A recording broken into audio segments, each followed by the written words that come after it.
time now is 4:11 on December 10, 2025. I would like to start out with the closed session of City Council meeting. At this time, I would like to ask for the call for order. I want to call the call for order, and would you please go ahead and take a roll call? Mayor Nguyen. I'm here. Vice Mayor Monzo. I'm here. District 1 Councilwoman Fan West. Fan West here. District 3 Councilmember Nguyen. Here. District 4 Councilmember Nguyen. Mayor, you have a quorum with District 4 Councilmember Nguyen absent. All right, thank you very much. Mr. City Attorney, I understand that you have something to address. Yes, so the public is aware. In a moment, the City Council will be considering, will be asked to consider a motion to add an item to the agenda. We can talk about it at that time. It would be to do two things. Number one would be to make a finding that this matter came to the attention of the city after the agenda was posted. And number two, that it is important that this item be handled immediately because this is a matter of some urgency.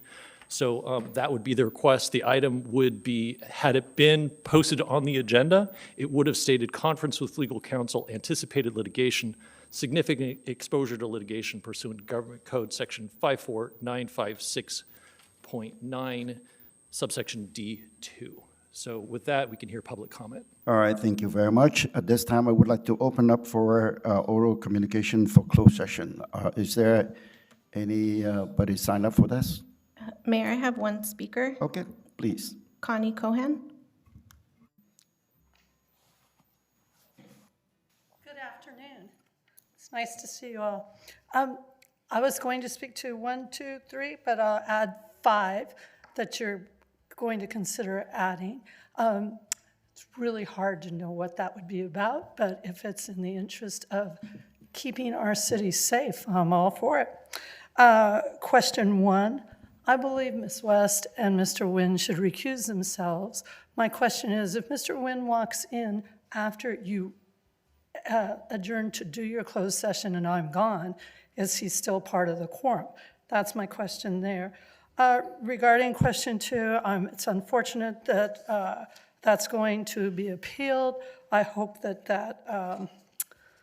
I hope the city succeeds there. Regarding contracts, I just wanted to say this. In my entire life, all the different careers I've had over time, they've always been, my number one job has been to keep people safe. I was a swim instructor, a lifeguard, I'm a parent, I did a lot of volunteering around children, I teach, all those things keep people safe. I think your job is to keep people safe as well, to keep our community safe. So I hope that in all decisions you make today, tomorrow, going forward, as members of our city council, that you'll think about what is best for the entire city in regard to that. And I would like to say that I strongly support our employees who work in our district, or sorry, I think I'm in a school board meeting, in our city, and really hope you get a good contract for all of them. Thank you so much. Thank you. Mayor, I have no further speakers. All right, thank you very much. At this time, would you please go ahead and, I would like to add on, work on the item that the city attorney just mentioned about. So my motion is to work on that item. There's a second. Second it. Okay. I have a motion made by Mayor Nguyen, seconded by Vice Mayor Monzo to add the walk-on item. District 1, Councilwoman Fan West. Fan West, aye. District 3, Councilmember Nguyen. Yes. Vice Mayor Monzo. Yes. Mayor Nguyen. Yes. Motion carries. And at this time, would you please read the items that we are going to discuss? The City Council will recess to a closed session for the following purposes: conference with legal counsel, existing litigation pursuant to Government Code Section 54956.9 D1, name of case, City of Westminster versus Amy Fan West, conference with legal counsel, existing litigation pursuant to Government Code Section 54956.9D1. Name of case, Joseph Luong No versus City of Westminster. Conference with labor negotiators, City Designated Representative Jody Griner, Director of Human Resources.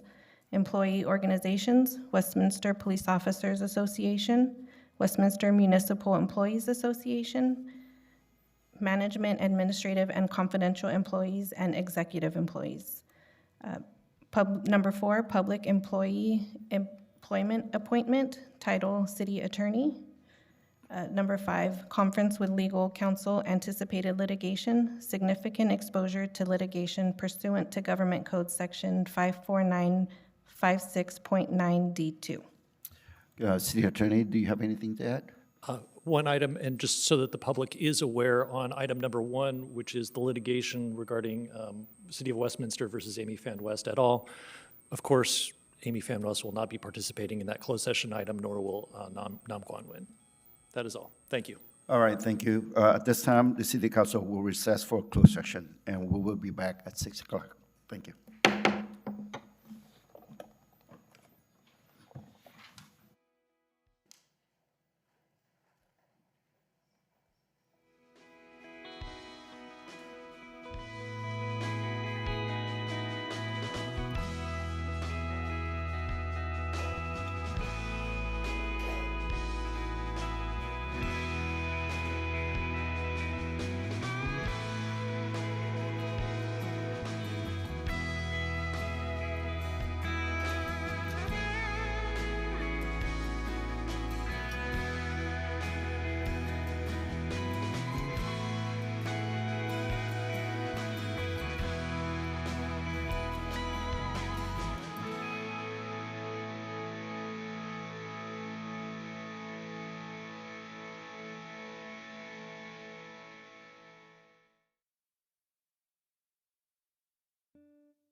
Good evening. The time now is 6:16 on December 10, 2025. Welcome to this Westminster City Council meeting. I would like to reconvene the City Council successor agency to the Westminster Redevelopment Agency meeting. And the meeting is called to order. Please take the roll call. Mayor Nguyen, I'm here. Vice Mayor Monzo, I'm here. District 1, Councilwoman Fan West, Fan West, aye. District 3, Councilmember Nguyen, Here. District 4, Councilmember Nguyen. Mayor, you have a quorum with District 4, Councilmember Nguyen absent. Thank you very much. Salute to the flag today. It's going to be Vice Mayor Menzo, and the invocation will be Councilmember Mark Nguyen, District 3. Please stand.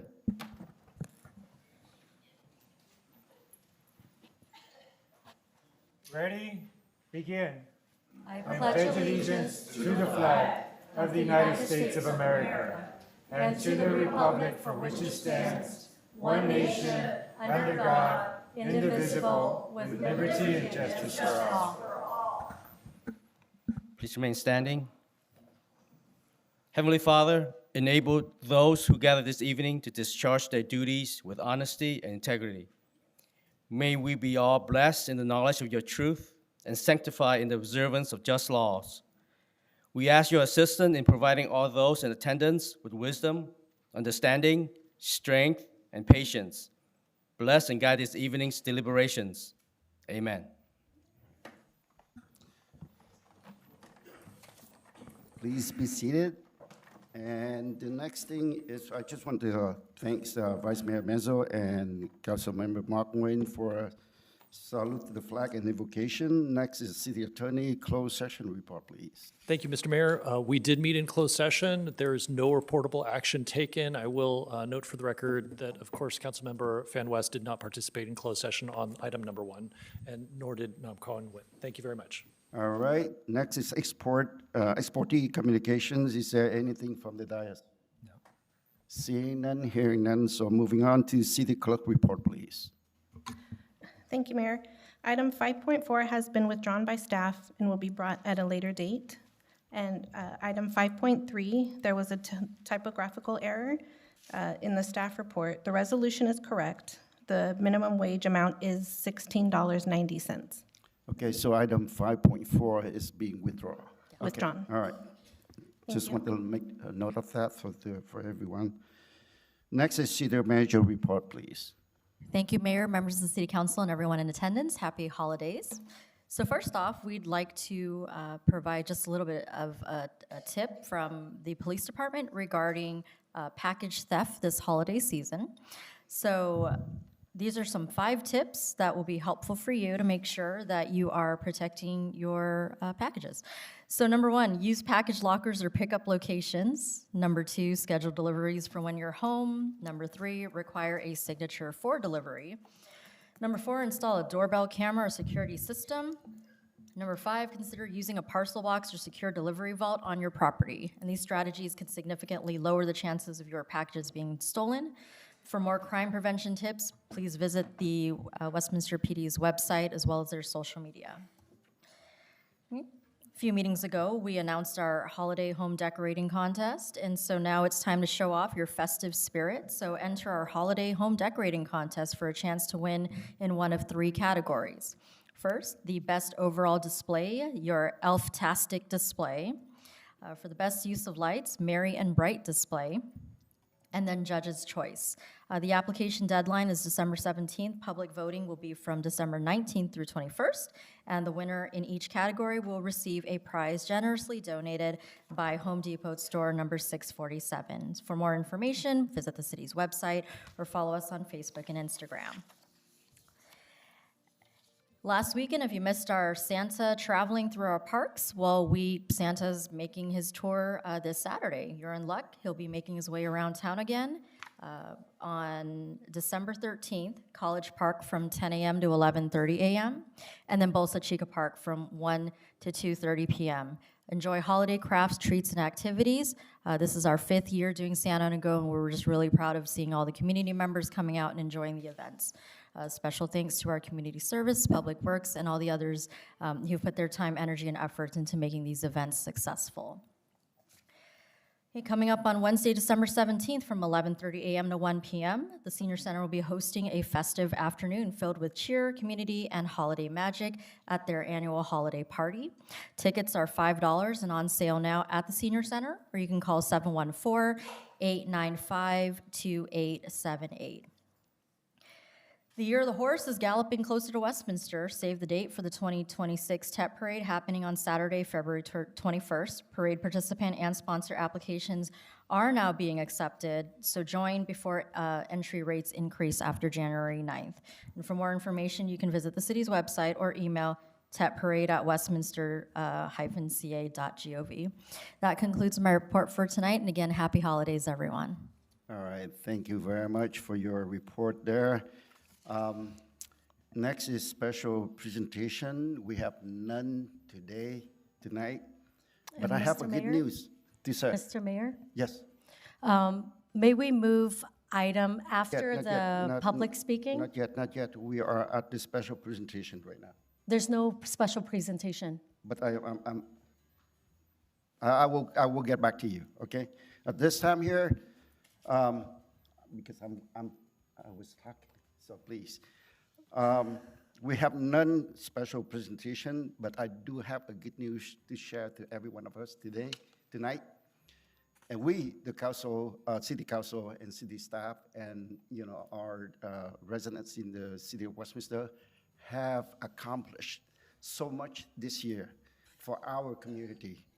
Santa has noticed all of your hard work and decided to come to town.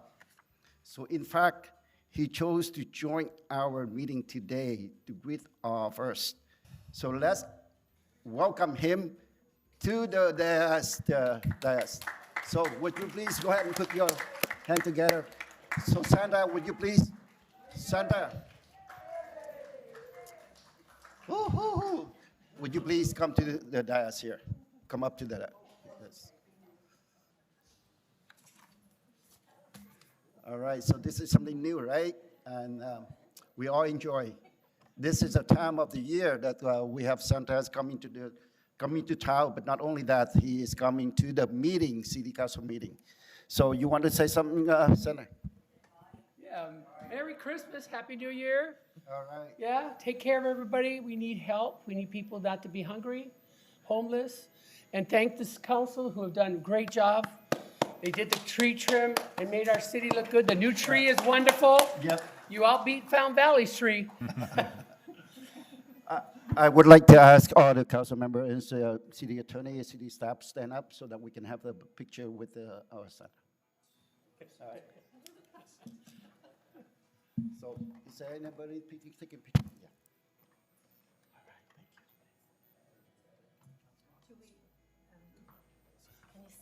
thank you. Yeah, you come up here. You're short, right? Yeah.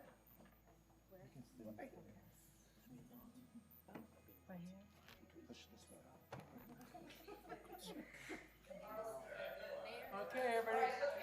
Yay, Happy New Year. All right, thank you. Thank you very much. Thank you. Merry Christmas. Merry Christmas. Thank you. Thank you. Thank you again. Thank you. you. for coming. Thank you. Merry Christmas. you. Merry Christmas, everybody. Thank you. Have a good All holiday. right.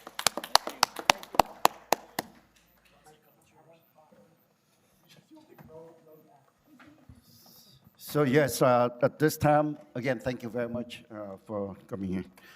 At this time, before I open up for oral communication concerning the agenda items only, Councilmember West, what do you? Thank you, Mr. Chair.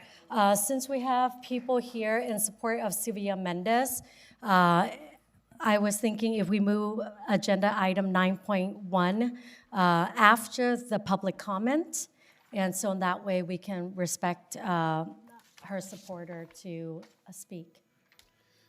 I motion to approve that. I understand that you mentioned it to me before the meeting that, and I'm willing to do that. And when you mentioned it to me, you said that Mrs. Mendez will be here. and she's 86 years old. Is she here tonight? I'm saying that her supporter is here. Okay, So if we have a can do- lot to discuss tonight. So if she's not here, I'm willing if she's here, but she's not here right now. So I'm not. I don't think that I want to second that, or I don't want to suffer the agenda. Is there a second to that? Just respectful to have. I understand. That's your request. You motioned it already. So is there a second to the motion? Hearing none, so we are moving on. So at this time here, I will open up for the public comments for agenda item only. So City Clerk, would you please go ahead and read the instruction into the record? This is the time of the meeting that members of the public may address the City Council regarding any items on the agenda except public hearing items. Members of the public wishing to address public hearing items shall do so at the time of the public hearing. Unless otherwise extended by a majority vote of the City Council, comments shall be limited to 3 minutes per speaker. Any person wishing to address the City Council in person should complete a green speaker slip, which are provided at both the entrance of the theater, in the lobby, and submit a card to a city clerk staff member. When your name is called, please step to the podium at that time, state your name and city of residence for the record. Before you call the first speaker, on behalf of the City Council, we welcome all of you here tonight, and we want to hear it from you. But at the same time, for those people who come here the first time, I just want to mention it to you, this is the time for public comment concerning agenda item only. Anything with the agenda items, then you can speak about. But if not, I will have to stop you. I want to mention that to you first. Okay, go ahead and call the first speaker. First speaker, Jessica Lostanow, followed by Michael Varengia.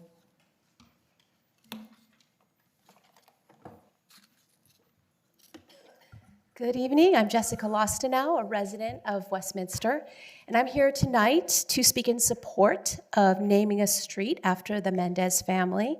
Their contribution to our community and to civil rights history cannot be overstated. And Sylvia Mendez has continued this legacy of advocacy through her life, and in 2011 earned the Presidential Medal of Freedom, making her our city's only recipient of this honor. The family's courage changed the course of history, and honoring them with a street name would bring a deep sense of community pride and would tell the world that Westminster values justice, equality, and the brave individuals who fought for these principles. This recognition is not only appropriate, it's long overdue. However, I want to address a broader concern related to the agenda item. The previous decision to rename a street was divisive and highlighted a gap in our city's processes. While I support tonight's proposal, we need a more transparent and inclusive system for future street renaming decisions. I respectfully urge you to establish a formal community input process for street naming proposals. This could include public notice requirements, community forums, and clear criteria for historical significance. Such a process would ensure that future namings unite rather than divide our community.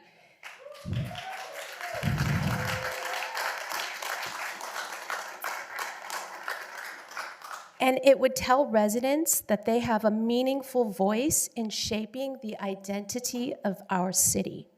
The Mendez family deserves this recognition, but our community deserves a seat at the table for these important decisions. Thank you for your time and for your leadership in Westminster.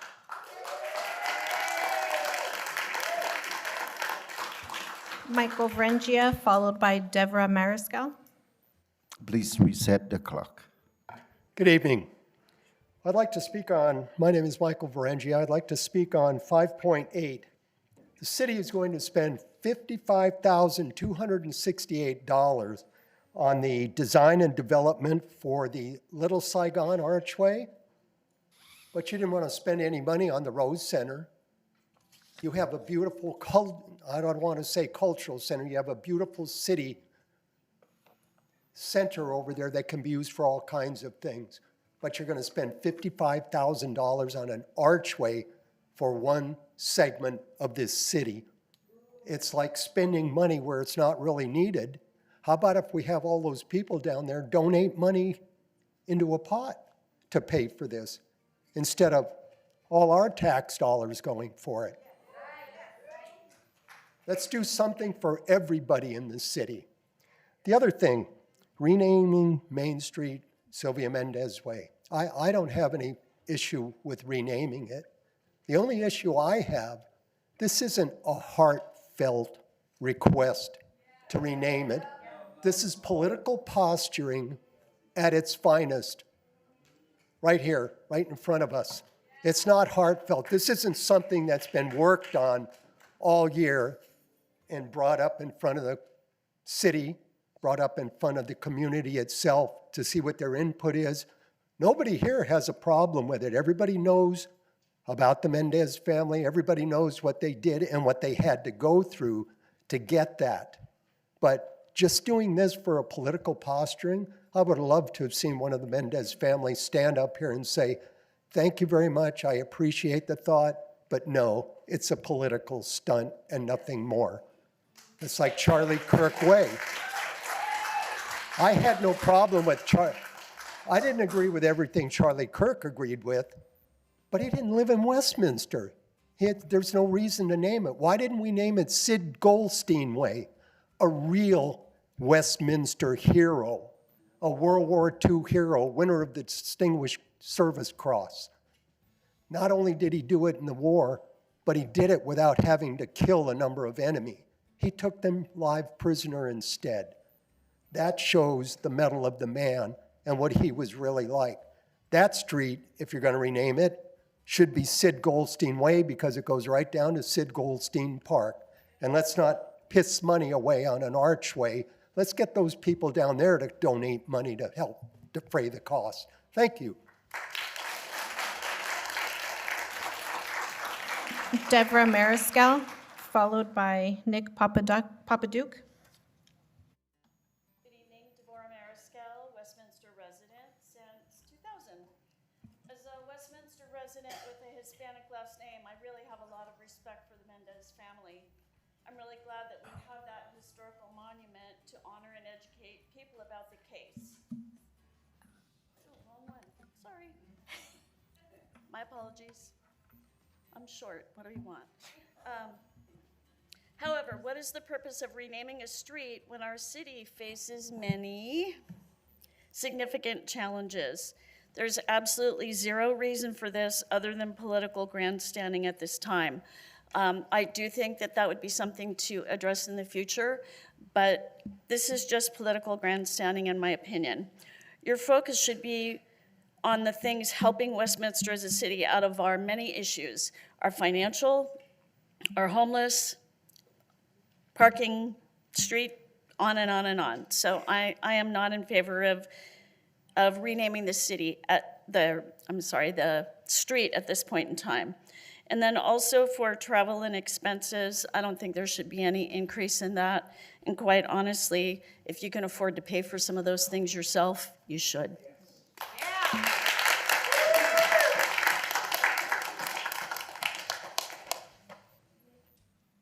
Nick Papaduke, followed by Ida Lynn Villegas. Hi, my name is Nick Papaduke, and I've come to agree with Jessica Lostano and Varengia that this is political grandstanding. It heartens me that nobody from the family is here. Hopefully they saw through this. This was so cynical. They were scared of you guys. It's so cynical and so transparent what you did here tonight. It's really awful, and you should be ashamed of yourselves. Using the family and using her. Sorry, sir. Using the family. Stop the clock. What item that you're talking in? about changing the street name. Okay, all right, To thank you. using this family and using her as a political football for your own political advancement is unforgivable. It's really, it's reprehensible. And I'm glad that they're steering clear of this. And if they have a good sense and responsibility, they will stay away from this mess that's here. Believe me, this is awful. This is really awful. There was no excuse for doing this. Nobody's clamoring for this again or anything else, just as with the Kirk fiasco, which we will address later. That's all I'd like to say. This is terrible. This is another example of partisan politics and how it cheapens things. The attempt to put Charlie Kirk and Sylvia Mendez in the same universe is just the most bizarre thing I've ever heard in my life. And using her as a bargaining chip. Yeah, you give us Charlie Kirk and we'll give you Sylvia Mendez. There is no excuse for that. None whatsoever. This is the worst possible thing you could do. Thank you very much.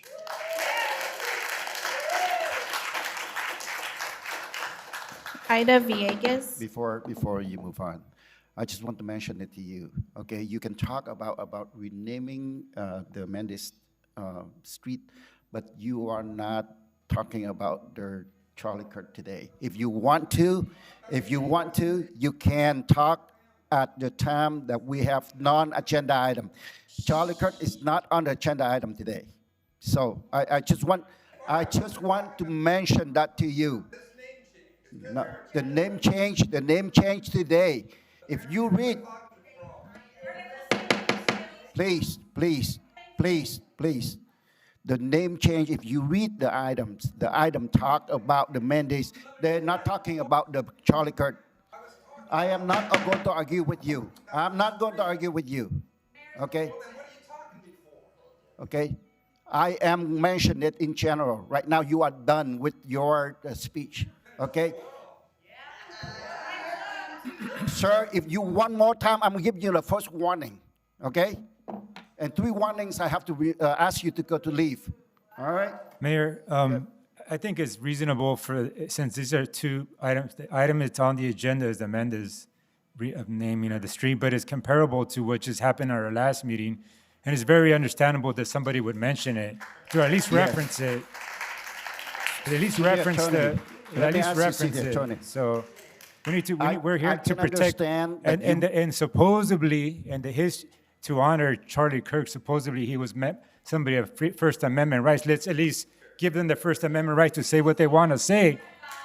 Well, there is a First Amendment right, but we have let him speak. We have the agenda that we have to follow, and you can refer. I don't have any problem with that. But if you use that to go back and forth about the Charlie Kirk things, I am not going to let that happen. Okay. Sir, this is a second warning to you, okay? So, No need for All right, that. thank you. Excuse me, may I, so the public is aware, what the mayor means by a warning is, this is the time that we'll go on with the rest of the meeting, but what he means by a warning is it's illegal to disrupt the meeting. So everybody gets their turn to talk, and now is the time for the city council to hear from you, but you need to, when he's warning you, if you continue to speak, if he's warned you, he has a legal right to remove you from the meeting, okay? Nobody here wants to remove anybody. So just understand how that works, okay? So anyway, we can move along with the meeting. All right, thank you very much, City Attorney. Next speaker. Thank you, Mayor. Ada Lynn Villegas, followed by Robert Harrison. Good evening. My name is Aidalyn Villegas. I've lived in Westminster since 1997, and a couple years before that, I went to Westminster High School. And I met Councilmember Fan a couple of weeks ago at the Native American event that happened at Santa Ana College. And when I heard that she, a council member of my city was there, I did a beeline to her afterwards, after the luncheon that happened there. And I told her, this cannot happen. This name change cannot happen. And she said about, the Mendez family. And I told her something about the Mendez family that she did not know. Their children did not know that their parents did this for our community. There's a documentary done by PBS by Sandra Roby, and the name of that documentary is For the Children, Para los Niños. I don't know if it was Sylvia or one of her sisters. They did not know their parents did this for them and their family and for all the Mexican families here in Westminster. She was in college at Riverside, and she opens up her history book, flips over the page, and she sees a picture of her parents. And she questioned her parents, hey, what'd you guys do? Oh yeah, so you guys could come to school in Westminster, not having to go to the Mexican school. That's what that school was named, the Mexican school. That had barbed wire, that had the electric barbed wire to keep the cows away because Westminster was farmlands back then.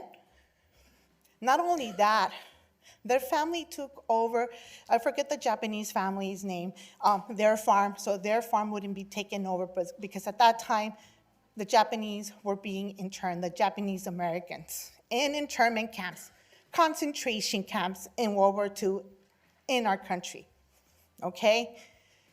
They took over their farm to help them out so they wouldn't lose their property. This is what this family did. And I'm sorry that they're not here. I wish they were here because if you haven't seen that documentary, look it up on PBS. It's called For the Children. And if you don't want, if you don't want the Mendez family to have their name on there, there's other people here. There's Joy Neugebauer's picture right there. She was one of our mayors here. She was also part of the Westminster Museum, Historical Society. Without her, we wouldn't have those buildings that are still erected right there, just down the street over here. There's other people. I know there's a park for Mr. John, I forgot his first name, Mr. Freiberger. And if you want somebody abstract, hey, Nikki Sixx from Motley Crue went to Westminster High School, okay? We don't need somebody's name that inspires separate, sorry. Your time is up. Sorry about that. Thank you. Thank you so much.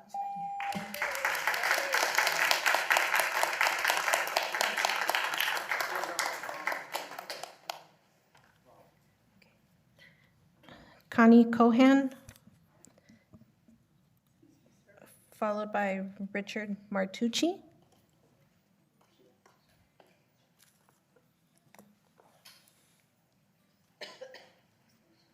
Hi, Connie Cohan. I'm going to start with Sylvia Mendez and work backwards.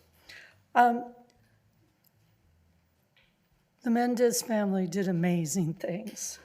We have the Mendez chamber at the Westminster School District, and at the corner of Westminster Boulevard and Olive, we have the Mendez Tribute Monument Park, which I really encourage everyone to go to. It's an amazing little tiny piece of land to show a very, very big, huge change for the American country, leading to Brown versus Board of Education.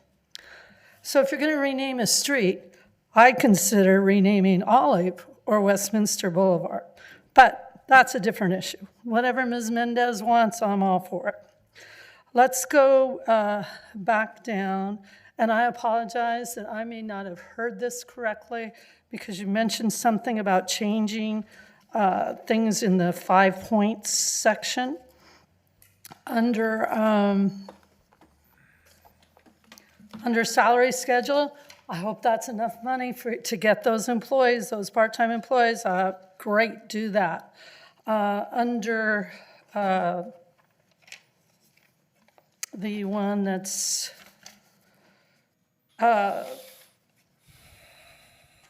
the ones where you're taking money from one section and putting it to another, and you're considering moving money that was used to help with our homeless population. We still have a huge homeless population. So make sure if you're taking money for something else, if it's critical, you got to do it, but make sure you do not leave us not taking care of that population, because it's a big problem. And then I'm going to go to this one. 5.2, dissolve your personnel commission. I'm thinking we don't have that personnel commission because those have been political appointments, and sometimes people show up and sometimes people don't. I personally think that human relations for a company or a entity, their main responsibility is to that company, that entity, and then a personnel commission also makes sure that while, yes, we're following the law, we are double checking, triple checking that we are making sure that the employee is recognized as well. And although I am in no way, shape, or form qualified to do that job, I would do it rather than you cancel. Thank you very much.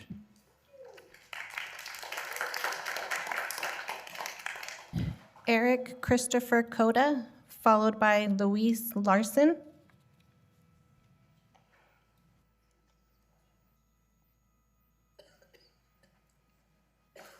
Hello, good evening. My name is Eric Coda. I am a lifetime resident of Westminster.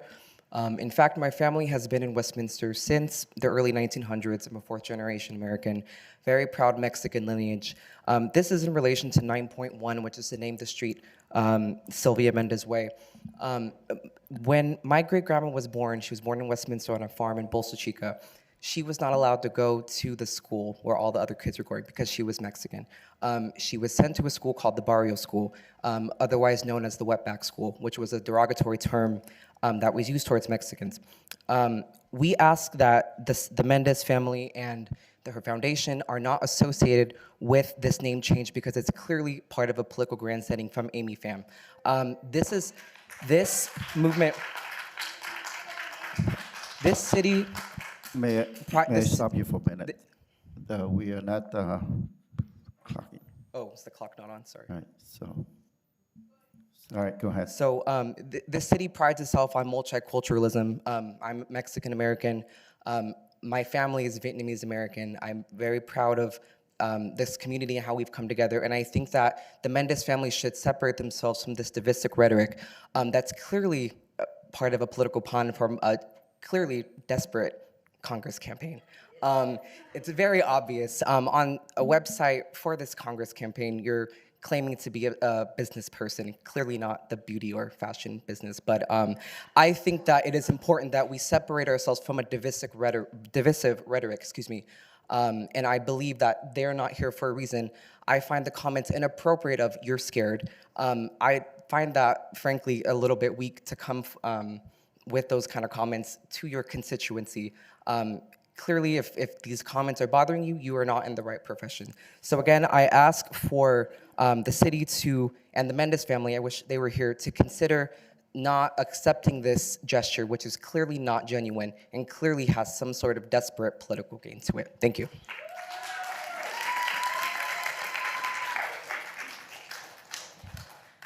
Louise Larson, followed by Kimberly Chai.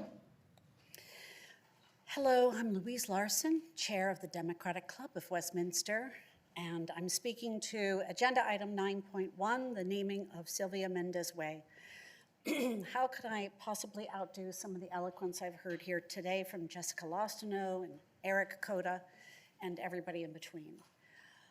It is an insult to the Mendez family to have their name pulled in to this PR nightmare of the Charlie Kirk Way name fiasco. If you really do, Amy, want to honor Sylvia Mendez, rescind that vote and then bring this to the table, because that would give her her due. And that is what we should do. We should be honoring the Mendez family when it's not a political stunt. And we should be doing it as its own day, its own issue. It's long overdue, speaking of due. It's years overdue. Their legacy, their history is so beautiful in a national way. That should be the jewel in our crown of Westminster. Brown versus, the whole story of what happened that changed everything everywhere for schools and for people that were minorities to have a place at the table. Why didn't they have their own street before now? Ask yourself that. Why? Because it didn't help your political career. That's why. So if you really, really, really mean it, and really mean it means you'll do it after you rescind the vote on the Charlie Kirk Way. That's all I have to say on that. As to other things, I'll bring it up in the open comments. Mr. Mayor, can I make a brief comment now, or should I wait? Mr. Mayor, should I No, make a brief comment? why don't we wait until the end? Okay, I can All right, wait. Thank you. Hello, good evening, Mayor Nguyen, council members, and neighbors of Westminster. My family has lived in Westminster for more than 30 years. I attended Hayden Elementary, Warner Middle School, Westminster High School. I have so many fond memories of this city, volunteering at the Westminster Library, trick-or-treating at the Westminster Mall, grabbing ice cream with friends. It was a place that welcomed everyone, no matter their background, religion, or race. This is my hometown. I've never been to a city council meeting before, but as Dr. Martin Luther King Jr. said, the time is always right to do what is right. And that's why I came here today, because enough is enough. The city I grew up in feels increasingly divided, politically charged. Our city, our home, is spending thousands of dollars on things that don't serve the people. Last month, this council voted to rename All American Way to Charlie Kirk Way, and frankly, that is a waste of money. Some said he inspired youth, and yet I didn't see any single young person here. And now before you tonight is another proposal. Hold the clock, please. Remain I'm sorry, what item that you're talking about? Sylvia Mendez. Okay, thank you. And now before you tonight is another proposal to rename Main Street near Westminster High School to Sylvia Mendez Way at an estimated cost of $3,500. Let me be clear. I honor Sylvia Mendez. Her story is one of courage and justice.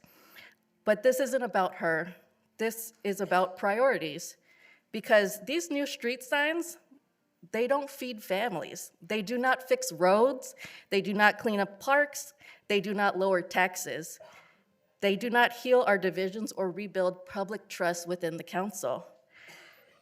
While Westminster faces budget deficits, we can't afford to keep spending taxpayer money on decorations and distractions. Every dollar spent on symbolic renamings is a dollar not spent on fixing potholes, improving public safety, or keeping the Rose Center Theater. This council has a choice.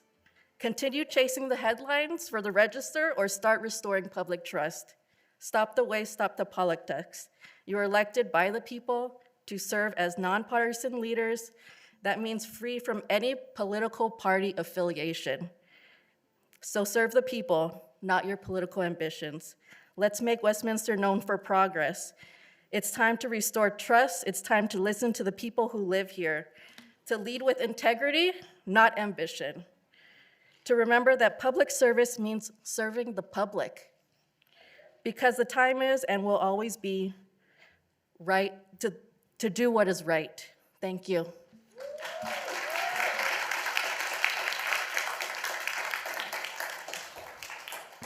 Stephen Anderson, followed by Michelle Burkich.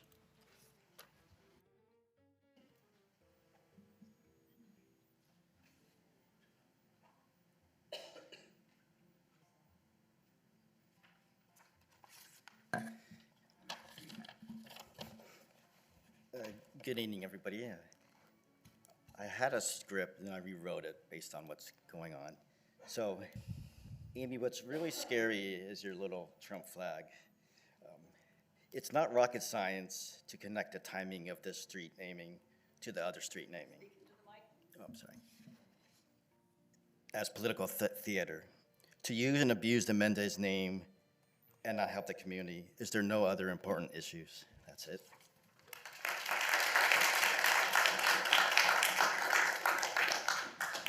Michelle Burkich, followed by Nan Nguyen. Hello, I'm Michelle Burkich, longtime resident of Westminster, and this is also, sorry, I'm getting over a cold, also my first time coming and speaking to you, but I thought it was so important. So I work for LA County for election services. So for me, my job is to make sure that everyone can come out, sorry, and vote on election day. And I take that job very seriously. That's why I'm here, even though I would rather be home, but I felt the importance of this. So for me, having that job, I want everyone to come out and feel that their vote counts and that we are ensuring the democratic process. But Excuse me, renaming, what item that you're talking about? Oh, but okay. at 9.1. You're about it. Okay. So I feel that one, the money that the speaker before had said, it's not going to where it needs to go. The Mendez family is not here. They do not support that as well. Because as others have said, it is a political situation, not something true from the heart. To me, if you're renaming and the day of recognition, it's an insult to this democratic process. Someone that thought hate-mongering as well as bigotry and the like is what this country is about, that represents someone that should be shunned, not celebrated. If you want to rename a street after someone, we have great example. What about a firefighter, someone that's done good in our community? WAGS, the foundation and the founder of WAGS, the local animal shelter, they do more. Someone that doesn't even live in my neighborhood and we're naming something after them is just ridiculous to me. I believe that we need to uplift the city and not bring it down. And this is very much a divisive situation due to the fact that it's not bringing us together, it's making us further apart. And there's no need, as I said, to spend the money, but I don't feel that there's that transparency where this should have been something that should have been put to everyone. And as others have said, it felt like very much a division with someone doing it for political gain and not the true spirit of something. But if you need to rename the street, do it for someone that represents Westminster and what Westminster means to all of us that are here today that took the time to come. And as I said, the democratic process that I work so hard for every day for LA County, it's just being dumped on, I feel, from their day of recognition as well as the street name. Thank you.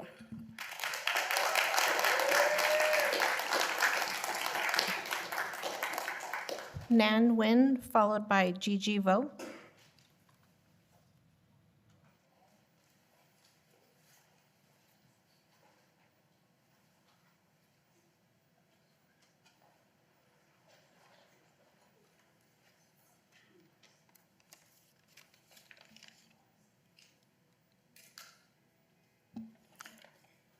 Good evening, Mayor, Can you lower your mic? Vice Mayor, Council members, City of Staff, and all present here tonight. My name is Ngan Nguyen, a community activist in Little Saigon for over 40 years. I would like to respectfully ask the Mayor and Council approve Agenda Item 5.8 to select a company to design and build Little Saigon Welcome Gateway. Throughout the nation, you will find recognized ethnic historic districts from Little Italy, Little Tokyo, Koreatown, and Little India to Chinatowns all across the country. Of course, you will find Chinatown archway in every corner of most towns you visit. The Vietnamese community has been here for 50 years, and it's about time we have something in Little Saigon. It will truly be a famous landmark. Please approve. I am pleased to recommend appointing Councilman Mark Nguyen as our new Vice Mayor on Agenda Item 5.9. His proven leadership and extensive public service experience make him exceptionally qualified for this role. Councilman Mark previously served as president of Midway City's Sanitary District. His background in public administration, problem solving, and collaborative decision-making has prepared him well to take on the responsibility of Vice Mayor. With his experience and dedication, Mark will be an asset to our city leadership team and will continue to serve our residents with integrity and professionalism. Thank you.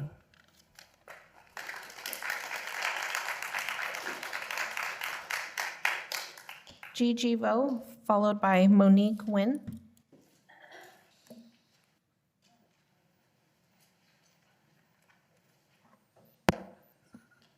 Kính chào ông thị trưởng, ông phó thị trưởng, các nghị viên và các nhân viên và mọi người có hiện diện hôm nay. Tôi tên là Gigi Vo, sinh sống trong cộng đồng Lido Sài Gòn hơn 40 năm nay. Tôi rất quan tâm đến các sinh hoạt trong thành phố, cộng đồng và trong nước Mỹ. Tôi có mặt hôm nay để có ý kiến về mục 5.8 trong nghị trình tối nay. Tôi hoàn toàn ủng hộ việc chấp thuận cho một công ty thiết kế và xây dựng cổng chào Lido Sài Gòn. Cộng đồng người Việt và khu Lido Sài Gòn từ lâu đã là một phần quan trọng của thành phố Westminster. Cổng chào Lido Sài Gòn sẽ trở thành một biểu tượng đáng tự hào, tôn vinh di sản văn hóa của chúng ta và chào đón du khách không chỉ từ các thành phố lân cận mà còn cả khách du lịch từ khắp cả nước và trên toàn thế giới. Cổng chào này là một khoản đầu tư vào tương lai của thành phố Westminster như một thành phố đa dạng và hòa nhập. Tôi khuyến khích việc phê duyệt dự án này. Dự án này sẽ tôn vinh di sản văn hóa của chúng ta và tăng cường bản sắc cộng đồng. Tôi kêu gọi ông thị trưởng và hội đồng thành phố nhanh chóng xúc tiến dự án này. Cổng chào này sẽ trở thành một biểu tượng quan trọng của thành phố chúng ta và là niềm tự hào cho các thế hệ tương lai. Tôi đề cử cho ông Mark Nguyễn vào chức phó thị trưởng vì ông ta rất có khả năng, từ học vấn đến công việc trong nghề nghiệp và lại từng là chủ tịch của Midway Sanitary District, nên ông sẽ có dư khả năng giúp thành phố khi ông thị trưởng phải vắng mặt vì bất cứ lý do nào. Xin trân trọng cảm ơn.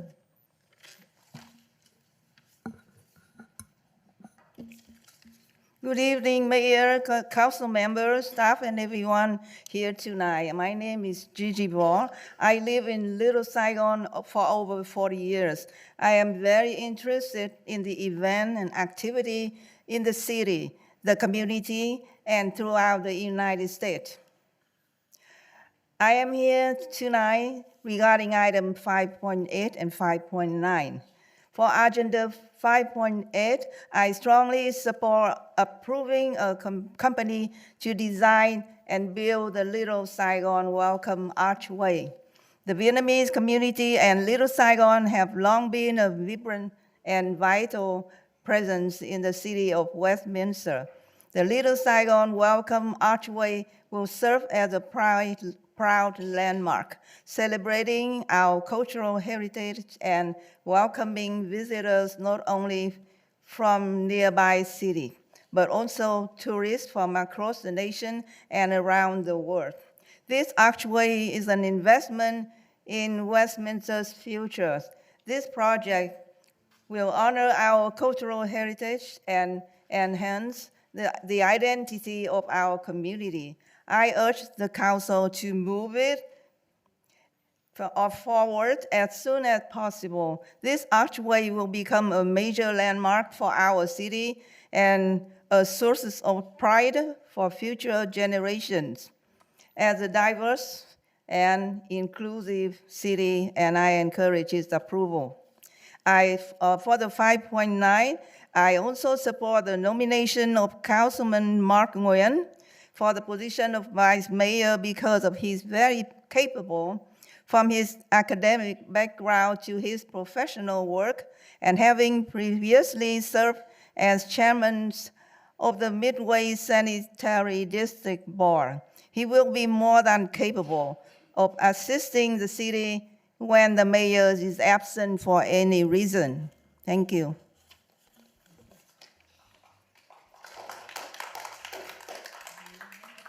Monique Nguyen, followed by Nat Lin.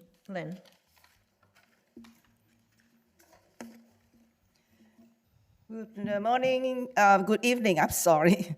Mayor, Vice Mayor, Council member, and everywhere present tonight. Good evening, Mayor Charlie and council members. My name is Monique Nguyen. I'm here tonight to voice my opinion for a couple of agenda items, the 5.8 and 5.9. Regarding 5.8, I would like to express my strong support for approving a company to design and build the Little Saigon Welcome Archway. This project is an important investment in preserving and showcasing the cultural identity of our community. A professionally designed archway will serve as a landmark that honors the history, heritage, and contributions of the Vietnamese American community in Little Saigon. It will welcome visitors, strengthen the community pride, and enhance the cultural character of our city. I respectfully urge the council to move forward with this project and approve a quality company to bring the Little Saigon Welcome Archway to life. Regarding item 5.9, I recommend the appointment of Councilman Mark as vice mayor. His strong record of public service and leadership makes him highly qualified for this role. As former president of Midway City Sanitary District, Mark demonstrated effective governance, sound judgment, and a clear commitment to the community. With his experience and dedication, Councilman Mark is well prepared to serve as vice mayor and contribute to the continued effectiveness of our city government. Thank you.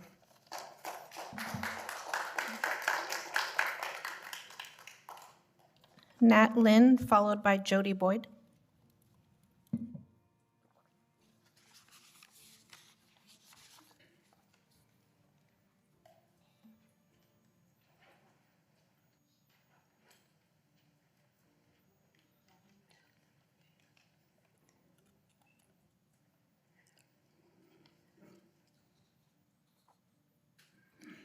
Xin chào thị trưởng thành phố, chào ông phó thị trưởng và các nghị viên trong thành phố.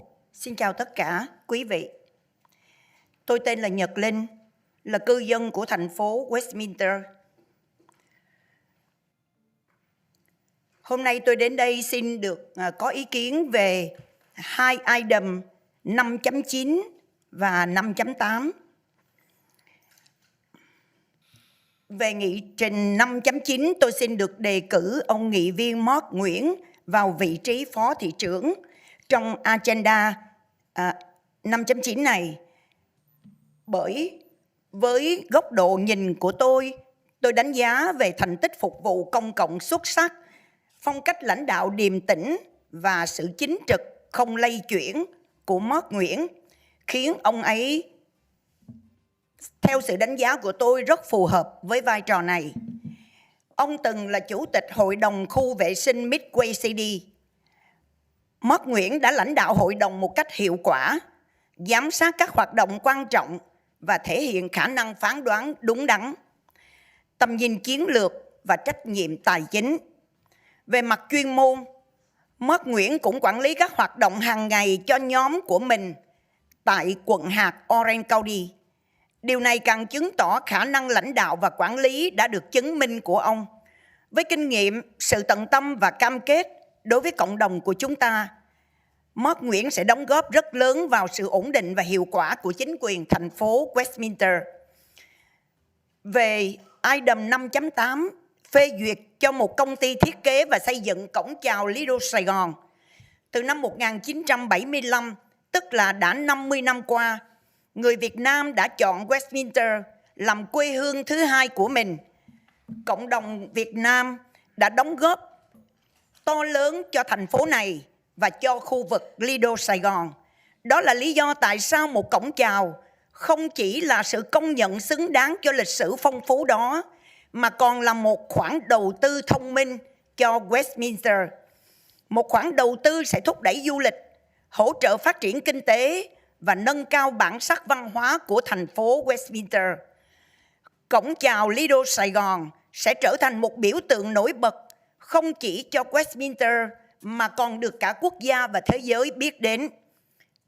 Xin đề nghị Hội đồng thành phố và tất cả quý vị hãy chấp thuận để Westminster có thể tiến hành thiết kế và xây dựng cổng chào trong một ngày gần nhất. Xin cảm ơn. Good evening, Mayor, Vice Mayor, and Council members. My name is Jacqueline, a resident of Westminster City. I would like to recommend Councilman Mark Nguyen for the position of Vice Mayor. His strong record of public service, calm leadership style, and unwavering integrity make him exceptionally well qualified for this role.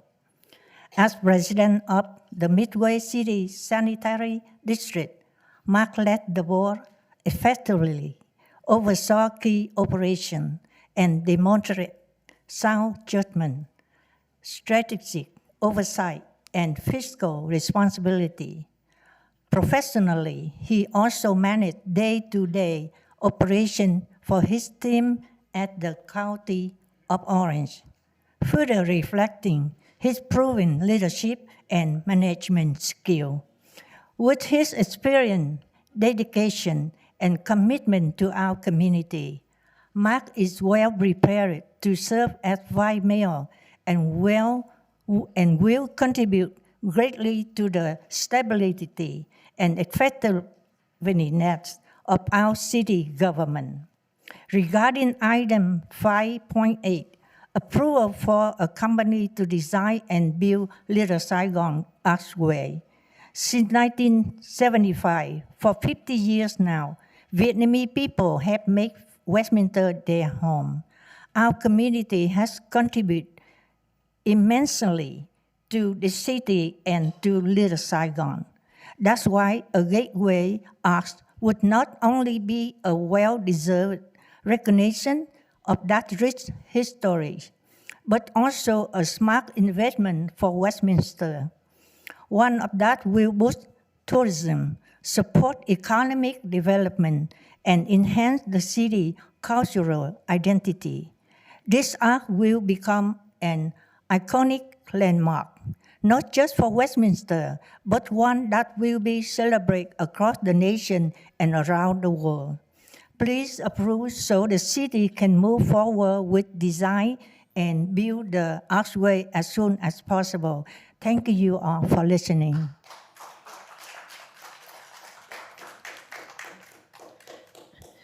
Jody Boyd, followed by last speaker, Terry Raines.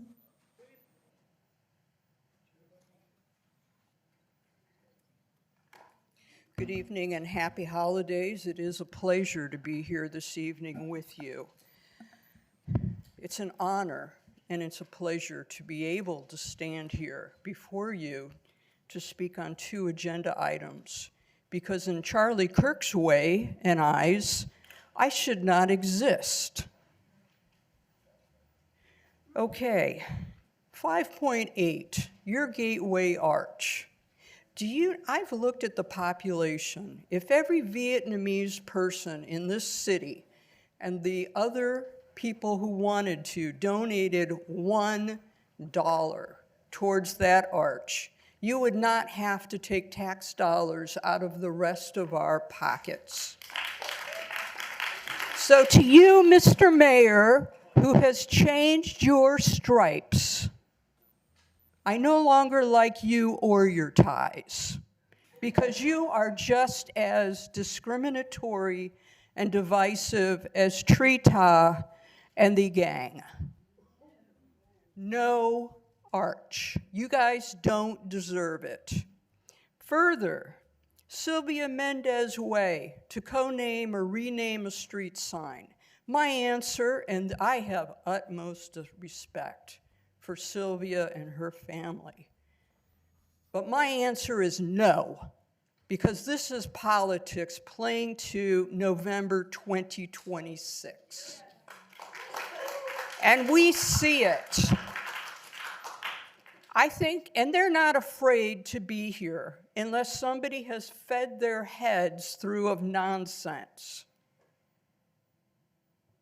If they were here, I would change my opinion. But no, this has to stop. This is ridiculous. Mark, I'll support you as vice mayor if you step away from your family and do the right thing. Don't follow him and Trita and Andrew Doe and Van Tran to prison. Thank you.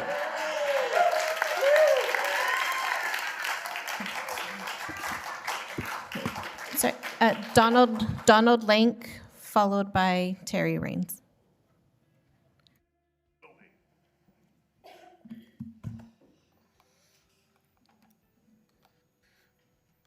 Donald Lank.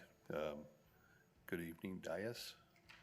Let me begin by saying in connection with 9/1, it is my intention to add the very prestigious nickname parade by first, in addition to Tweedledee and Tweedledum, I'd like to add Tweedledoo and its proven nepotistic backing of the grandiostic, self-serving, partisan naming of streets. Stop it. I'd assume Sylvia Mendez did not want this grandstanding on her sacrifices and the death of another individual. You are trying to benefit from their actions and not yours. You are like crabs in a barrel. Proverbs 16:8. Pride goeth before destruction, and a haughty spirit before the fall. It's coming. Charlie, you are now Charlie Cheat Tuna. Chicken of the sea. Maybe one day a street may be named after you. How about Tuna Lane?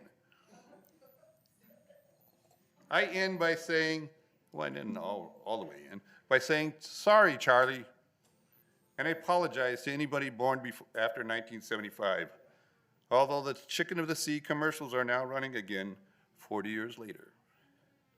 With 5/8, I'm fine with Little Saigon Arch if the Little Saigon businesses want to pay for it. With 5/9, reappoint Carlos as mayor, vice mayor or not, at your peril. With 7.2, please approve the Traffic Commission recommendation of trying to drive south of Westminster on Magnolia is at your actual peril to anyone who attempts it. Thank you.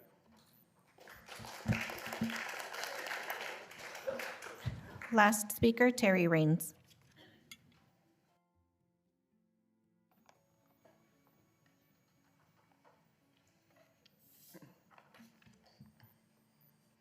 Park rangers and the navigation center, there's no need to continue with Be Well. But Be Well didn't just provide services to homeless individuals. They de-escalated mental health crises for housed individuals as well and help families cope. Is that the real reason for non-renewal is tied to the controversy surrounding Be Well? I do support the ARPA fund reallocation to Axon and the reallocation from administration to Infinity for IT support services, 5.6. 5.7, support the Midway City Sanitary District at the gold level, $2,500, as a community partner to benefit our residents, not our politicians. 5.9, Vice Mayor, soon to be Mayor 2026, Carlos Manzo. Serve with grace, honor, and distinction, something the rest of you are incapable of doing. This appointment will be made, I predict, based on some shady quid pro quo deal or nepotism. Right, Mark? Brother-in-law of Charlie.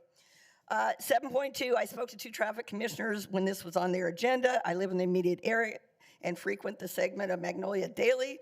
I support the parking restrictions and the concept of 3 traffic lanes, but adding another lane of traffic and removing the need to merge left south of Westminster will not solve the dangerous situation that exists at near that intersection due to the congestion of people pulling in and out of the shopping center and at the bus stop. 9.1, full stop on any street renamings or redesignations until an official street renaming policy is created and adopted similar to the city's facility naming policy.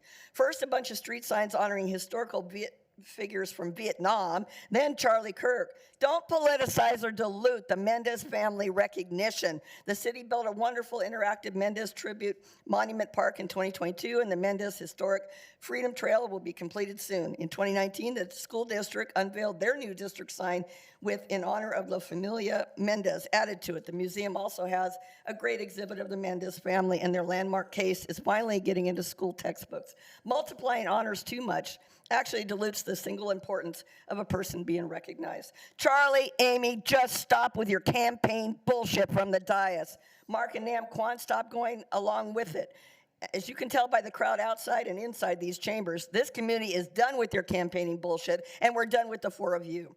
Your Charlie Kirk signs and day and the Rose Center Theater votes were our last straw. The entire community stands united against your hateful bigotry and against you. As foreign-born leaders who came here after the fall of Saigon, you excuse me, you want to strip the inclusivity of all American way and honor a racist Christian nationalist who despised immigrants. Kirk said, we made a huge mistake when we passed the Civil Rights Act. Bottom line, you wouldn't be here and you wouldn't be holding office if Kirk had his way. More later. I'll be back. Piece of shit. Thumbs up. Mayor, we have another speaker, Roger Mindrum.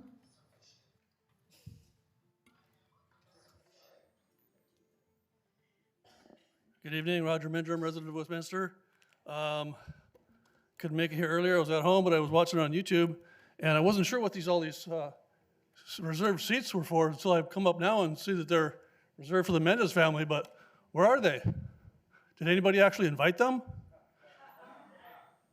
Because it seems like it's just like this street naming, just like everyone else spoke about earlier, was just a political stunt, and Amy Fan West didn't even bother speaking to anybody in the Mendez family or inviting them, or they just plain, like a few other people have said, that they see this as a political stunt and a slap in the face because of the last meeting's renaming. And I have to agree with everyone here that's spoken about the street naming. Basically, almost everybody that has spoken tonight, and thank you very much everyone for being here, I agree with, except for the archway. You're gonna spend $50-some thousand just on a study for a design, and we all know it's gonna cost over $1 million because that was the money that Andrew Doe had given and then wanted to take away. So I agree with Jody Boyd and every Vietnamese person who thinks they deserve it, pony up $1 and pay for it, because everybody else should not have to do that. And contrary to what Charlie will say tonight, it's not a good investment. It's a bad investment. I never needed an archway to know where to get to Bolsa Avenue, or nobody else did either. So, and I also support Carlos Manzo for the next term as vice mayor. Thank you.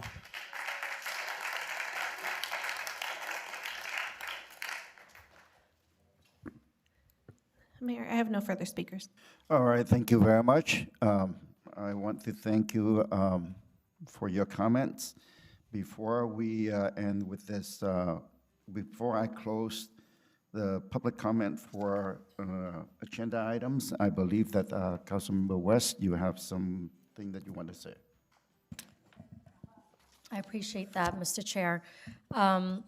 You know, I appreciate that you guys come out and speak and share your concerns. You know, you can call me, you can call all the council here, whatever names you guys want, and it's okay because it comes with us being an elected official. And, you know, but the thing is that you cannot disrespect the Mendez family. Sylvia Mendez is a woman who fought against segregation. Please, hold on. Sylvia Please, Mendez. just a brief comment, okay? Just a brief comment. Thank you, Mr. Mayor. Sylvia Mendez is a woman who fought against segregation and stood courageously for civil rights. So the thing is that it's very important. Councilmember West, would you just respond to them, okay? Just respond to them briefly. I know, That but we they don't need to keep go back to this history anymore, please. I'm not, yeah. So, Please. so basically, we are better than that. We need to give honor where honor's due. All right, thank you very much, Ms. West, Councilmember West. I think we are done with that, okay? All right, at this time, I've closed the public comment for agenda items. Next item is going to be consent calendar. All matters listed under consent calendar are considered routine and may be approved by a single motion followed by a roll call vote. There will be no separate discussion of these items unless members of the city council or staff request that specific items be removed from the consent calendar for separate action or discussion. So I will motion to approve the consent calendars. Mayor, I would like to pull item 3.6. And I'll. 3.6? Yes, and I'll Okay. second you approve the remainder. Okay, anything else? Okay, so I will revise my motion to exclude the 3.6 being pulled by Vice Mayor Menzo. Second. Second. Motion and second on the floor. I have a motion made by Mayor Nguyen, seconded by Vice Mayor Monzo to approve the consent calendar with agenda item number 3.6 pulled for separate discussion. I'll go ahead and call roll. District 1, Councilwoman Fan West. Fan West, aye. District 3, Councilmember Nguyen. Yes. Vice Mayor Monzo. Yes. Mayor Nguyen. Yes. Motion carried. 3.6 being pulled by Vice Mayor Menzo. So adoption of plans and specification and authorization to solicit construction bids for the 2025 CBDG residential street overlay. Vice Mayor Menzo. Thank you, Mayor. I just had a question for our Director, Dong. Was the existing sidewalks in those whole areas inspected for any damaged or lifted sidewalks? Good evening, Mayor, Vice Mayor, and Council Member. Yes, absolutely. Staff have gone through, walked the area, and also improved all any damaged sidewalk, curb and gutter, driveway approaches, and also a wheelchair ramp. So they are included with the project. Yeah, but I want to, if we're going to be working in the area, I want to make sure that we correct any damaged sidewalks, or if there's a lifted, you know what I mean, lifted areas that we can repair while we're there. Yes, sir, they are included. Yeah. But there is some? There are some. Yeah. Yeah, we have a lot of concrete improvement on those streets as well. Okay. Were they noted on here? Yes. I just saw just the ADA ramps. Yeah, they are, And then- they are noted on the plans for the sidewalk improvements. Okay. I saw one small section of sidewalk, but I just want to make sure that we don't, when we're there, may as well get the work done. If we're going to touch it, make sure we do a complete job. Yes, sir. All right. Okay. A motion to approve, Mayor. Second. I have a motion made by Vice Mayor Monzo, seconded by Mayor Nguyen to approve the plans and specifications for the 2025 CDBG Residential Street Overlay Project, Plan Number P2665, and authorize the city engineer to approve minor modifications to the plans and specifications to accommodate requested revisions for public safety and utility agencies, and authorize the Public Works Department to advertise and solicit construction bids for said project. I'll go ahead and call roll. District 1, Councilwoman Pan West. Fan West, aye. District 3, Councilmember Nguyen. Yes. Vice Mayor Monzo. Yes. Mayor Nguyen. Yes. Motion carried. All right, tonight we have 3 items, public hearings items, and my intention is not to stop during, in between. So at this time, I would like to take 5 minutes recess so that, we can take a restroom break, and then I ask, please don't take any, please don't step out while we have the public hearings items. So 5-minute break, please.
Have to wait for Councilmember West, because this is public hearing, even though we have the quorum, but we can't start with that.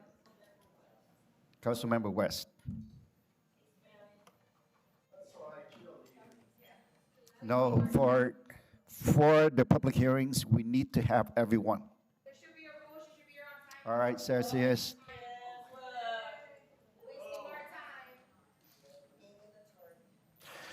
All right, we'll continue the meeting, the city council meeting. At this time, I would like to have a roll call, please.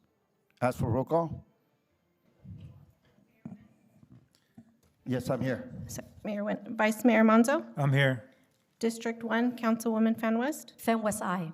District 3, Councilmember Nguyen. Here. Mayor, you have a quorum. All right, thank you very much.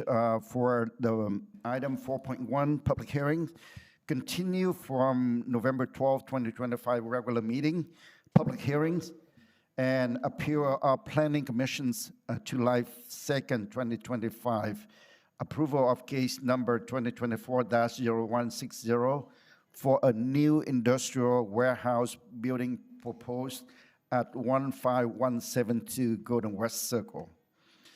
For this one, because it's a continued item for uncertain date, we don't know when it's going to come back. So at this time, I want to exclude that from the public comment, and that was recommended to me by the city attorney. So, city attorney, can you elaborate on that? Right, so the motion would be to open the public hearing, which we've done, and then to continue the item to a date uncertain. Right, okay, thank you. With that, I move to approve the item to continue at some other date. Yeah, second. All right, we have motion and second for item 4.1. Okay, I have a motion made by Mayor Nguyen, seconded by Vice Mayor Monzo, to continue the public hearing for case number 2024-0160 to a date uncertain to allow the applicant time to address the issues raised by the appellant. I'll go ahead and call roll. District 1, Councilwoman Fan West. Fan West, aye. District 3, Councilmember Nguyen. Yes. Vice Mayor Monzo. Yes. Mayor Nguyen. Yes. Motion carried 4-0. Public hearing 4.2, first reading of case number 2025-0227, a request to repeal and re-adopt chapter 17.640, appeals to Westminster's Municipal Code to provide a call for review procedures for the City Council and Planning Commission and making the minor adjustment. I would like to ask for staff report, please. Thank you, Mayor, Vice Mayor, and council members. Ken Fichtelman, Principal Planner. So we're here tonight for case 2025-0227.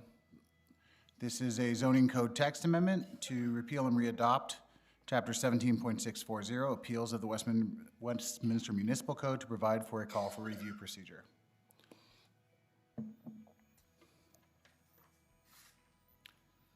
For background, Chapter 17.640 of the Westminster Municipal Code provides the procedures for appeal of any planning commission or director's level decision. Planning commissioners or council members must currently provide a reason for their appeal when appealing any decision.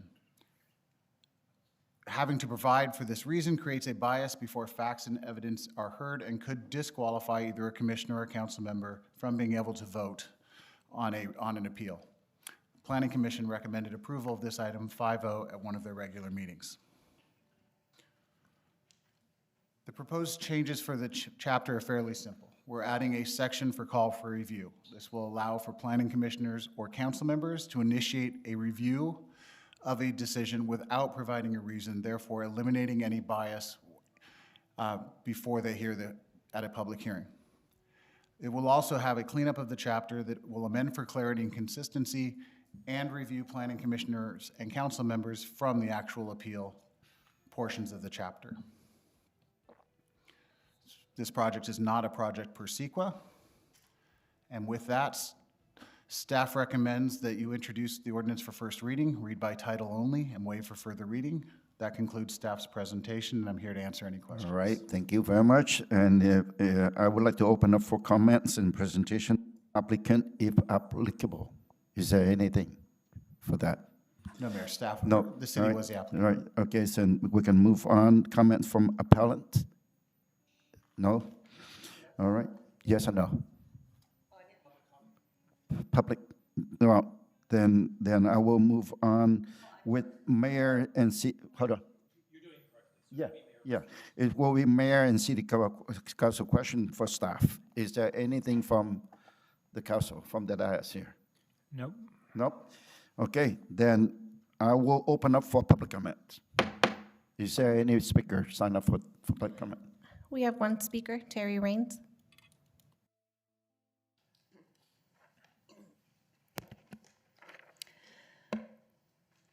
Hello, as a side note, when you present a resolution formally approved by the Planning Commission in a city council agenda staff report, the final resolution with the assigned number and the signature should be presented, not a draft, as was done here. It's amusing that staff prematurely assigned a number to this to the PC resolution for this before it was approved, and then removed the number for this version.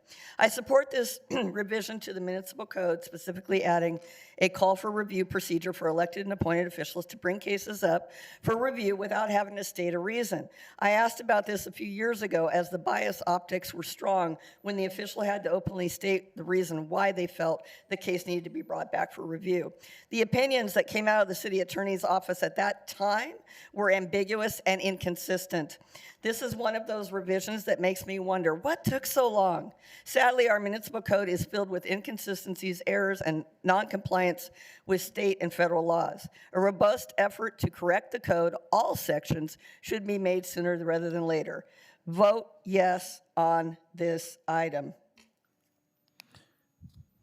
Well, I didn't have it tuned up. Well, anyway, I'll play it later for you. Thank you. Mayor, I have no further speakers. All right, thank you very much. I will close public comments, and at this time, Mayor, council member discussion and council action. With that, I don't have anything for staff, so I will move. I will agree with the planning commissioner. Commission recommended city council approve case number 2025-227. By adoption of this proposed ordinance. Yes. Is there a second to that? I agree, Mayor. A second, and yes, and I have I have some experience with this because this was something that was very confusing. We had been doing this for many, many years, and finally we're getting to a point where we're trying to clean up our codes to clean up our codes and actually become a real city, really. So we're doing a good job. Staff, thank you for addressing this and bringing it to the commission and to our council, city attorney. Thank you for finding these type of, I know you were working hard on finding issues in our code, so thank you very much.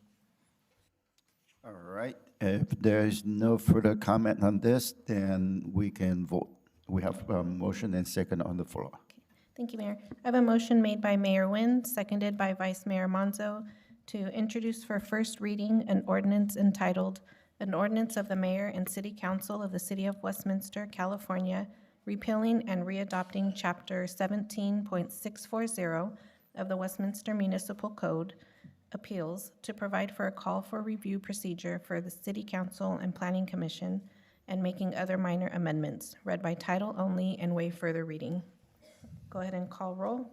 District 1, Councilwoman Fan West. Fan West, aye.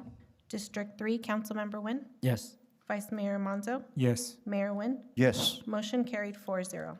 4.3, public hearing, case number 2025-0223, a request to approve zoning text amendments to a repeal and readopt Chapter 17.570, affordable housing density bonuses, and amend Section 17.500.10, authority for land use and zoning decisions relating to density bonus law, Government Code Section 65915, and amend Section 17.700.010, definitions of specialized terms and phrases of Westminster Municipal Code.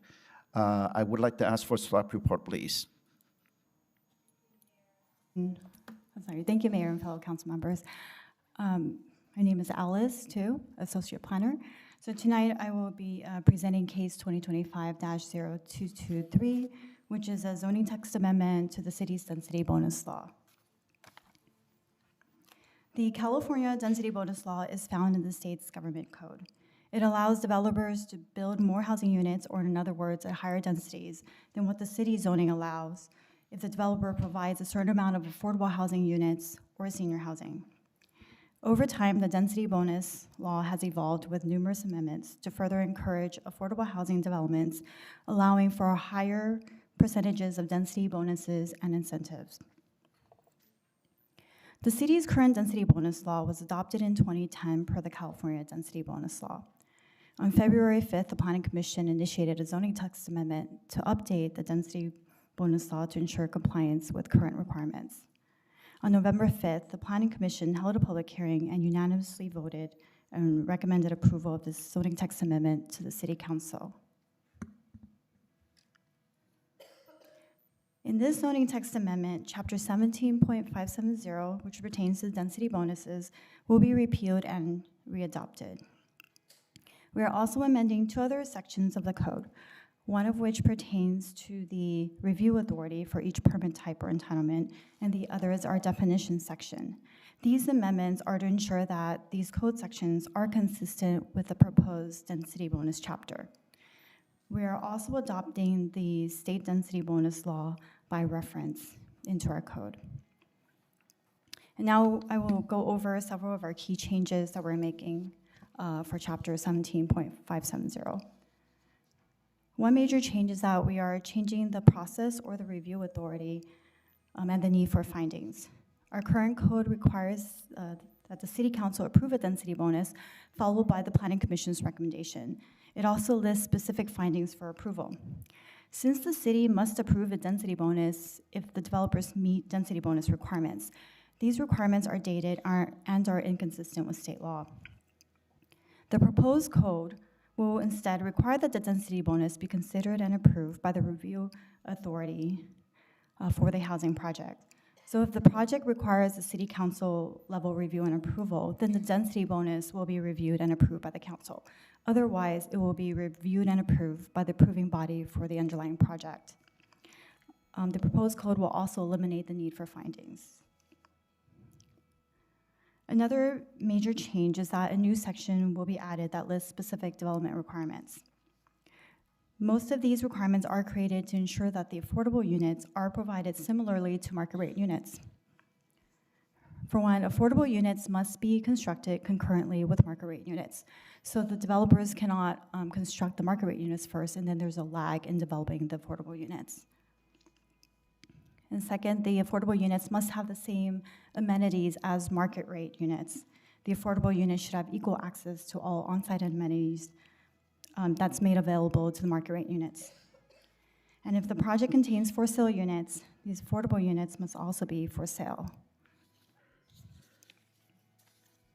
Lastly, the proposed code will clarify submittal requirements and procedures. Our current code provides general information about the application process and procedures. It refers to submitting items in the application packet. However, the proposed code will be more specific.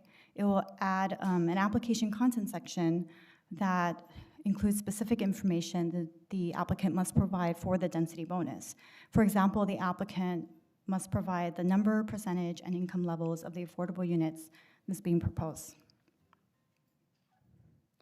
This project is categorically exempt from CEQA per the common sense exemption. These text amendments are not for any specific project and therefore will not have any impacts on the environment. The staff recommends that the City Council uphold the Planning Commission's recommendation to approve the text amendment and introduce for first reading, read by title only, and waive further reading. And this concludes my presentation. I'd be happy to answer any questions. Thank you very much. Thank you very much. At this time, I would like to open for comments. from the applicant or from the appellant, if there's any. Look like none. So we'll move on to Mayor and City Council for question for staff, if there's any. I have one, Mayor. Right, okay, please. On page 3 of 5, where it says about adding specific development requirements, item number C, it says if the project contains for sale units, then the affordable units must also be for sale. And the affordable units, would they be for sale at an affordable rate or at a market rate? I'm sorry, the affordable units. Yeah, it says if they're going to be for sale, they must also be for, if they're going to sell the market rate units, they must sell the affordable units as well. And at the affordable units, they'll be sold at the lower income level, They're right? to serve for, to meet the density bonus requirements, so they're providing affordable units. If those affordable units, yeah, they must be affordable. Yeah. They must be affordable. At the affordable rate. So Vice Mayor, the way this would work is they would give us the affordability level that they're shooting for the units during the entitlement phase. The state has income guidelines worked out. The buyer of those homes would have to fit into that guideline, and per federal guidelines, they are not allowed to spend more than 33% of their income on housing. So the sale price would be based upon that 33% of the set income levels, and the price would be accordingly to that income level. To that rate. Okay, thank you. All right. If no more question for staff, I would like to open up for public comments. Is there anyone sign up for that? I have one speaker, Terry Raines. Okay.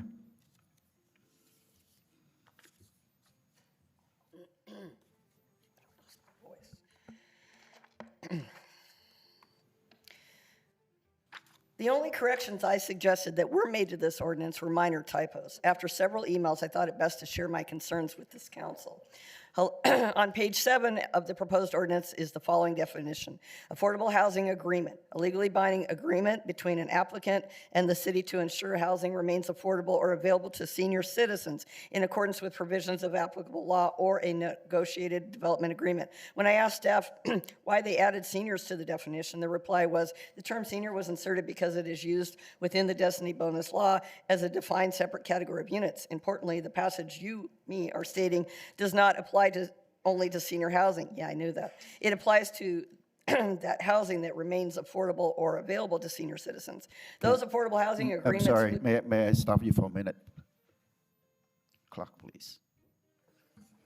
Those All right, go affordable housing agreements would apply to an income level or specifically to low-income seniors.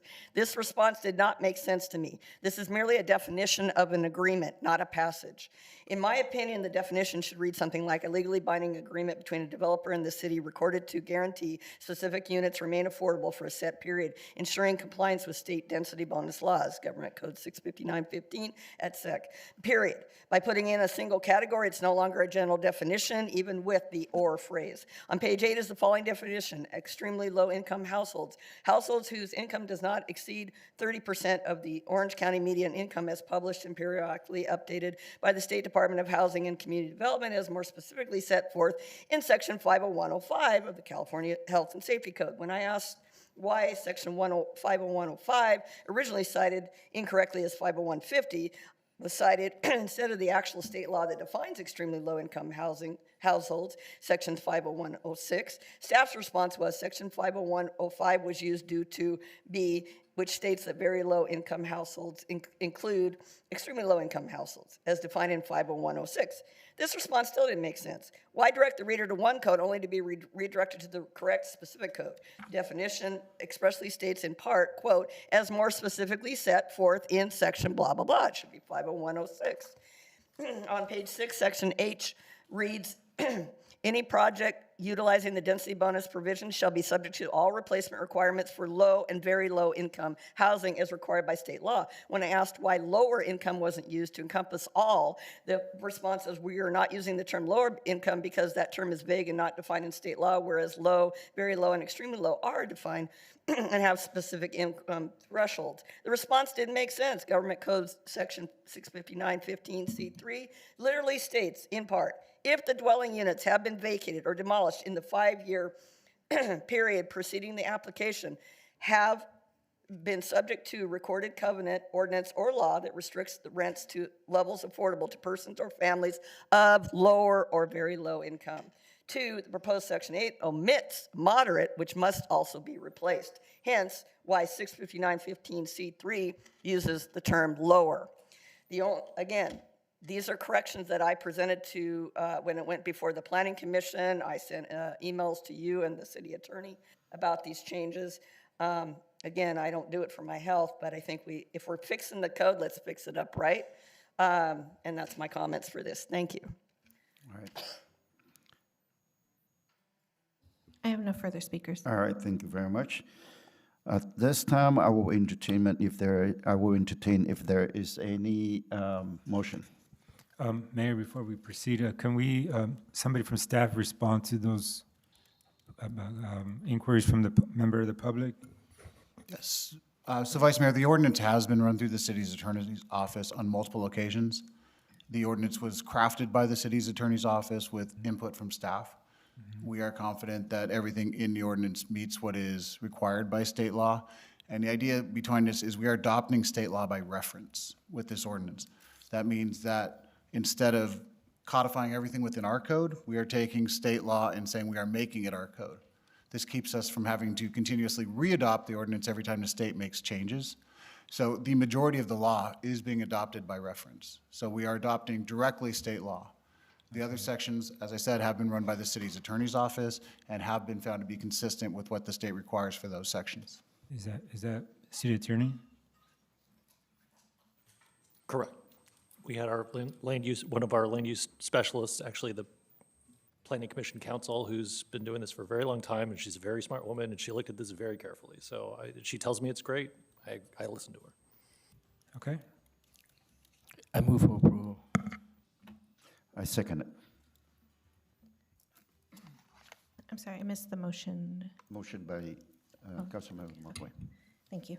I have a motion made by District 3 Councilmember Nguyen, seconded by Mayor Nguyen, to introduce for first reading an ordinance entitled, "An Ordinance of the Mayor and City Council of the City of Westminster, California, approving zoning text amendments, case number 2025-0223, to reappeal and readopt Chapter 17.570, Affordable Housing Density Bonuses, and amend Section 17.500-010, Authority for Land Use and Zoning Decisions Relating to Density Bonus Law, Government Code Section 65915 ET SEQ, and amend Section 17.700.010, Definitions of Specialized Terms and Phrases of the Westminster Municipal Code, read by title only and waive further reading. I'll go ahead and call roll. District 1, Councilwoman Fan West. Fan West, aye. District 3, Councilmember Nguyen. Yes. Vice Mayor Monzo. Yes. Mayor Nguyen. Yes. Motion carried 4-0. All right, that will move us into regular business. 5.1, lease agreement with United States Postal Service, USPS, for city-owned property located at 13761 Golden West Street. I think this one, do we need to have a staff? Motion to approve, Mayor. Okay, Second. all right. Motion and second on the floor. I have a motion made by Vice Mayor Monzo, seconded by District 3 Councilmember Nguyen, to authorize the city manager to approve and execute the lease agreement between the City of Westminster and the United States Postal Service for the property located at 13761 Golden West Street, and authorize the city manager to approve and execute the commission agreement between the City of Westminster and Jones Lang LaSalle Brokerage, Inc., and approve a budget adjustment to general fund, general city contractual account 2000-43090, and to account for this transaction. I'll go ahead and call roll. District 1, Councilwoman Fan West. Fan West, aye. District 3, Councilmember Nguyen. Yes. Vice Mayor Monzo. Yes. Mayor Nguyen. Yes. Motion carried 4-0. 5.2, adoption of the personnel policy manual and introducing the first reading and ordinance to update sections of the municipal related to personnel and the dissolution of the personnel board. I move to approve. Second. Is that for, I have a question for 5.2. As far as the personnel board is concerned, it says here that the board has not actively met for, 2013, 15, and 17. Is that because we haven't had any cases for them to hear on, or what's the reason? Yes? Both. Because we haven't had any. We haven't had interested, folks to serve on to create a quorum, and at the same time, we haven't had anything for them to consider. Well, I think this is one of those situations, I personally think this is one of the situations where I think as a council, we should be always looking to have a community input on situations. I mean, if we take them out, then we're excluding the community in the process of this, of the process of policy making. And if it's not such a big deal, let's just, I think we should be wanting and trying to get the community's input is my position. So I'm against this disillusion of the personnel board myself. I mean, I understand what you're saying, but maybe we can, I know times change, maybe now we have enough members of the public that would sign up to serve on this board, so. So if you don't mind if I answer this one. So we went back through the years and we could not find any meetings that had been put together with the commission. But in addition to that, our MOUs specifically state that any issues that need to be resolved go through arbitration. So that takes a lot of the responsibility that would have been commission away from them into the hands of arbitration. And then lastly, we are one of the only cities that still has that as a commission on with the city. And so at this point, we don't really, I don't really know which direction to go in with the personnel commission. So you're saying the MOU doesn't have a policy for to listen through, have it go through a personnel board? No, if there's some discrepancy, we go to an outside arbitrator, and that is a negotiated understanding between us and the unions that we cannot bypass. Is there another method that, I mean, there'd be certain cases that don't need to go to this arbitration that could go to a personnel board? We would have to change the MOUs, so we would have to go back and negotiate that with the unions again. Well, is that coming up shortly? It is. So, I mean, maybe we can approve the remainder, but come back and revisit this during that time? I mean, would it be helpful to kind of get some examples of what a personnel board would even consider? Sure. Well, for me, I would love to have the community involved, and share the workload, but at the same time, if we haven't used it for the last several years, and we don't have a good reason to come back and create the board, then why doing that? So, unless you have a good reason that we need to have people on this board to help city council or to help the city, then I will go for it. But at this time, I don't see anything. We haven't even, talked about it for the last couple of years. So I still stand by with my motion of this solution of this personnel board. I second it. Well, can you give me some examples of when something like this will go before the Personnel Board? So we can certainly get back to you on examples, but in my experience, it's very rare that a city would have a personnel board. It's not a typical function. There are some instances that I'm vaguely aware of, but I would have to do more research to get back to you specifics, but it's certainly not typical. One of the main reasons is that you're adding an extra level of staff already has their own bosses, and then you have a third party that is interjecting in business, and it makes lines of communication and who do I work for much more difficult. Administratively, cities historically are moving away from this model, which is not to say that you can't do it and it serves functions. We could certainly look into what that would be, but in my experience, it's fairly limited. But again, I would have to do more research. May I ask you, I believe that if I hear you correctly, you said that the city of Westminster is the only city have that right now. One of very few. When we tried to find them, we were having a hard time finding other cities that had a personnel commission. All right, thank you. What kind of process do they have in other cities typically?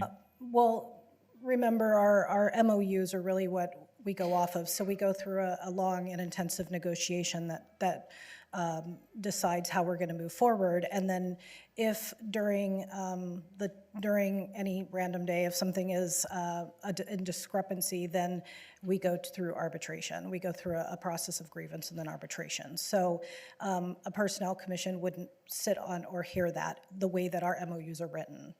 And I believe that I feel comfortable speaking for the union that they're quite comfortable with going through a third-party arbitrator at this point. We haven't had a commission in over 20 years. Yeah. To answer your question on, what other cities do, they also include it in their MOUs. Okay. I just want to make sure that we have every opportunity to involve the community in decisions here in our city. All right. That's my point. All right, thank you. So- Thank you, Vice Mayor. All right. I believe that Councilmember West just seconded it, but I do have Councilmember Mark Nguyen second that to my motion. So between you guys, you can motion and second. I can withdraw mine if you want to. What? I thought you motion, I second it. Oh, he seconded before you. So, are you okay for her to second it? All right. So motion by Mayor Nguyen and then seconded by Councilmember West.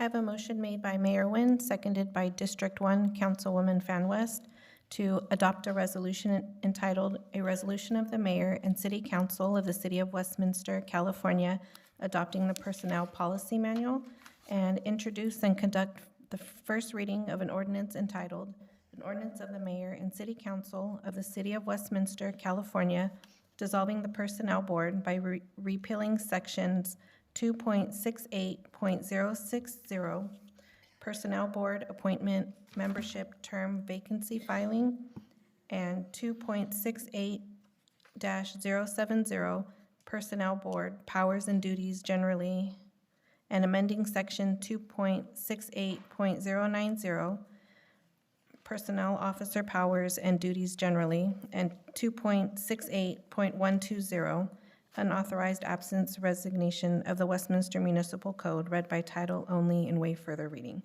I'll go ahead and call roll. District 1, Councilwoman Fan West. Fan West, aye. District 3, Councilmember Nguyen. Yes. Vice Mayor Monzo. Yes. Mayor Nguyen. Yes. Motion carried 4-0. 5.3, resolution to update their salary schedule for part-time city employees effective January 1st, 2026. Is there any question on this? Or if there is any motion? I motion to approve. Second. Second. Motion by Councilmember West and second by Councilmember Mark Nguyen. Yep. Thank you, Mayor. I have a motion made by District 1, Councilwoman Fan West, seconded by District 3, Councilmember Nguyen, to adopt a resolution entitled, "A Resolution of the Mayor and City Council of the City of Westminster, California, Updating the Salary Schedule for Part-Time Employees of the City of Westminster." Councilwoman Fan West. Fan West, aye. District 3, Councilmember Nguyen. Yes. Vice Mayor Monzo. Yes. Mayor Nguyen. Yes. Motion carried 4-0.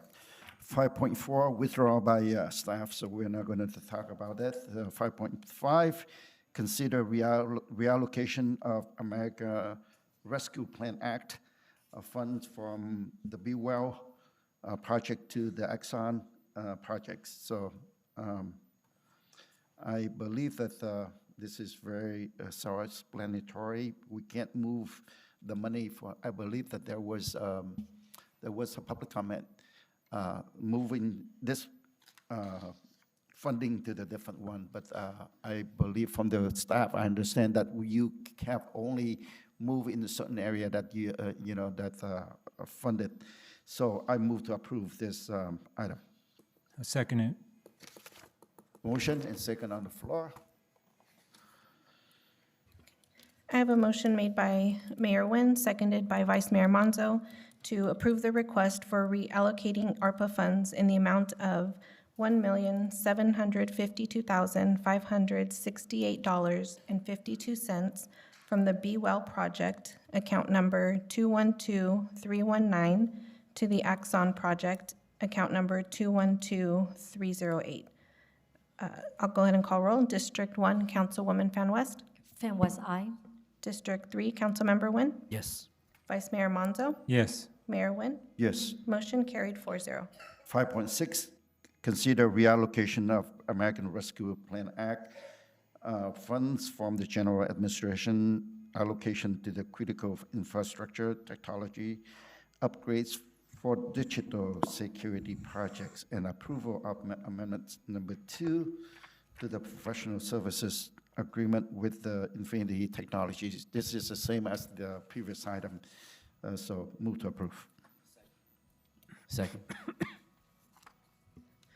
I have a motion made by Mayor Nguyen, seconded by District 3 Councilmember Nguyen, to approve the request for the reallocation of ARPA funds in the amount of $800,000 from the General Administration Allocation, account number 212300, to the Critical Infrastructure Technology Upgrades for Digital Security Project, account number 212305, and approve amendment number 2 to the professional services agreement with Infinity Technologies, increasing the not-to-exceed amount from $150,000 to $1,410,000, and increase the term from 12 months to 36 months, and authorize the city manager or her designee to execute amendment number 2 to the amendment in a form approved by the city attorney.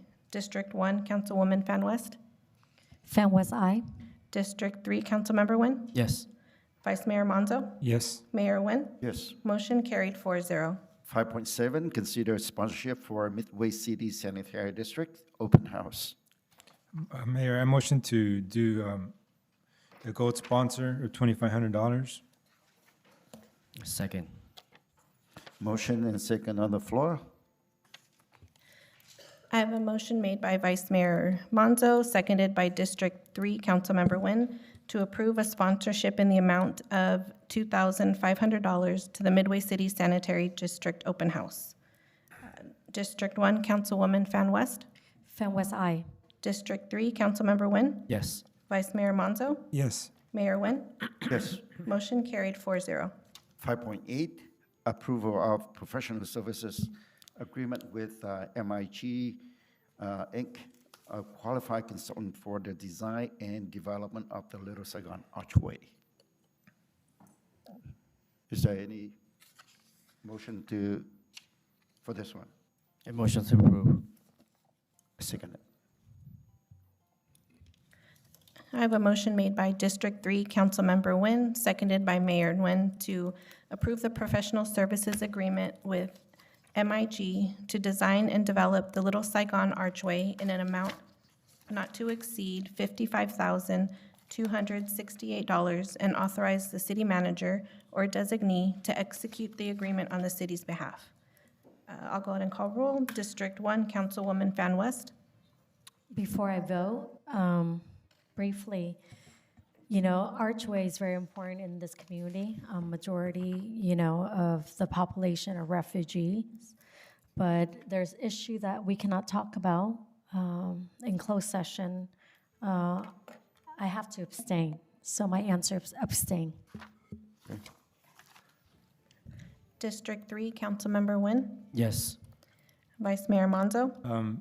Before, I just want to make something clear. I mean, I know there's some cultural, pride that goes with this, but to me, this is supposed to be inclusive of everybody. So I'm in agreement to have it, and I stated that many times because many communities throughout our nation have these type of archways, depending on the community. But I just want the Vietnamese community to know this is for everybody. This is not just for the Vietnamese community. This is supposed to be an investment into hopefully that we generate more revenue out of that business district, and it should be accepted and by all, and it should be by all, not just for one segment, one demographic. So my vote is yes. Mayor Nguyen. Yes. Motion carried 3-1 with District 1 Councilwoman Fan West abstaining.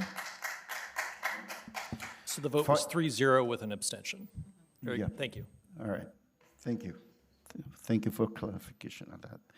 5.9, appointment of vice mayor.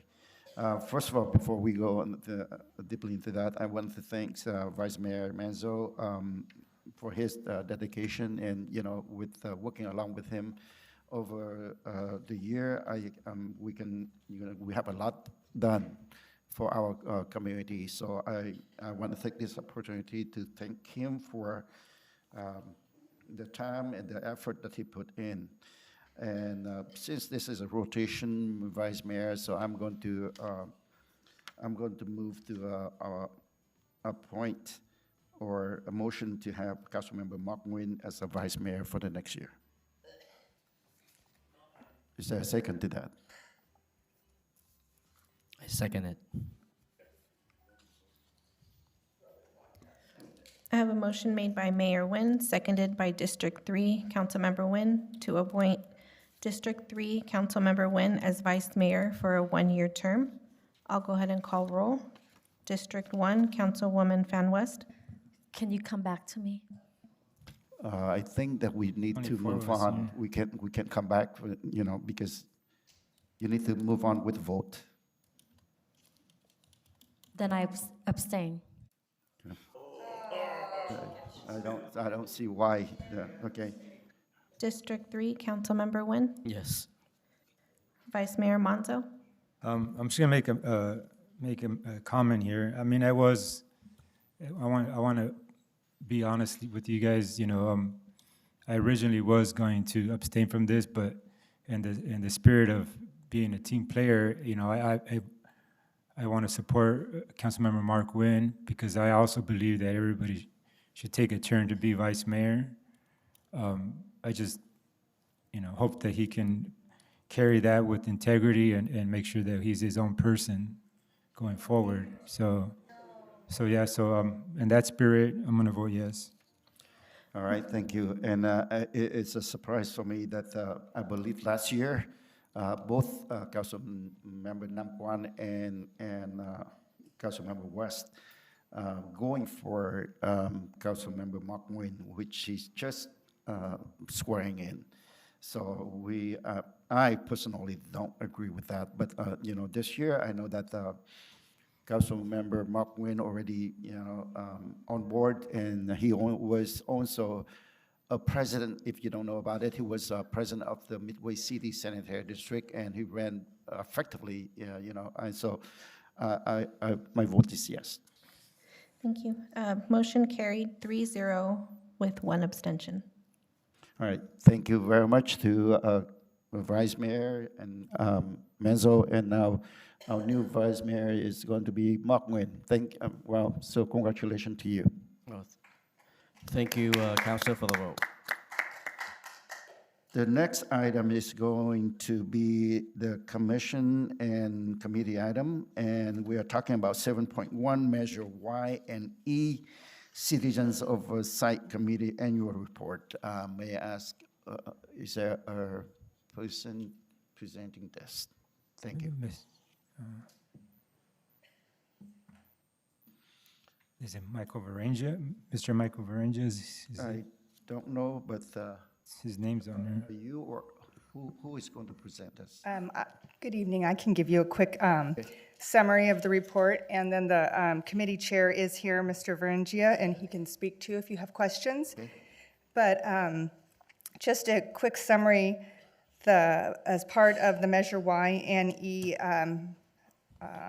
approval, a Citizens Oversight Committee was established, and it's made up by council-appointed members who meet twice a year to review the budget and the financial statements. And part of their responsibilities are to prepare an annual report and present it to the council, and that's what is attached to this report. The committee met several times and reviewed documents. So they met on January of 24 to get an update on the Measure Y. They met again on March 26 of 2024 to review the annual comprehensive financial report for fiscal year 22-23. They met in May of 24 for ethics training. They met in November of 24 to review the budget for fiscal year 24-25. On April 2nd of 2025, they reviewed the annual comprehensive financial report for fiscal year 23-24 and the mid-year budget review for fiscal year 24-25. And also on June 3rd of 25, they reviewed the fiscal year 25-26 proposed budget. And then just to recap, the revenue that the city has received from Measures Y and E since implementation are as follows. In fiscal year 22-23, this city received $3.6 million from Measure Y. In fiscal year 23-24, the city received $15.4 million from Measure Y. The estimate for fiscal year 24-25 was $21.9 million, and the budget for 25-26 is almost $23 million. And like I said, Mr. Varengia is here if you have any questions. Yes, thank you very much for your report.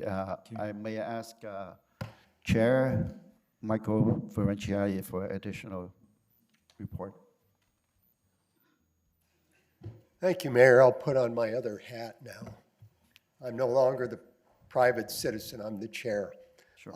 Please don't ask me about anything technical about the report. That's way above my pay grade. I understand you just stepped into this role not too long ago, so no worry. Absolutely. One thing that we were really, I guess you'd say, excited about was the fact that Westminster had a balanced budget. A lot of cities work hard to get to that point, and a lot of cities really aren't quite able to do it. But it looks really good. I would love to see this continue on to the next year, but that's up to you folks and how you spend the money and what you spend it on. There was a couple things that you voted on this evening that are extremely important, and that's the Axon program and also the all of your, God, I just went blank, I'm sorry. My wife's gonna kill me for this. No worries, no worries. Thank you very much. I know that, like I mentioned, that you just stepped into this role, but you already take charge as a chair for the committee. So I appreciate, for taking additional Thank responsibility. you very much, Mayor. It's Thank you appreciated. very much. It's been different for me because I'm not somebody who dealt with a lot of that. Going back a lot of years when I was on the school board, I was a little bit different. But it's getting back into this. But Ms. Bax keeps us going in the proper direction that we're supposed to be going. You make me proud because I remember I was appointing you into that. That's role. correct, And sir, so, you did. So you step up. Thank you so much. Thank you. With that, I move to approve, receive and file. this Yes, item. I have a question Yes, for please. the finance director. When does the report get out to the community? Do you know? We were waiting for this to be presented to the council, and then we'll send it out. Okay, thank you. All right, I think I have motioned to receive and file. Is there a second to that? Second. Second. All right, second by Councilmember Mark Nguyen. I have a motion made by Mayor Nguyen, seconded by Vice Mayor Nguyen to receive and file. All right, I'm sorry, I have to call you my vice mayor now. All right, thank you. Okay, I'll go ahead and call roll. District 1, Councilwoman Fan West. Fan West, aye. District 2, Councilmember Monzo. Yes. Vice Mayor Nguyen. Now it's your turn. Yes. Mayor Nguyen. Yes. Motion carried 4-0. All right, 7.2, request for parking restriction on the west side of Magnolia Street between Westminster Boulevard and Hazard Avenue for the third southbound travel lane, T.C.92-105.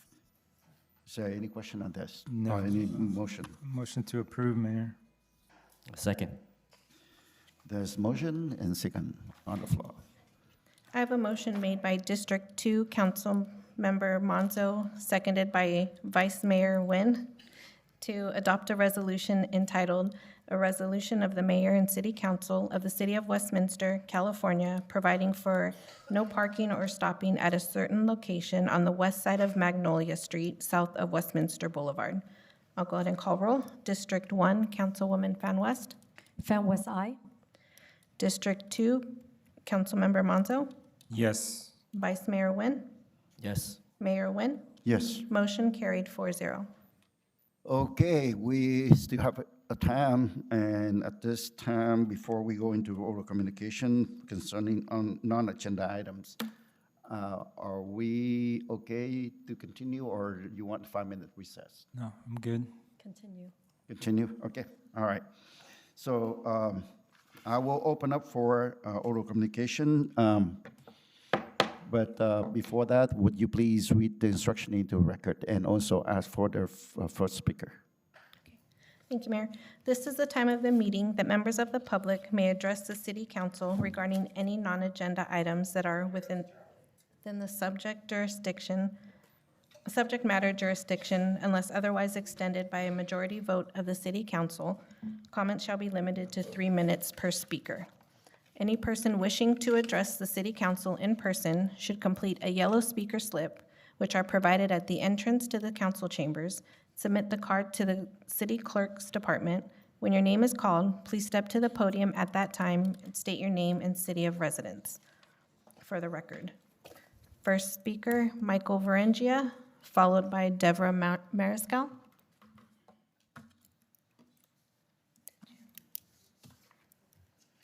Okay, the other hat's on now.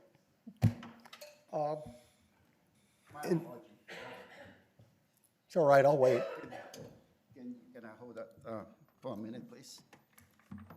My apologies, I do have the comment before this oral communication so that you can understand. Before I open for public comment, I want you to know that we welcome your inputs. Please keep your remark respectful and polite. I also want to address some rumors that have been circulating around, as they do not reflect the facts. Let me be crystal clear on a few points. Regarding to the Rose Center, as mentioned at our last meeting, nothing is changing at the center, except that we are beginning a fair and open process to select an operator who meets our city new objective and requirements. That's very clear. Please, it's my time. Use of the center. The use of the center will remain the same.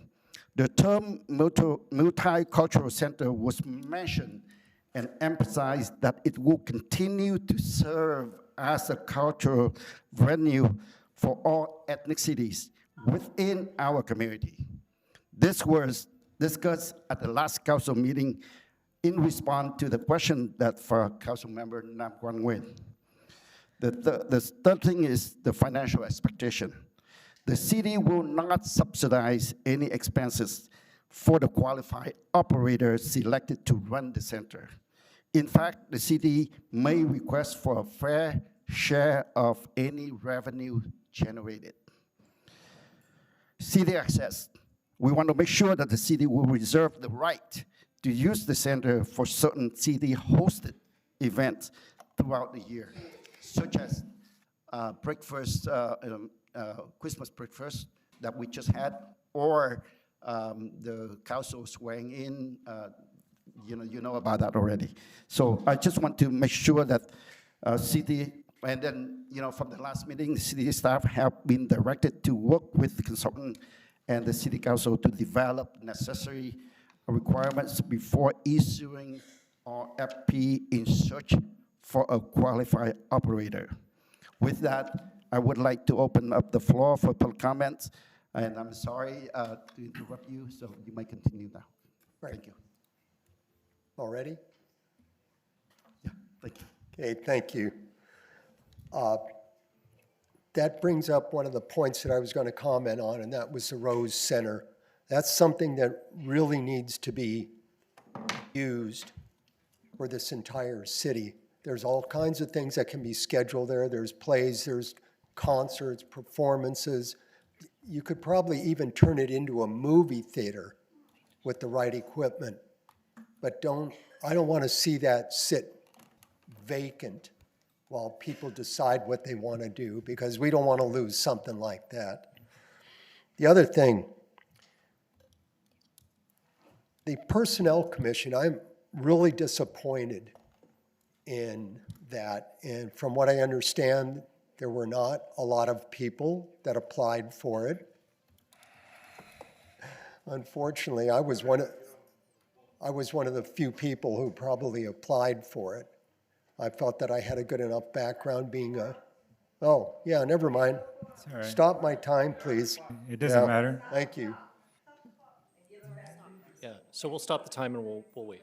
Thank you. You should probably know the rules by now, but it's all right. No.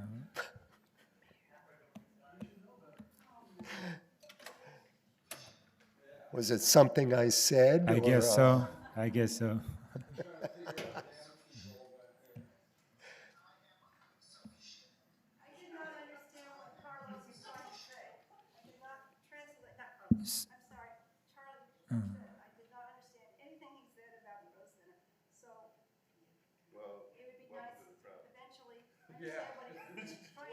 It's called spin. Inaudible spin. Spin. It's political spin. To shut us up, to try to intimidate you from speaking on the topic. Vice Mayor. And then they leave. Vice Mayor. Because they don't want to hear you talk. Let's just call for a 5-minute recess. Yep. Where's your Bubba? Where's your Bubba? Oh, there's Bubba. No. We'll just do it.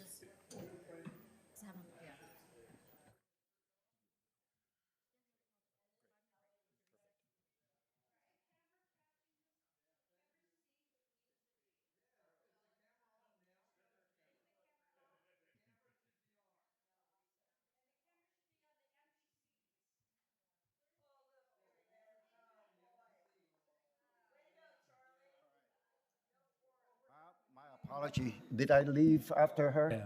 Oh, I left after her, so sorry, it's my fault. Where's Amy? I didn't know that she wasn't there. Okay. All right, sorry about Ready? that. Go ahead. Do we need Very to good. That's all right. We're Go used. ahead. Go ahead and restart for her. We call for recess. Oh, okay. All right.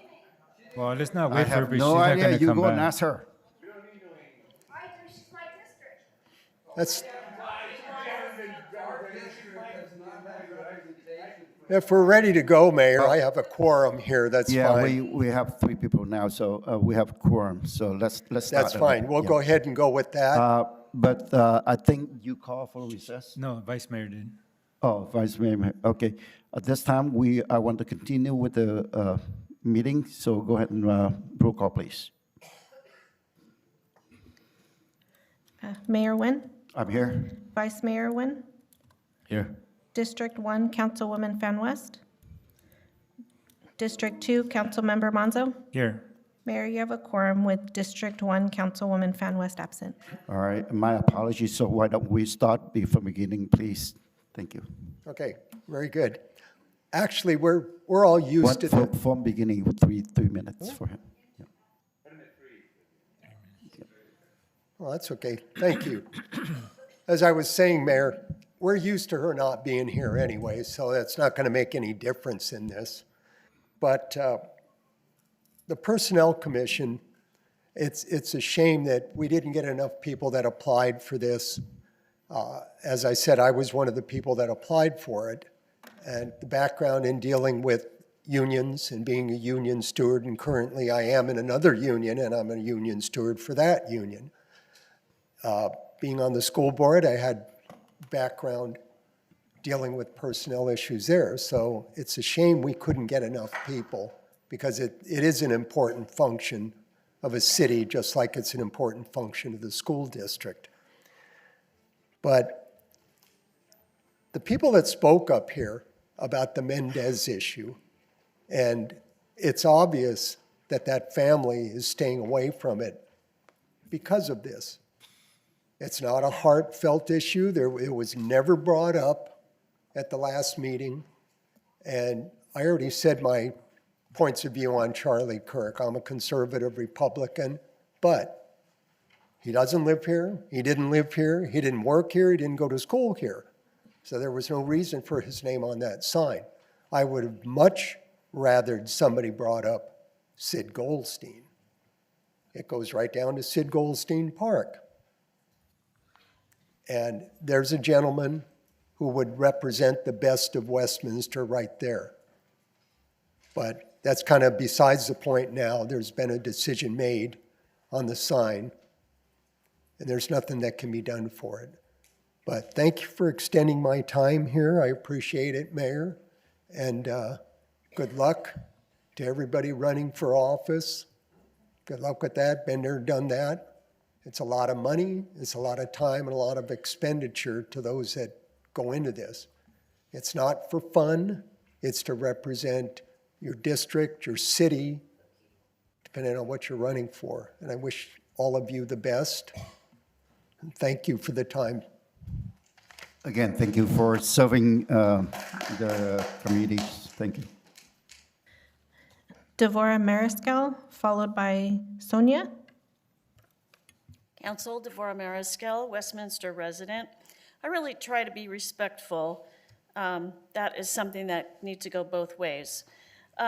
Renaming the All-American Way, what an honor that we were given so many years ago to have that name, and to add to it or change it, what's the point here? I mean, I've heard of Charlie Kirk before, didn't really delve into his networking or his philosophies. I still haven't done it. I've got a lot of other things on my plate. What I do know is that he had no impact or relevance on Westminster at all. Could even spell Westminster, because a lot of people who live here can't spell it right either. There's absolutely no reason, for this change other than for political grandstanding, as we said before. And we have gotten a lot of attention nationally. I have friends on the East Coast that call me and say, "What the heck is going on with Westminster?" Repeal your decision on that. It's not what the residents want. I think we've made that pretty clear. As for the Rose Center, again, Charlie, we had a hard time understanding what you said, but their contract should be extended. I've been to several things there. We want all of Westminster to be represented there. Different plays, concerts, whatever it is. If we need to make more revenue for that, then maybe the contract can be renegotiated, but it shouldn't just be stopped. And I think a lot of other people, hold on, you guys, come on. Let me have my 5 seconds. I think other people will probably say it a little more eloquently than I have, but we need to let them continue. Okay, so my last point, you were all elected to represent Westminster. not the county, not the state, not the United States. Westminster. Focus on Westminster. Do what's right for Westminster. Carlos, I so appreciate you standing up, against some of the other things that other people have had. Now, I'm going to quote Leonard Nimoy as Spock. The needs of the many outweigh the needs of the one, the one, the one, the one.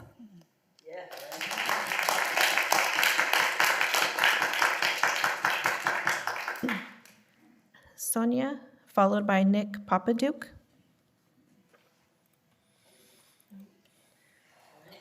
Nick Papaduke, followed by Robert Harrison. First, I'd like to apologize to Mayor Nguyen.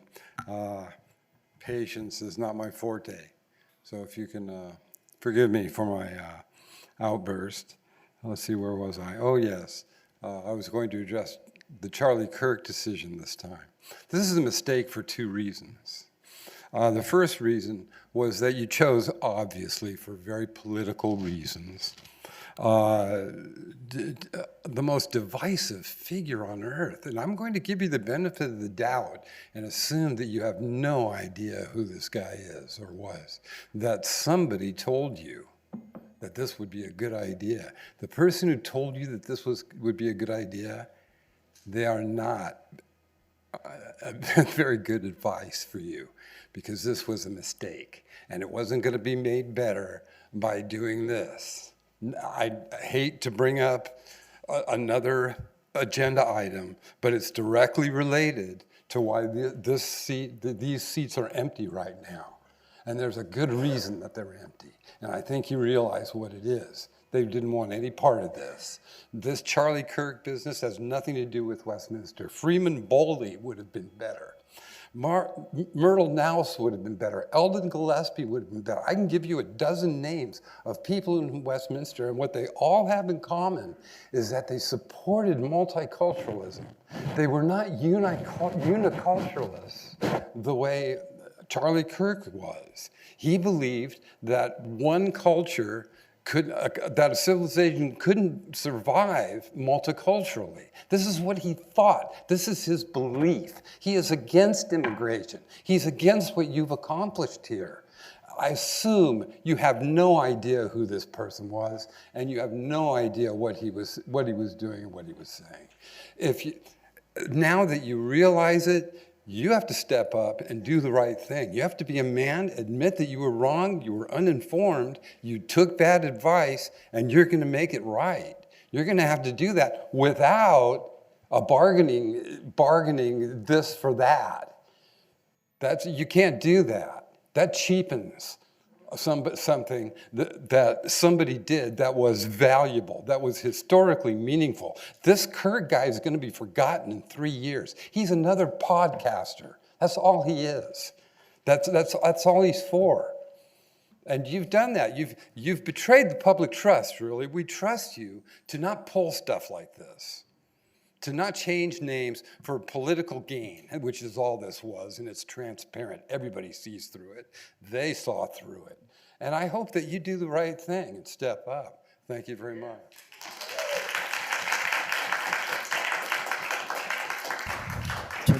Just briefly, you apologize and I apologize, but I just want to let you know that we have the non-agenda item and non-agenda item, so that's why I didn't stop you at this time. Mr. Mayor, City Council staff, I want to start out with integrity. November 1st, 2002, the City of Westminster wants to pay homage to a local hero. Sid Goldstein, one of the most acclaimed decorated soldiers of World War II, received the Distinguished Service Cross, our nation's second highest honor. He received the Italian Cross of Valor. For Korea, the Legion of Valor. Sid Goldstein resided in Westminster for 41 years, served as mayor, and was active in veteran and civic activities. Freedom Park was named for him and the Vietnam War Memorial placed there. The city later renamed a small section of Monroe Street All American Way as a testament of the sacrifice, honor, and patriotic service of Sid. And all that paid the ultimate price during the Vietnam War, the 58,000 Americans, 300,000 South Vietnamese, are honored with Freedom Park and All American Way. More integrity. Margie Rice, Kermit Marsh, Frank Fry, Tony Lamb, Russell Paris, Charles Smith, Greg Mandeville. They represented all of the city of Westminster and not any political party or special ethnic group. This needs to be said. Hate me if you want. Westminster, an all-American city made up of Asians, 50%, which were Vietnamese, Chinese, Japanese, white, about 24%, Hispanic, 25%, others. A predominant controlled city council by the Vietnamese does not represent all of the citizens and keeps trying to change the landscape of Westminster for Vietnamese only. Forward to 2025, November, Charlie Kirk, patriotic, modern-day St. Paul, great Christian values, probably never been to Westminster, never served in the military. That Freedom Park and All-American Way is meant. I like Charlie, okay? However, his name does not belong. It's a political, couple council members running for higher office, honoring Charlie Kirk by adding his name to All-American Way to enhance their political appeal. With a national matter, it's not for just Westminster. This has created community division, conservatives, liberals, Democrats, Republicans. Being on the city council should be an honor, focusing on city fiscal challenges. Thank you. Division. Thank you. Janice Roby, followed by Connie Cohan.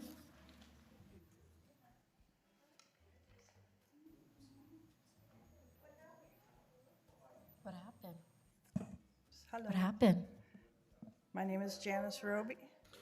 No, go ahead. All right, my name is Janice Roby. I've lived in Westminster for 39 years. I'm going to read an obituary of Charlie Kirk.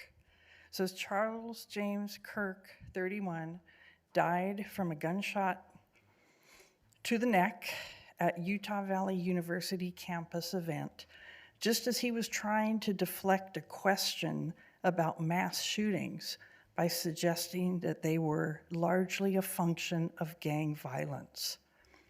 He died with a net worth of $12 million, which he made by espousing horrific and bigoted views in the name of advancing Christian nationalism. The foundation of his empire was the group he co-founded and led, Turning Point USA, which is a key youth recruitment arm of the MAGA movement. Kirk was able to launch Turning Point at the age of 18 because he received money from Tea Party member Bill Montgomery, right-wing donor Foster Feiss, and his own father, also a prolific right-wing donor. He was an unrepentant racist, transphobe, homophobe, and misogynist who often wrapped his bigotry in Bible verses because there was no other way to pretend that it was morally correct. I don't think you should name that street after him. Thank you.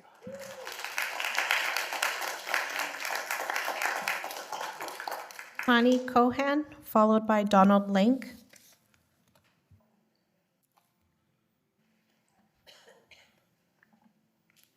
Okay, first I'd like to say before I forget, I want to give kudos to the Public Works Department.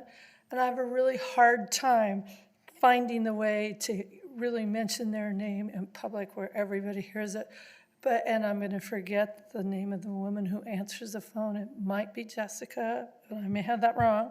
And Mr. Wade, during the rains, we had graffiti that it was in our neighborhood, and he managed to, I called a few days before, and then I was wondering, well, when is this going to happen? And they managed to take care of it before the rains, which was a really big deal because then it was going to be a lot of mud to get through. So I want to really just thank them very much. And I know that there are very few hands to do those jobs. So any monies you can get toward more employees to take care of that, we'd love that. When I think of the Rose Center and thinking of it as being reimagined into a cultural center, I have to say you have to commend the people who've been running it for many years, because even last spring when I was there, hearing Mr. Nelson's voice telling us no food in here, we're going to keep this very nice forever, and they have. So I really recommend that you figure out a way to work with these people, because they have taken care of that building and take care of the community and bring children into it. So I really appreciate that. And I am not a friend of Charlie Kirk, nor would I ever be. And I strongly encourage you to change your decision. Thank you.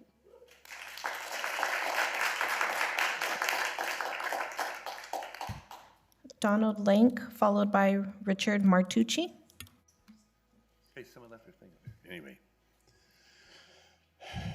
Questions that I don't really know the answer to. Is the Rose Center owned by the city? And Yes. It's a building that the city owns. The answer is yes. Okay. Well, don't you pay for your buildings when you own them? Go ahead, go ahead.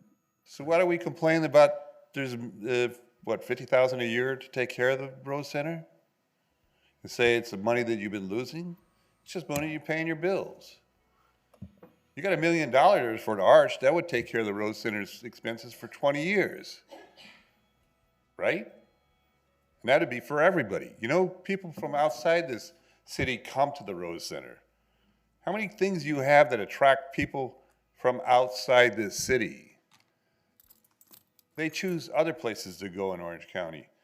They took care of the places they got and developed them to attract people. We're trying to just keep people away, I guess. And like I said in a post I did, you're kind of trying to build it, not a cultural center, but a cultural wall. We don't need that. And is there going to be conflicts of interest to whoever you give to run the Rose Center? There was no conflict of interest with the Friends of the Rose Center, and there's nobody could disagree with that statement. They were doing a good job. You paid for a study to say that that's what was a fact. They were running the place pretty good. They were underfunded and undermanned. You need to spend more money, and you probably would make more money. But it shouldn't, and conflicts of interest are going to come up, and the question of conflicts of interest are going to come up with the catering part of it, with the cultural part of it. So I'd watch myself. Thank you.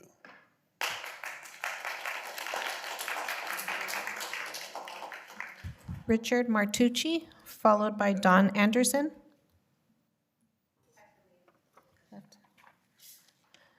Don Anderson.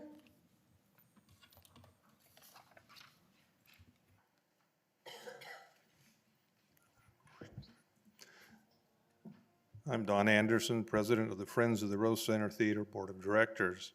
On November 12th, 2025, Mayor Nguyen, Vice Mayor Nguyen, and Councilmember Nguyen voted to not renew the lease with the Friends of the Rose Center to operate the Rose Center Theater. The Friends has been operating the theater for the past 20 years. During that time, over 1 million guests have been in the theater, and thousands of individuals have performed there, community groups and others. Ironically, the consultant hired by the city to evaluate the theater told you the Friends of the Rose Center Theater was a professional, well-run, nonprofit organization and a perfect fit to operate the Rose Center Theater. When you voted not to renew the lease with the Friends of the Rose Center, you took away from the residents of Westminster a wonderful community theater for some as yet unknown use.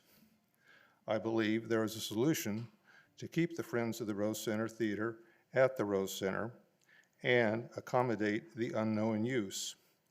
Have the City Council bring this matter back for reconsideration to use the large vacant banquet facility for the unknown use and renew the lease with the Friends of the Rose Center Theater to operate the theater.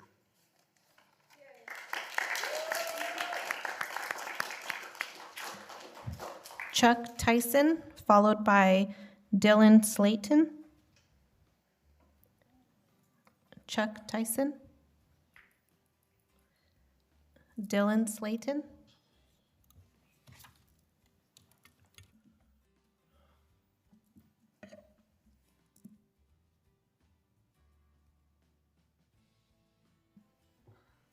Good evening, Council. My name is Dylan. I'm an alumni from Westminster High School, and I'm also, during that time, I was a proud member of the Orange County Academic Decathlon team, and the varsity team leads the team. I'm proud to advance this to the third place in the competition in 2020. That being said, nowadays, I am a constituent voter of District 1, and I'm also a licensed engineer in training in the state of California. In my studies for becoming an engineer in training, I took a course called economic analysis, or cost-benefit analysis, depending on where. And I see this as relevant to the renaming of Charlie Kirk Way because I see a particular problem with it, which is that people are going to want to steal the sign. And so there's really one of two options. Either you put enough security in preventing the sign from being stolen, or you just let it happen and just buy a bunch of copies in bulk and pay for the labor of replacing them as well. And I can't tell you which is cheaper, but I can tell you that there is a cheaper alternative to either of those, which is to not rename the street to Charlie Kirk Way. And with that money saves, we could also fund the Rose Center. Thank you.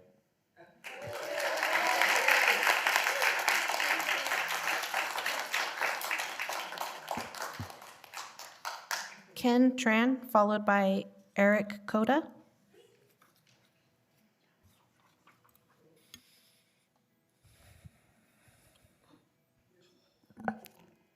Hello, good evening, Westminster City Council members. My name is Ken Tran. I'm an American-born Vietnamese Westminster resident of District 1.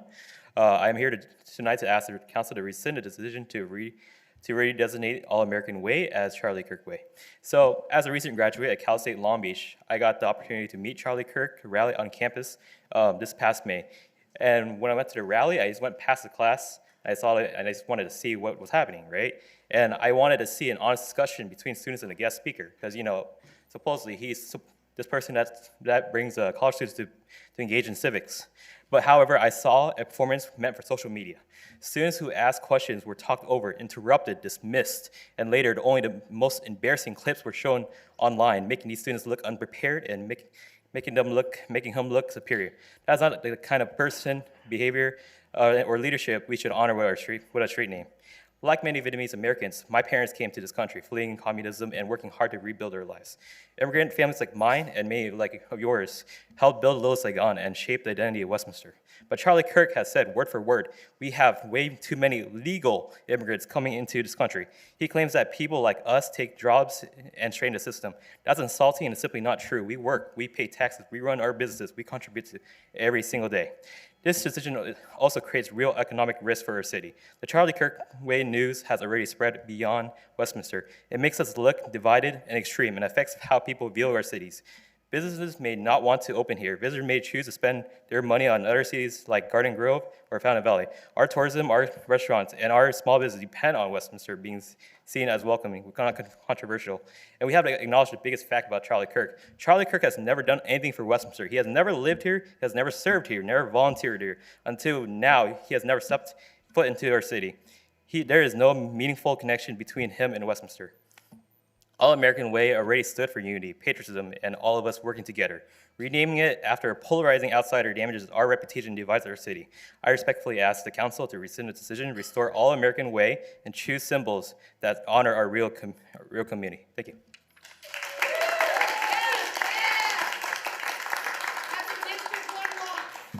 Eric Coda, followed by Luis Larson. Hello again. I kind of made my point earlier, so I'll be succinct. Like I mentioned, I come from a multicultural background. I have family who are Vietnamese. I have an honorary Ba Noi. I love Bun Ryu. I love the culture, and I think that that is part of what makes Westminster great, is this multiculturalism and the diversity. So when earlier the motion, I believe it was 5 point, in regards to the archway in Little Saigon, I think it's a great way to celebrate different cultures. Financially, I'm probably not the best person to make fiscal decisions, but I do understand the need for community and having icons such as an entryway to Little Saigon. However, I do see the irony in having that when you are promoting a street name for someone who is racist, who has made racist statements, as demonstrated by my fellow constituents speaking earlier. So additionally, as this gentleman said, you are losing the trust of your people when there's like almost like a flagrant and seemingly intentional, to a point where it can be laughable, disregard for our opinions, seemingly. And I do, I respect that you've sat here and taken a lot of criticism. I'm sure this is one of the first meetings where there's been a flame under your guys' chairs. So I respect, thank you for listening to us. But again, that is your job. So I would implore you to listen to your constituents and rescind a decision that seems to be fiscally irresponsible, as well as culturally divisive, and just not good PR for Westminster.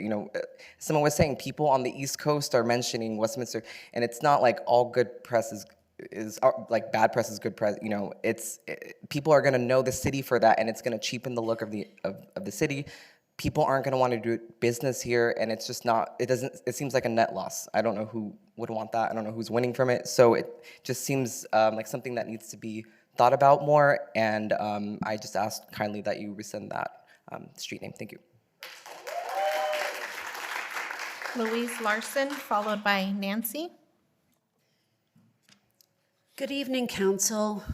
I'm Louise Larson, resident of Area 1, and also the chair of the Democratic Club of Westminster. And I'd like to start my comments out tonight by calling on all of you, hang on, Mayor Nguyen, you must be a fan of Donald Trump's, because he falls asleep in meetings too. I would really appreciate it. I'm not sleeping, I'm watching. You're just resting your eyes, okay. Well, I would appreciate it. We stayed up late. You're being paid to be here. I am paying attention and to we you, are okay? here Please, to talk go. to you, Go ahead. okay? So, what I would like to say is all of you should please rescind your vote immediately pronto. And the reason why is because you don't care about the ethics on it. You don't care about how ugly it looks. You don't care that you've basically sold your own people downriver for some weird vote. But I just want you to understand it has an economic fallout. I want you to pay attention. There is something called conscious consumerism. And if you don't understand what that is now, oh boy, are you going to. I want to explain to you that every decision that you've made about the naming of the American Way with Charlie Kirk's name on it is going to ripple through the community. And the day that sign arrives, you're in trouble. There's going to be a lot of cost with signs being taken, but it's a national issue. And you're going to have complications that are going to affect your businesses. That means people are going to be embarrassed to buy things here, everything from things at Target to, Honda and Toyota of Westminster, Lexus of Westminster. I mean, we are, this embarrassing, hideous story is going to ripple through American culture, and many, many people are going to boycott buying here, specifically because of your dumb vote. Okay, I really beg of you to rethink this and rescind it pronto. The other thing I want to mention before I run out of time is that you didn't extend the lease, or you didn't want to extend the people to keep on working at the Rose Theater.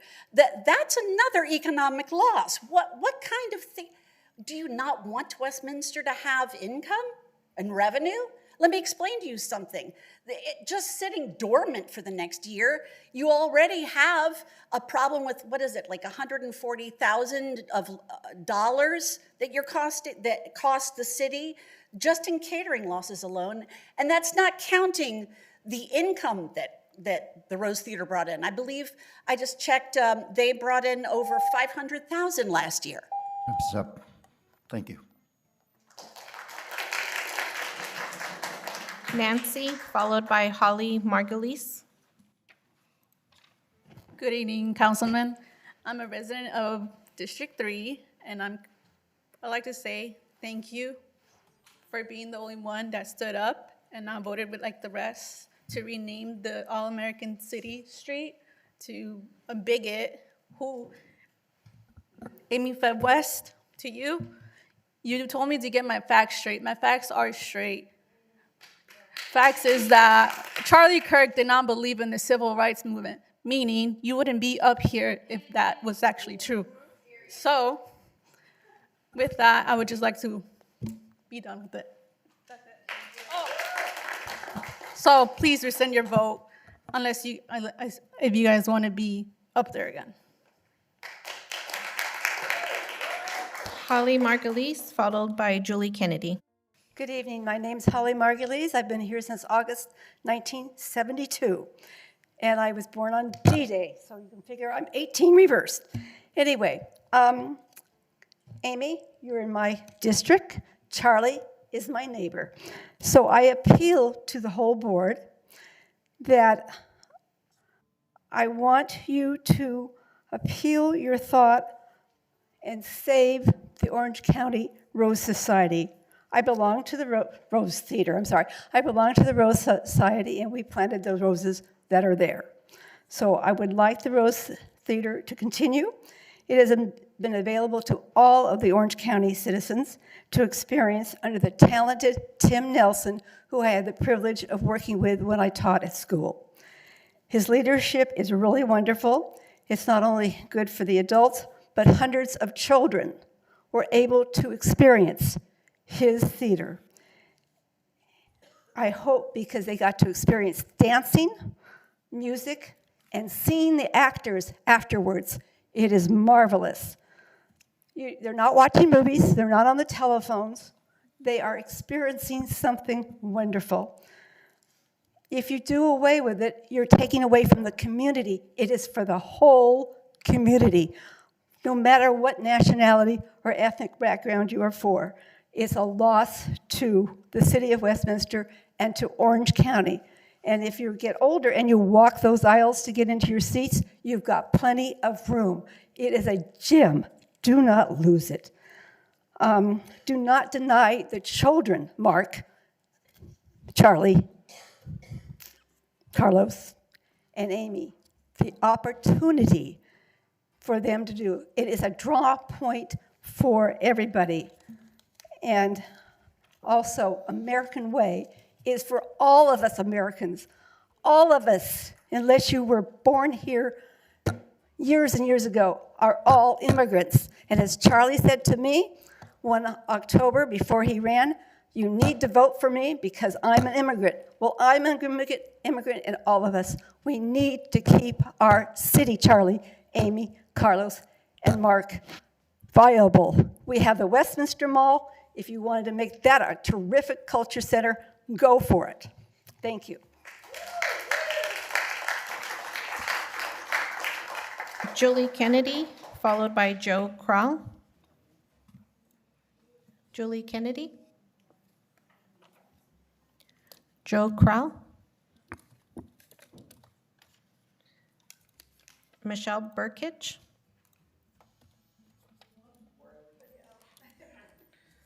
Alex Voss.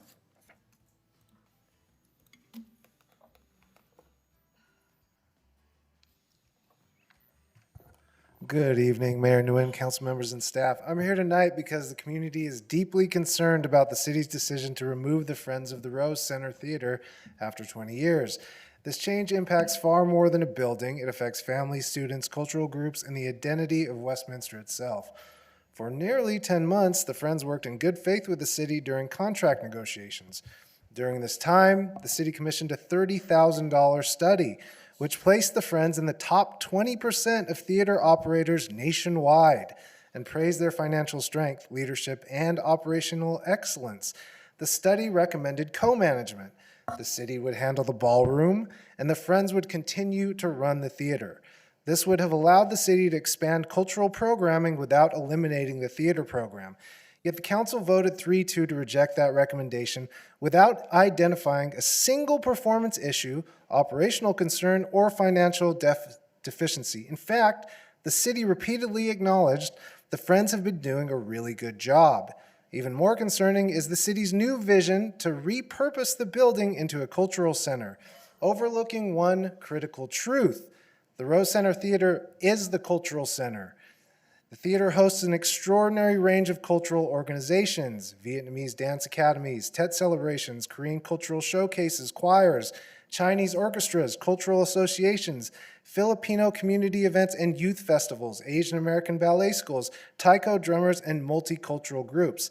These cultural organizations make up nearly 3/4 of the theater's annual rental calendar. The Rose Center is already doing the work the city claims it must repurpose the building to do. Financially, the Friends raise over $450,000 a year independently. The city's only costs $70,000 in utilities, which the Friends agreed to additional fees to offset. That amount is less than the cost of maintaining a single small park in Westminster, and far less than the millions spent on projects like that bike lane no one uses. The Friends asked for no funding from the city, no subsidies, no increase in taxpayer cost, only continue serving this community. Meanwhile, the community has spoken. On change.org, there's over 1,500 signatures on a petition to save the Rose Center in less than 2 weeks. So tonight, I ask you, why was the DNA study rejected?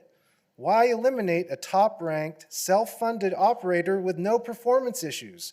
Why create a second cultural center when Westminster already has one, and when the theater already fills that role?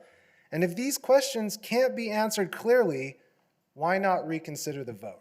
Thank you.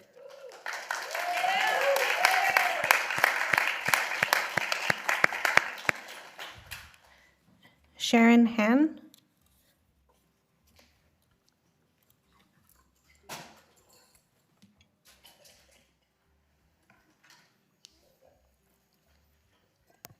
Good evening. I don't have any fancy speech written, or I just came up here because I saw a post on the West Newland community thing, and there was going to be a peaceful protest in regards to you naming, or not even naming, renaming some of it to Charlie Kirk Way. And I just wanted to come and give my support because I commend you for trying to do something that maybe is positive for the community, and I kind of felt that you wouldn't get any of that here. And so I wanted to come and give my support. I was a huge follower, and I've heard a lot of things out tonight. I'm on a lot of different posts everywhere. I follow a lot of stuff, and I firmly believe in researching information, and I've heard a lot of comments about things that were said or what beliefs are for Charlie, and those aren't true.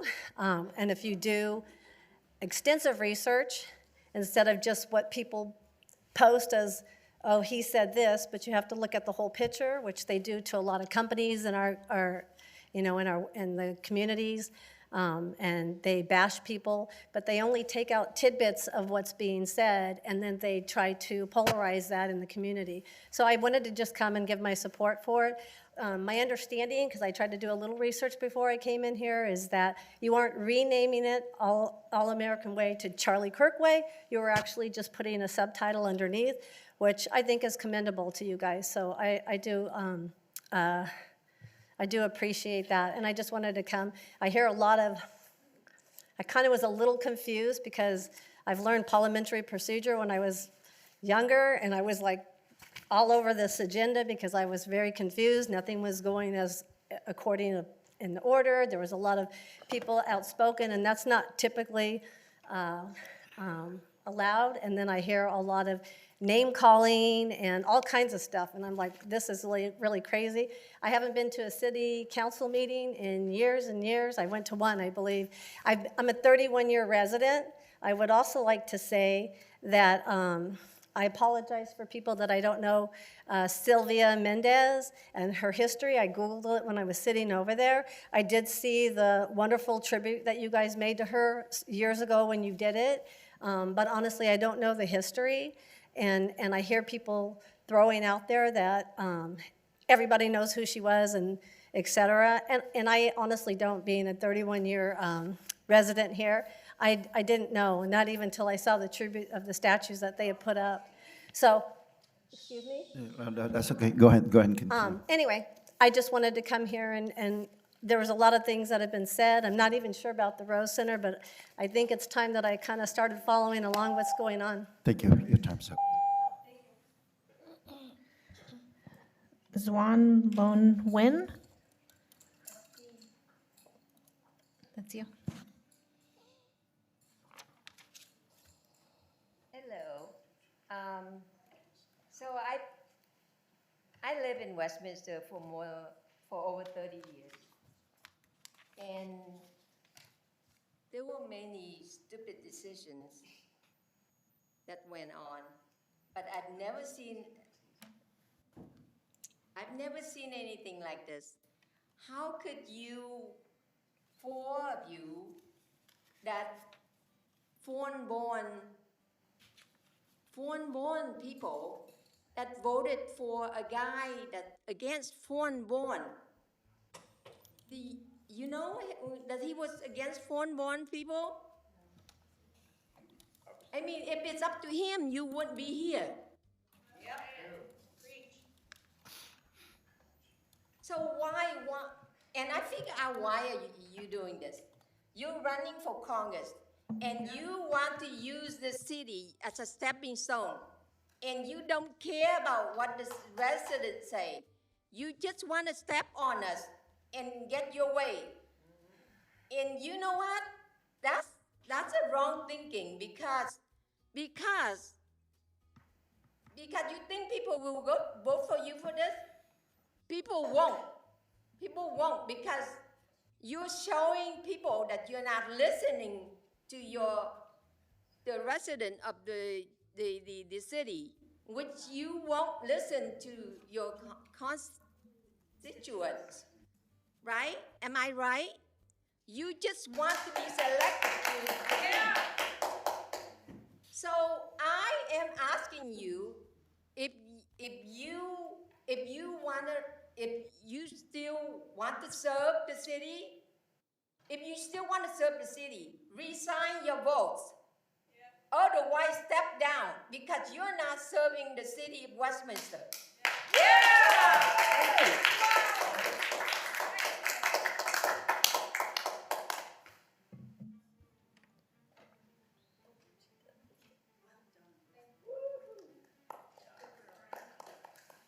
Brian Kay, followed by Brian Hong. Brian Kay. Brian Hong.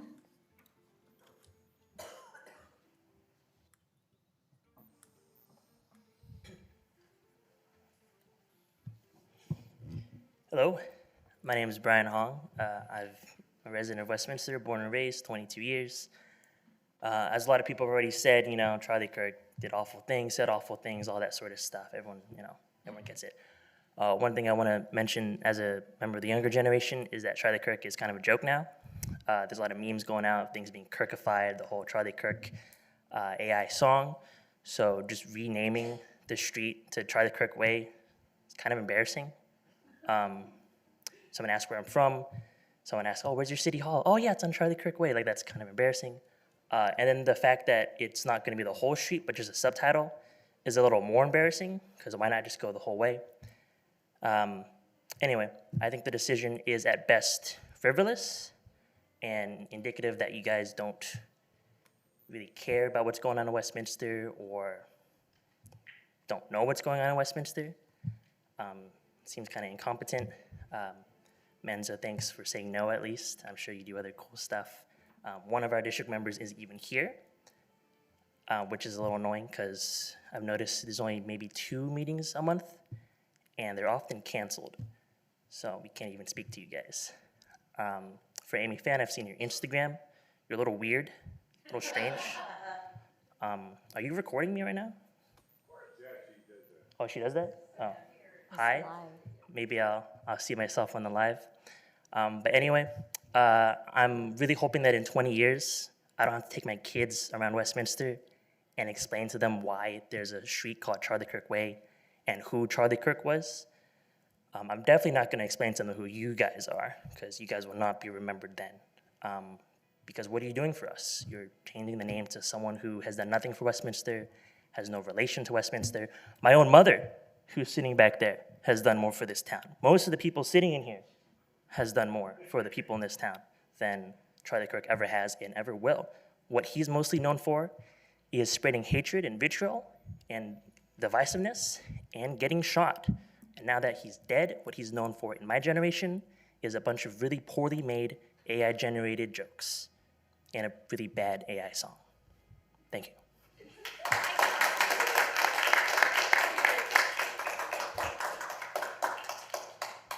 Thang Tran, followed by Helen Tran.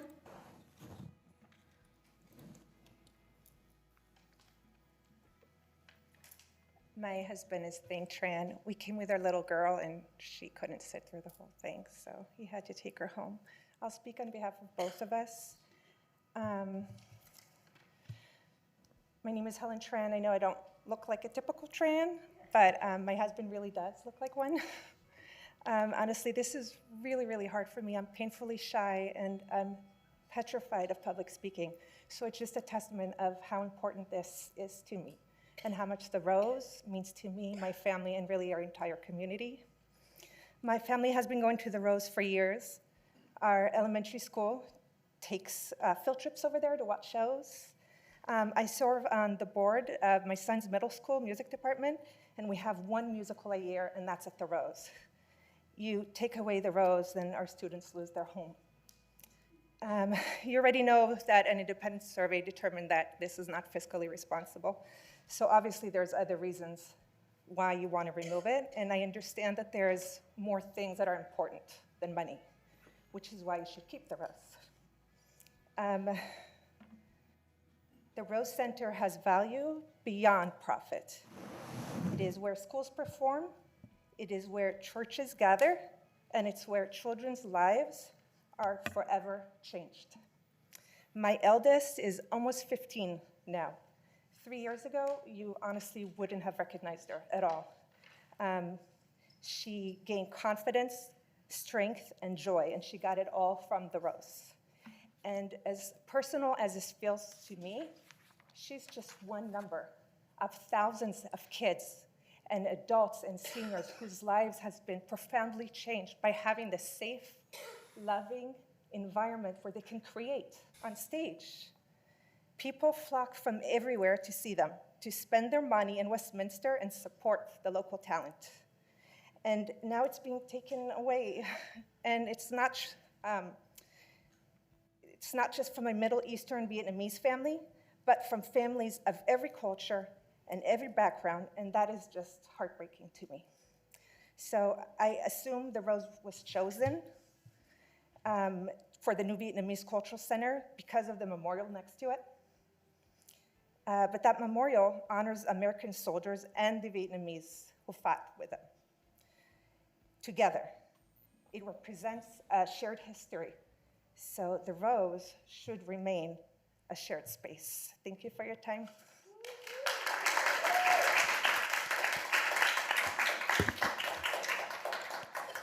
Jody Boyd, followed by Travis Blank. Jody Boyd. Travis Blank.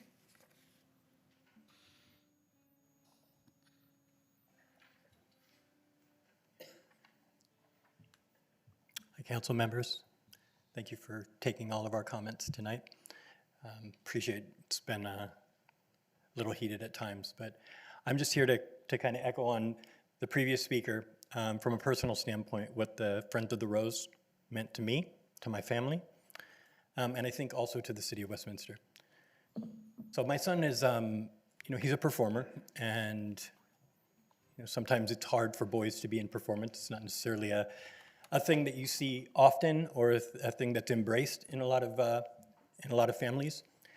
But he grew, and he was really embraced in the family of the Rose, and Tim Nelson, who's the director of the Rose, is just if any of you haven't taken the time to meet him personally and to take the time to have conversations with him and see what he's done in the community he's created, I would encourage you just to have that conversation. And after that conversation, if you still in good conscience feel that you can keep the same vote that you had originally, then that's up to you. But I would take the time, understand what it is that's going away. There are performances, one coming up this coming weekend. There's another one at the end of the month. If you are not going, please take the time. Just see what comes in through those doors and watch and feel, the people, and you'll see that it's valuable for this city and for all of us. In addition, I think it's beyond Westminster. These performers, these children who come up into this environment, they go out into the world. My son's in New York now. He's at his first year in university. And I promise you, he thinks of the Rose as his home. It's his place. And he talks about it to the people there in New York. He will be on Broadway one day. I'm very confident of that. There are other performers who've come through that cycle with the Rose, and they also are on Broadway now or have been on Broadway. They talk about these things in a larger scope, these things of love, inclusivity, things that matter to all of us in this room, no matter what. I don't want to get into the whole sign thing. I think that everybody in good faith is voting their conscience. I mean, if you think Charlie Kirk was a good man, put up a sign. If you don't, you'd be against it. I do know, because I've personally experienced it, the Rose Center Theater is nothing but good. And the Friends of the Rose were founded in 2006 by Mayor Rice. She was a big proponent of the arts. And I don't think it's something we'd want to lose in Westminster. Well, and actually, in all transparency, I'm from Fountain Valley. My son's from Fountain Valley. But these neighboring communities come to and look to the Rose as a place where we can go. We can still go because the arts are under siege around the world. It's just undervalued. So, thank you for your time. Thank you.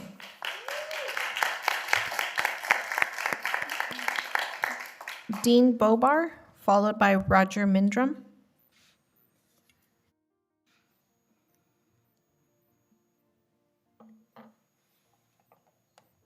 Hi, thank you for this time. I too am not currently a resident of Westminster. I live in Huntington Beach. My family and I have lived there for 16 years, but for several years I actually grew up as a youth and then a young adult in Westminster, so it's part of my history, part of my heritage. Just lived right down off of St. Mary's Circle, just right down the road in Westminster. And when I lived there, had neighbors, a couple that participated in the Rose Theater, and I also know church members at a church that I've been connected with, and most of all through my own kids who have participated in Rose Center Theater. And I'm not here to speak so much against the cultural center idea, but to speak for the Rose Theater. And I don't know all the ins and outs of the cultural center. I just want to urge you guys to get creative and think of some solutions to honor both. How can we pursue both things, whether it's at that building, whether it's both working in there or another place for the cultural center, or find another space to make both things work. And I just want to speak a bit about what it means to my family and I. And we were shocked when we heard about it when the email came through our connections on Thanksgiving week. And part of that is it's just been a great time where we've experienced so many shows. Our oldest daughter and our second child, our son, have done many shows there. And like Helen, our kids have really grown up in theater. They've gained confidence, skills. They've learned about endurance, being part of a team. That's our sports. And so I really don't want to see that lost for our family, lots of other families, for the community. It's really an intergenerational place where community gets to come together around the arts, experience joy. And so I just really want to encourage you guys to think outside the box and think of different ways to honor both the Cultural Center idea and the Rose Theater. And just to really reconsider that. And I don't know what that looks like, but I think that perhaps there might be other solutions. Thank you.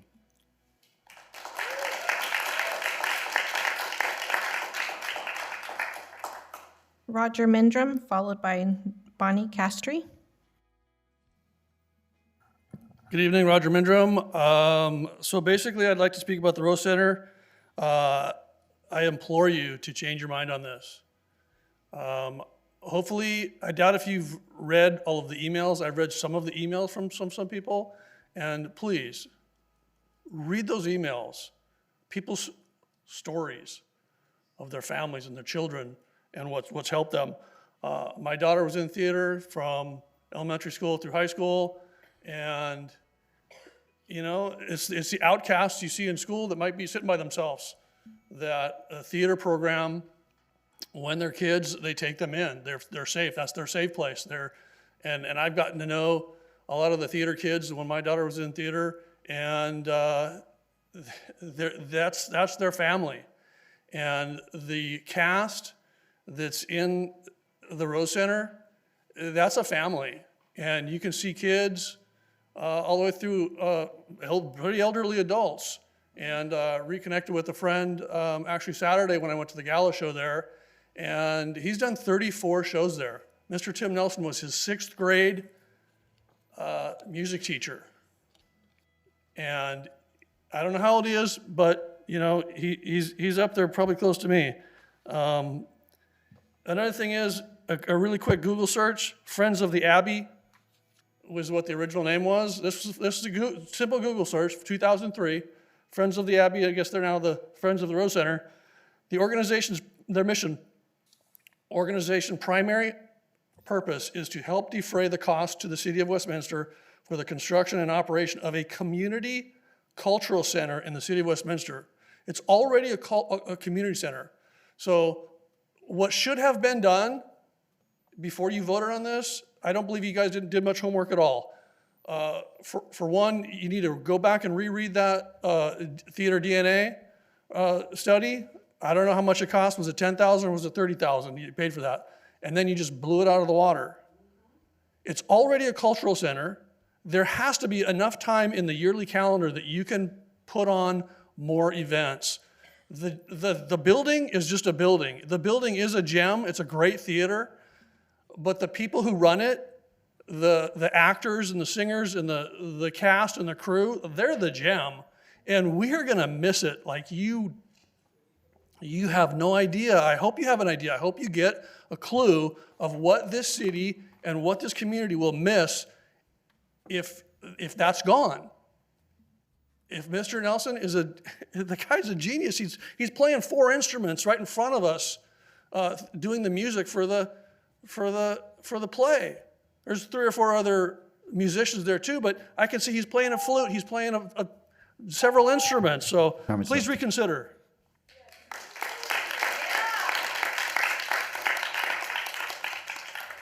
Bonnie Castry, followed by last speaker, Terry Raines. Good evening, Mayor Nguyen and honorable members of the City Council. I'm Bonnie Castry, a longtime member of the Huntington Beach Union High School District Board of Trustees. As you know, I've spoken with you in the last couple of meetings regarding the Rose Center. It's important that the Rose Center continue to be run by the current management team, in my opinion. I'll not reiterate all of my comments from the last couple of weeks, because I'm sure that you already have heard them and had an opportunity to review them, as they're always on your tapes. I was here the afternoon that you all received the verbal report from your consulting team, whom you hired to investigate the center's operations and to make recommendations regarding those operations of both the banquet operation as well as the theater. The Rose Center, as separately managed. In that report, they acknowledged that the theater was very well run and among the top theaters in the United States. They recommended the continuation of the current arrangement with the Rose Center. And they recommended to you and told you that it's a respected community cultural resource. I emphasize cultural. Therefore, I was surprised to learn that you failed to act positively on this part of the report. I'm here tonight to appeal to you to revisit the report and to read its full recommendation again and to reconsider your 3-1-1 vote to discontinue the contract with the current management team. Reconsideration of that decision can be handled quite easily parliamentarily with a member who voted yes to simply make a motion for reconsideration of the decision. Then, if the motion is seconded and approved, the issue can be discussed again, and you can reconsider your vote. I think you've heard from our community tonight, our large community, not only the city of Westminster, but of the community of Orange. I suggest this is the theater at the Rose Center, is the cultural icon for all cultural modalities, including visual and all performing arts. Moreover, as the study apparently found, its activities support all ethnic groups. And it has a high concentration of Vietnamese participation, which my understanding is that you're looking for more of. It would indeed be tragic to lose this wonderful, culturally diverse center for the performing arts, Ma'am, your art time is up. lovers. Thank you.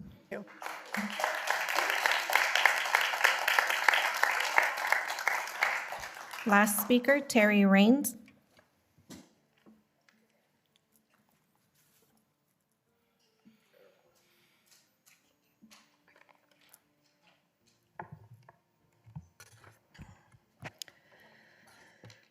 United we stand, divided we fall. Only one council member lives by that motto, Vice Mayor Manzo, who, God willing, will be our next mayor in 2026. The rest of you are hell-bent on dividing this community along racial, religious, and partisan lines. The decision to honor Charlie Kirk on All-American Way is an insult to the very people that define our city, the very people you're supposed to represent. Westminster is one of the most racially diverse and immigrant-rich cities in California, with a large population of Vietnamese, Latino, and other communities who built this city culturally, economically, and historically. This Kirk redesignation of All-American Way is not only unwanted, but fundamentally misaligned with our values and our people. Honoring a national political figure known for strong rhetoric against immigration sends the wrong message about who belongs here. Listen up, Charlie, Amy, Mark, and Nam Quan. You're foreign-born immigrants from Vietnam who came after the fall of Saigon. Kirk's comments were often hostile towards immigrants and people of color and were socially exclusionary and dismissive of multicultural communities like ours. If Kirk had his way, you would not be living in this country, let alone holding public office. Kirk's outspoken promotion of Christian nationalism clashes with Westminster's multi-faith landscape, which includes Buddhists, Catholics, Protestants, and the Jewish community. The street redesignation is a blatant, hyper-partisan campaign maneuver that will literally destroy a unifying landmark in favor of a divisive activist with zero ties to our city. Don't politicize our inclusive civic space. All-American Way is home to the people's City Hall, Police Department, Rose Center Theater, Coastline College's Lejao campus, Sid Goldstein Freedom Park with the Vietnam War Memorial, and the library and West Justice Center are right around the corner. The name All-American Way is inclusive to us all. Westminster won the All-American City and Community Award from the National Civic League in 1996 for dealing successfully with racial and ethnic diversity and discord. It was the only city to receive the award that year, soon after All-American Way was born. Newsflash, your constituents are not all Republican or Vietnamese or Christian, and they don't even agree with this. City Council is a nonpartisan, non-religious seat, and you must represent us all. California's Constitution explicitly states that city elective offices shall be nonpartisan. So listen up. We're done with your bad decisions, and we're done with you, Charlie, Amy, Mark, and Nam Quan. We deserve fair, nonpartisan, secular leadership that supports all immigrants, respects all faiths, represents all ethnicities, and protects all of our city assets. You four are not it. Don't vote for Charlie or Amy for Congress in 2026, and don't vote for any one of these four for city council ever again. And I have something for you, Charlie, that I want you to hear because it's your own words, and we agree. I am a piece of shit. Yep. I am a piece of shit. I'm so glad that's the one truthful thing you've said. Thank you. Mayor, I have no further speakers. All right. Thank you very much. Mr. Mayor, First- may I briefly address? No, I'm first. Okay, go ahead, Mr. Mayor. Let me finish my first, okay? Not a problem. I'll be briefly talking about it. Yes. You know, attracting or cutting the whole speech that I have is not the right thing to do. And that's a shame, whoever doing that. Now, let me briefly tell you about two things. About the Charlie Kirk way or American Charlie Kirk way. I respect you for your opinions. You have your opinions. I hear you, okay? Leave it that way. Second, about the Rose Center, I have told you everything already. I'm not going to repeat that again. But some of the things that you don't know, let me tell you. Number one, this is the second extension that Friends of Abby asking to extend it. Okay, this is not the first time. The second time they asked to extend it.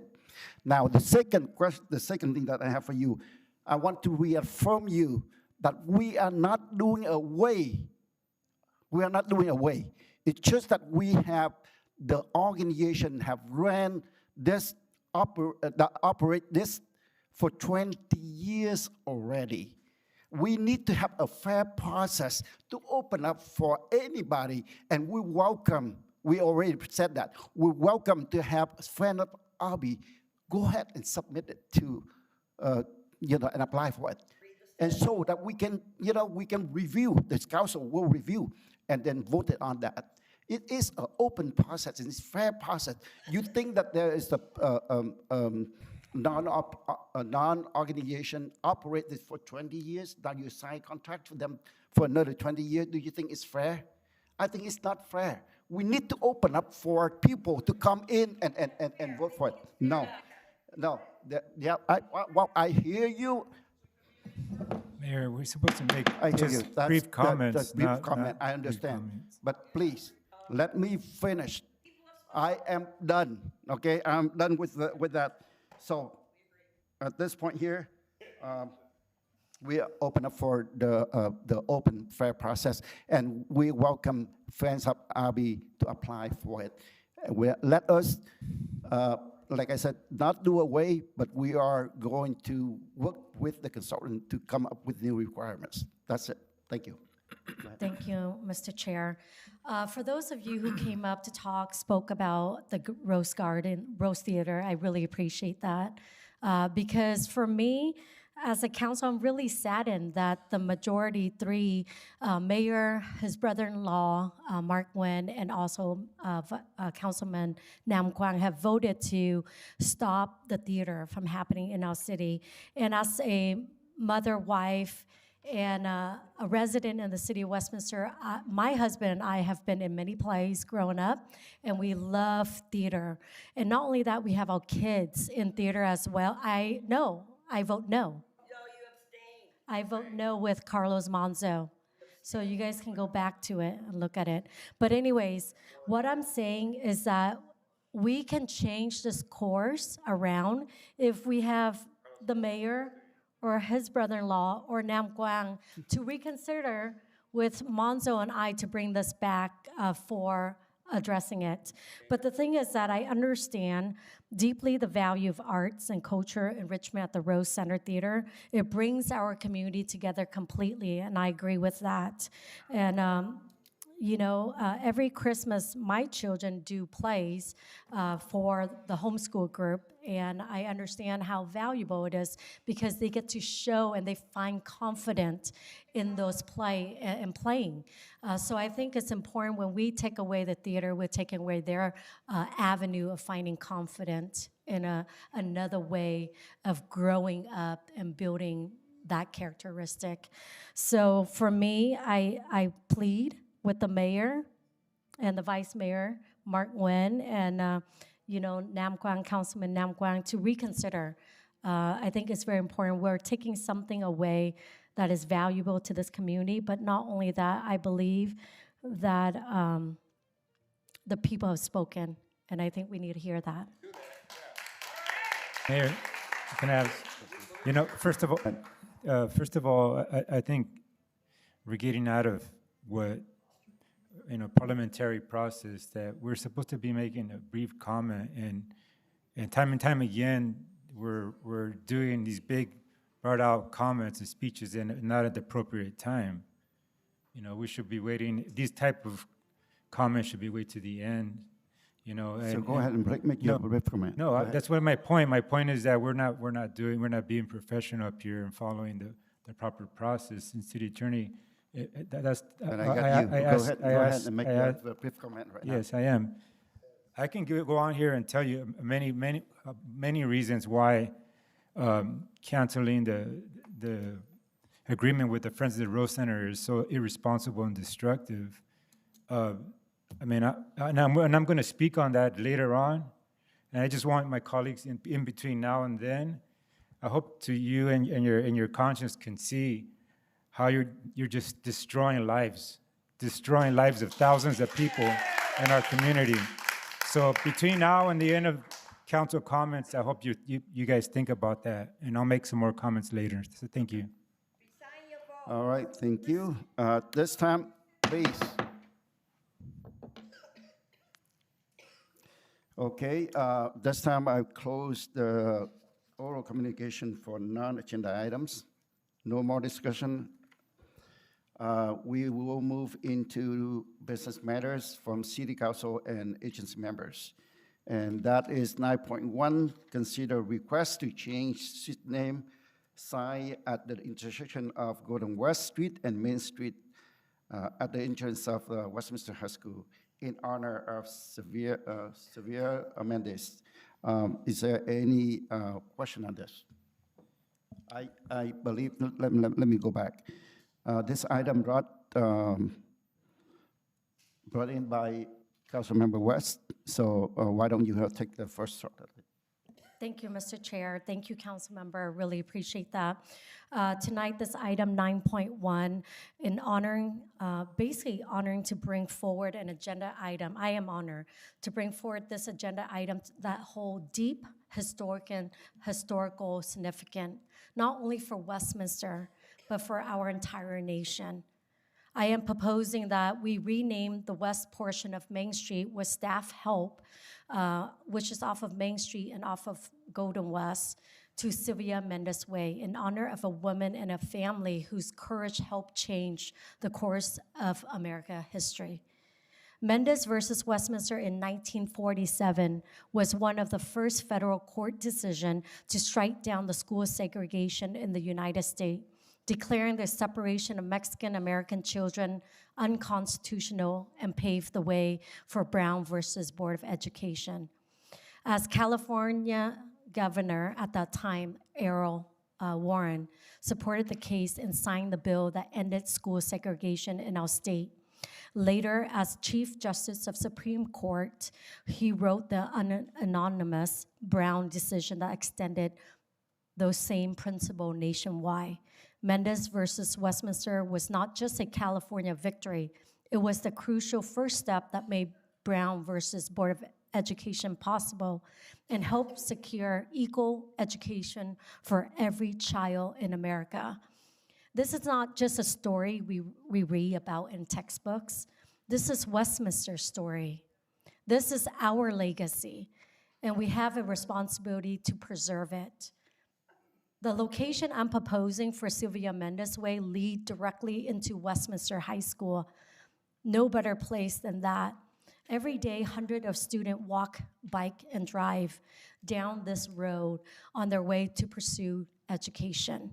An opportunity where Sylvia Mendes and her family fought to secure all children regardless of their background or ethnicity. By renaming this street, we are ensuring that the future generations understand the impact this family had. We are reminding our youth that justice often began with ordinary people choosing to do extraordinary things. And we are publicly acknowledging that Westminster played a pivotal role in the fight for equality in America. This renaming is more than symbolic. It is a commitment to honor the past, educate our present, and inspire our future. I encourage my colleagues tonight and the community to join me in recognizing Sylvia Mendes and her family for their historical contribution. Let us honor them in ways that will stand the test of time. And now, Mr. Chair, I ask for a second to my motion to approve this agenda as is. All right. Before I ask for if there's any second, I'd like to see if there's any additional comment. Yes, Mayor, I have a couple comments. Thank you, Mayor. I just want to read here real quick. This is a small sign on a pole. It's not the changing of a street name. It's simply a small sign on a pole. All right. That hardly matches the weight of what Sylvia Mendes has done for this country. Her courage as a child helped end school segregation in California and set the stage for desegregation across the entire United States, changing the lives of millions of children. Her decades of speaking, educating, and advocating for equal opportunity have shaped our nation's understanding of civil rights, belonging, and fairness in public education. A contribution of that scale deserves monuments, curriculum, scholarships, and living commitments to equity, not just a sign on a pole. For somebody who's contributed that much to our whole entire nation, deserves a lot more than that. So my thinking of that is that when we came to design the Mendes Monument Park, the tribute, there was a lot of collaboration, between the family and staff, between the family, staff, architects, engineers, the Orange County Department of Education. It was a big team effort to be able to make sure that we did that part correctly, to honor them justly. And this is not the way to do this. So, Mayor, with that, I think we should take the time to do some more research of how we can honor Sylvia herself, because the work in the park honors her parents, but Sylvia herself, as an adult, has traveled across our nation, speaking and educating our country. So yeah, I do believe that we should honor her personally with her name, but this is not the way to do it. We need to find a way and collaborate with her and our team and come up with and give us some staff and time to work with us, council, and Sylvia Mendes herself. So my motion is to, I want to make a substitute motion. There's the motion. There's no motion? Okay. Well, That's the motion, but there's no second yet. okay, so there's no second. So I want to make a motion to table this and give us time to collaborate with Sylvia Mendes and her family. Let me do this. I think that you have your comments already. Let us go through the comments, and I will ask if there is second to her. Okay. Address. And then if there is a second to her, then you can do the substitute motion.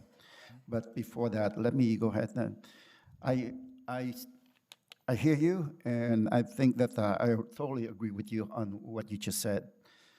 And ever since I became, a council member here in the city of Westminster, I always supported the initiative, any kind of initiative for the mandates, especially for the park. I was there for the celebration and everything, so I am all for that. But the mandates case is an important part of our American history and our city's history.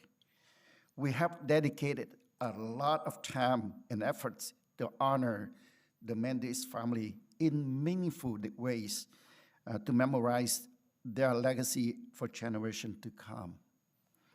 In the past, our staff and council have collaborated with the Mendes family, and this has resulted in Mendes Monument Park and the trail. While I appreciate Councilwoman West's desire to designate a street name, I believe we need to take the time to engage the Mendes family to determine how they would like to be honored, instead of forcing something on them without careful thoughts. And before the meeting, Councilmember West asked me to move the item, in front.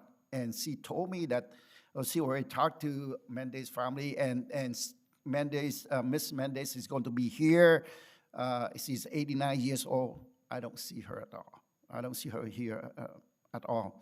So I don't think that, what you are telling me is true. This is the second time already. Last time you told me something that I don't want to mention about that, but this is the second time that you tell me something that is not true. So at this point here, I will second you for, let me go back. Is there a second to Councilmember West's motion? Well, I want to address what Carlos Manzo, Councilman Carlos Manzo had Okay, addressed. we can go for second round, and then we can do that. Okay. Yeah. This is your second round, okay? Does Mark want to say, Vice Mayor? Yes, I agree with the mayor and Carlos, Councilman Manzo. I think the sign is such an insignificant street to be named after Sylvia Mendes. I think with her legacy, there needs to be more collaboration with the city and collaboration with her in terms of how we can honor her. I think that the street is such a small street to begin with. So I agree with you, Mayor, and Councilman Carlos Manzo. All right, thank you. So is there a second to, Can I well, you want, address? go ahead, Okay. the second round. Thank you, Mr. Chair. So I got an email from a supervisor of the second district, Vincent Simiento, and also Assemblyman Trita. Let me read their support of this letter, this agenda item 9.1 You to clock. address. We Let me are not, finish to address we don't have Monzo. time for you to read the. So this you- is second round, you- and I'm addressing Carlos Manzo. So let me finish, let- please. 4 minutes. So dear City Manager Gordon, Mayor, and City Council, thank you for considering the name of the street in honor of Sylvia Mendes and recognizing the work that the Mendes, Gomez, Palomino, Ramirez, and Estrada family did to desegregate local Orange County school. I am proud to serve as an elected supervisor of Orange County 2nd District, which encompass a majority of the school district involving with the case. Their efforts in the groundbreaking Mendes versus Westminster have helped ensure equal access to educational opportunities nationwide by serving as a test case for Brown versus Board of Education. This proposed street naming will help to future educate the public about the legacy of one of Orange County's most significant civil rights milestones. I have support other similar efforts in neighboring cities to memorialize the extraordinary public service that these families undertake. I know that this street renaming will be an asset to the community of Westminster and Orange County. And let me also address Assemblyman Trita, dear Mayor Nguyen, and the member of the council. I am pleased to offer my support of Councilwoman West's proposal to dedicate a portion of Main Street near Westminster High School as Sylvia Mendez Way in the city of Westminster. As you may know, last year I authored legislation to ensure that future generation of California students learn about the historic Mendez versus Westminster School District of Orange County court case, and how this landmark civil rights decision helped pave the way for school desegregation in the United States well before Brown versus Board of Education. This street sign will serve as a meaningful reminder of the importance of the Mendez case, and it especially relevantly given the location adjacent to Westminster High School, inspiring students in the same arena where Sylvia's journey began. I respectfully request your favorable consideration of this item. I hope you would join me in ensuring that Sylvia Mendez's legacy continue to shine as a beacon for the students and family throughout Westminster. Assemblyman Trita, District 70, and also Supervisor District 2. Thank you for your support in this renaming the street. So I encourage and ask the council would consider that and support that. All right, thank you, Councilmember West. Is there a second to Councilmember West, a motion? No, but can I make a comment? Okay, for sure, that? please.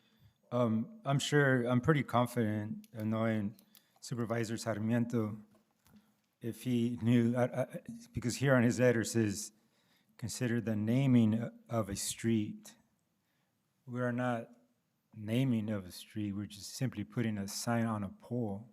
We're not changing, you're not changing the name of the street. Staff, can you verify that? We're not changing the name of the street. Physically, we're not changing the name of the street, just putting a sign under the legal sign, what is the legal street name? What is it? So the sign will display Main Street Yes. on one side and Mendez Way on the other. Correct. That's the proposal. Yes, And correct. It is the street name sign. No, I know it's a street name sign, but it's not, you're not legally changing, you're not removing Main Street. Correct. So that is my point. But only So- to the school. All right, thank you. So that's my point. So Okay, so my questions still remain the same. Do we have a second to the motion that Councilmember West proposed? Hearing none, so the motion fell. So now, is there any other motion? My motion, Mayor, was what I made earlier, was to give us time to collaborate, staff and council time to collaborate with Ms. Mendez directly, and come back after some studies of how we can properly honor her contributions to our nation. Is there a second to that? I second it. All right. So we have motion and second on the floor.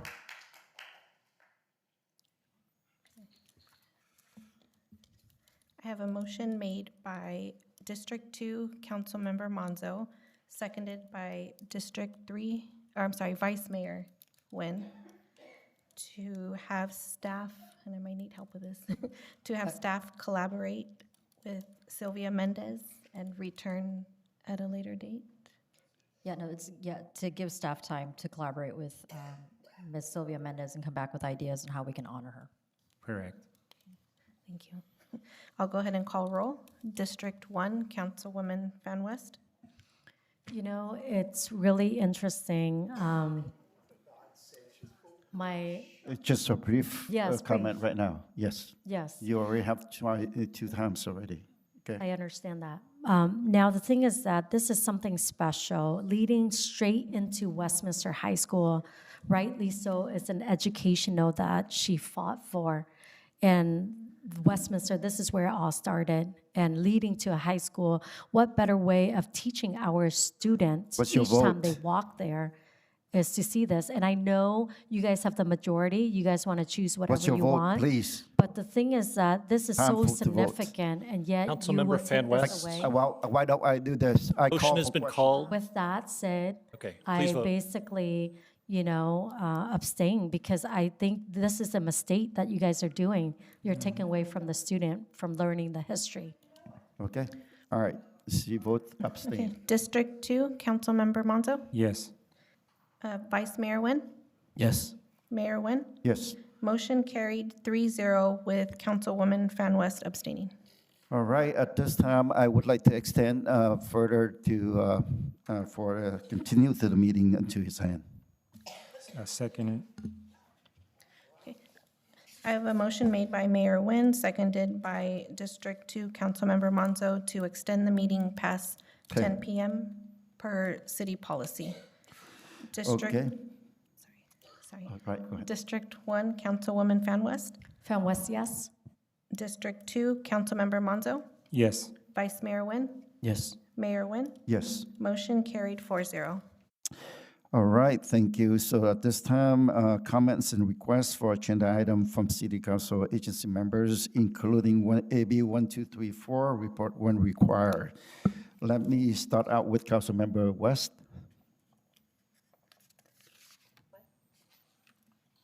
Okay, I will read that again. We are in item 10, comments and requests for agenda items from city council agency members, including AB 1234 report when required. Okay, thank you, Mr. Chair. Can you guys hear me okay?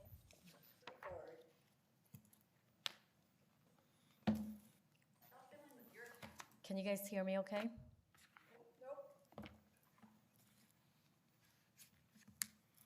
You guys can't hear me? Okay. Go ahead. Your microphone is on. Okay, It's on. thank you. I really appreciate that. So, I appreciate staff for being here and, closing out 2025. Thank you for all you guys do. I can't believe how fast time flies through this year.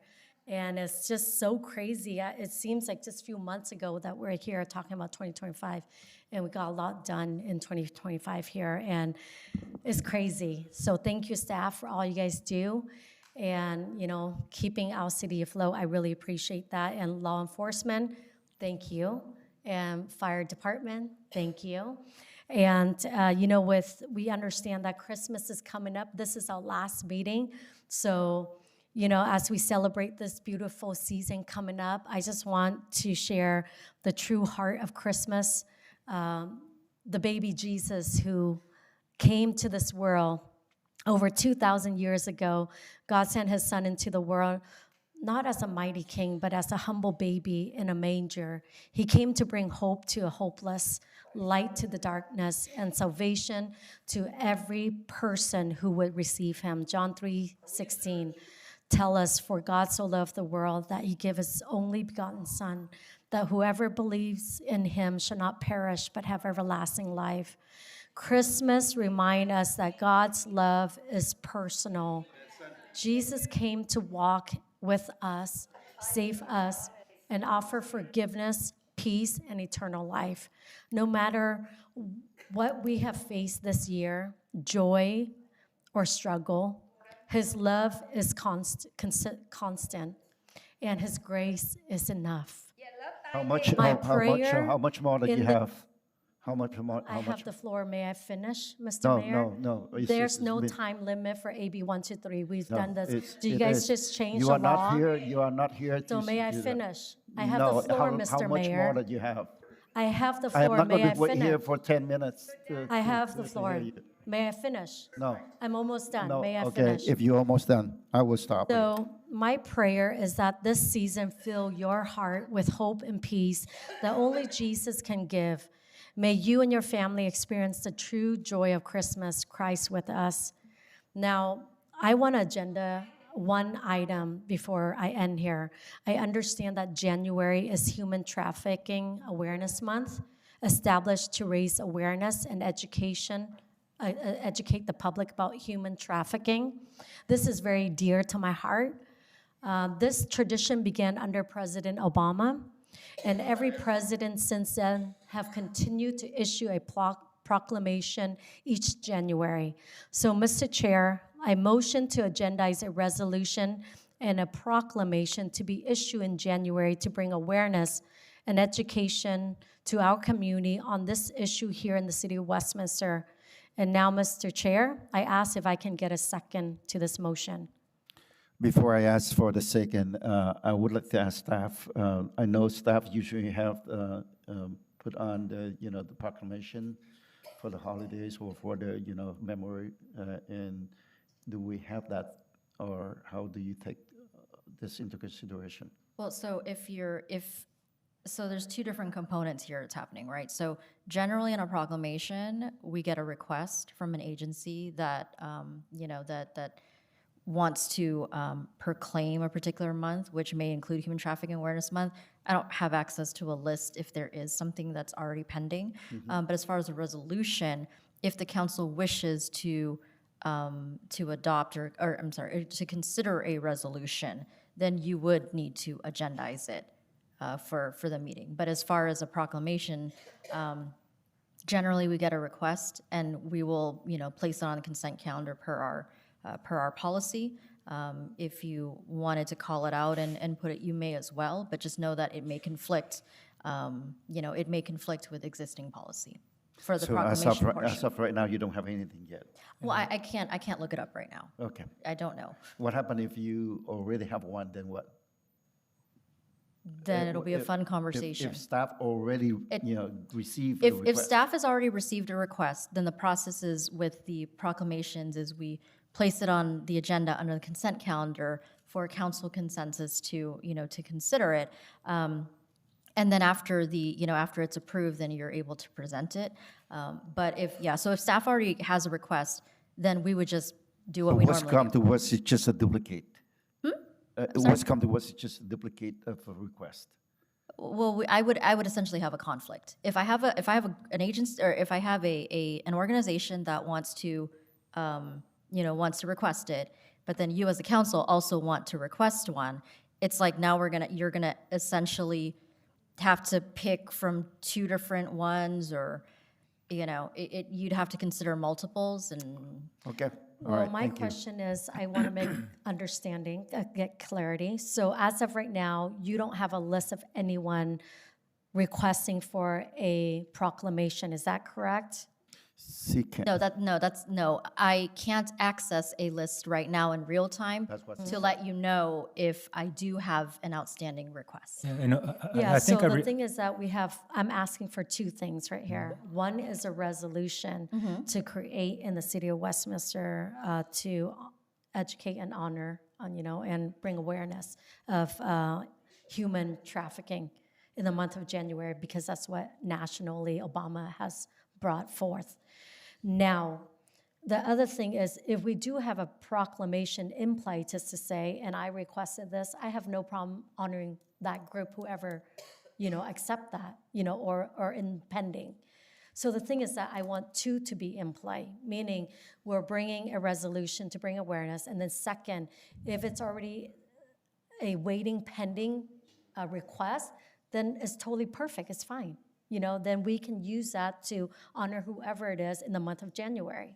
But if we don't have one, then staff, of course, go and look for one, or, whoever comes, and whatnot. So if we I don't have no problem with that. Okay, I so have no if we problem. don't, so then this is where it gets complicated, right? So if we don't have one that is currently being requested by an organization, then this would be considered an item that is a request from council. So it doesn't automatically go under the consent calendar for a proclamation.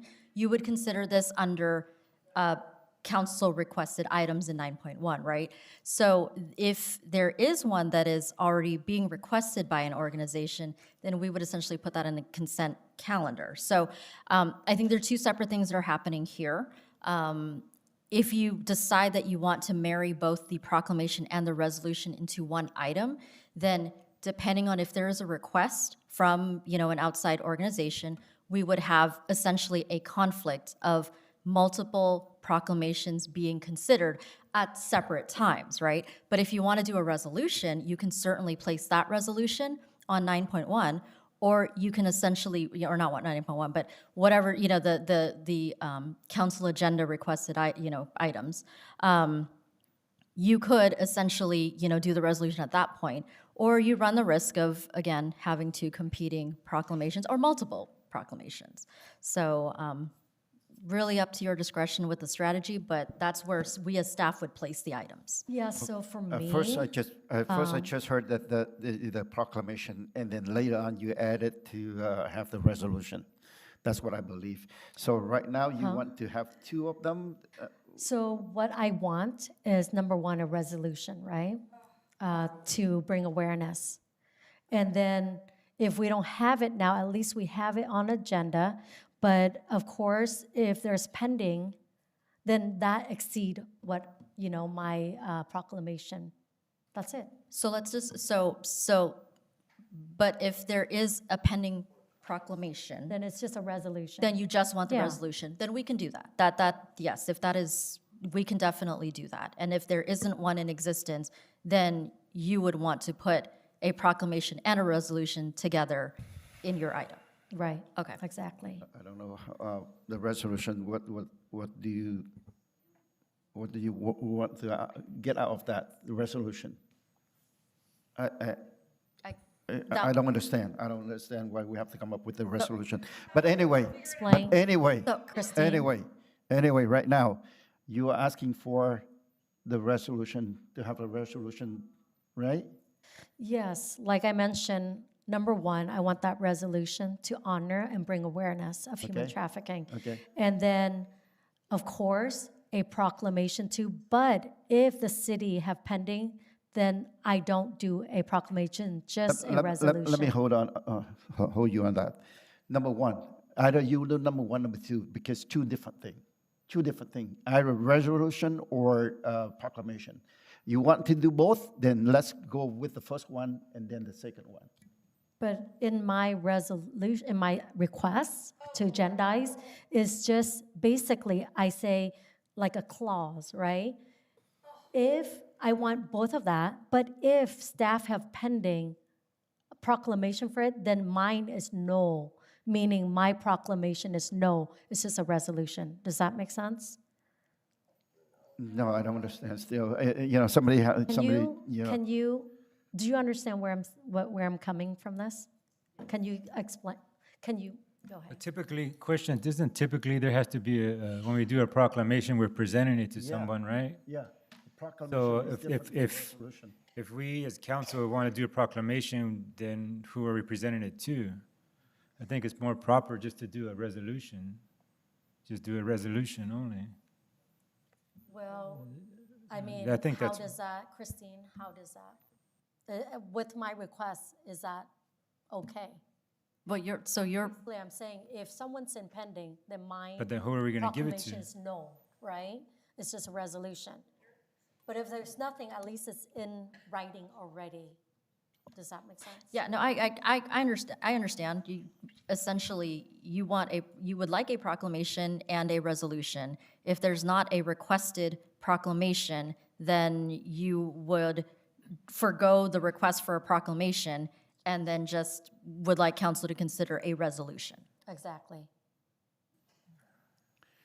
Oh, okay. Let's go All for right. it. Whatever. Yeah, I don't know. Is there a second to that? Yeah, let's just do it. Let's get it over. Second. Thank you, Mr. Vice Mayor, Mr. Monzo, Councilman Monzo. All right.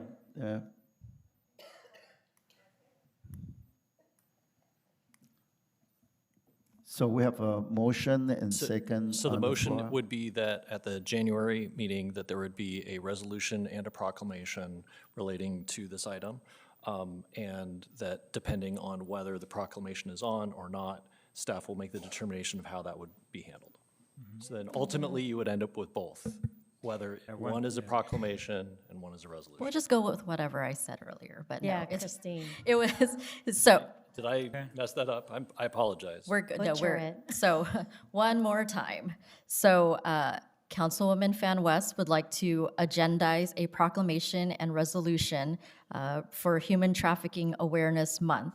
If there is currently a request for a proclamation, or the city has, receives a request for a proclamation from an outside agency, then Councilwoman Fan West would just like to have the council consider a resolution. Yes. All right, motion and second on the floor. Roll call vote, please.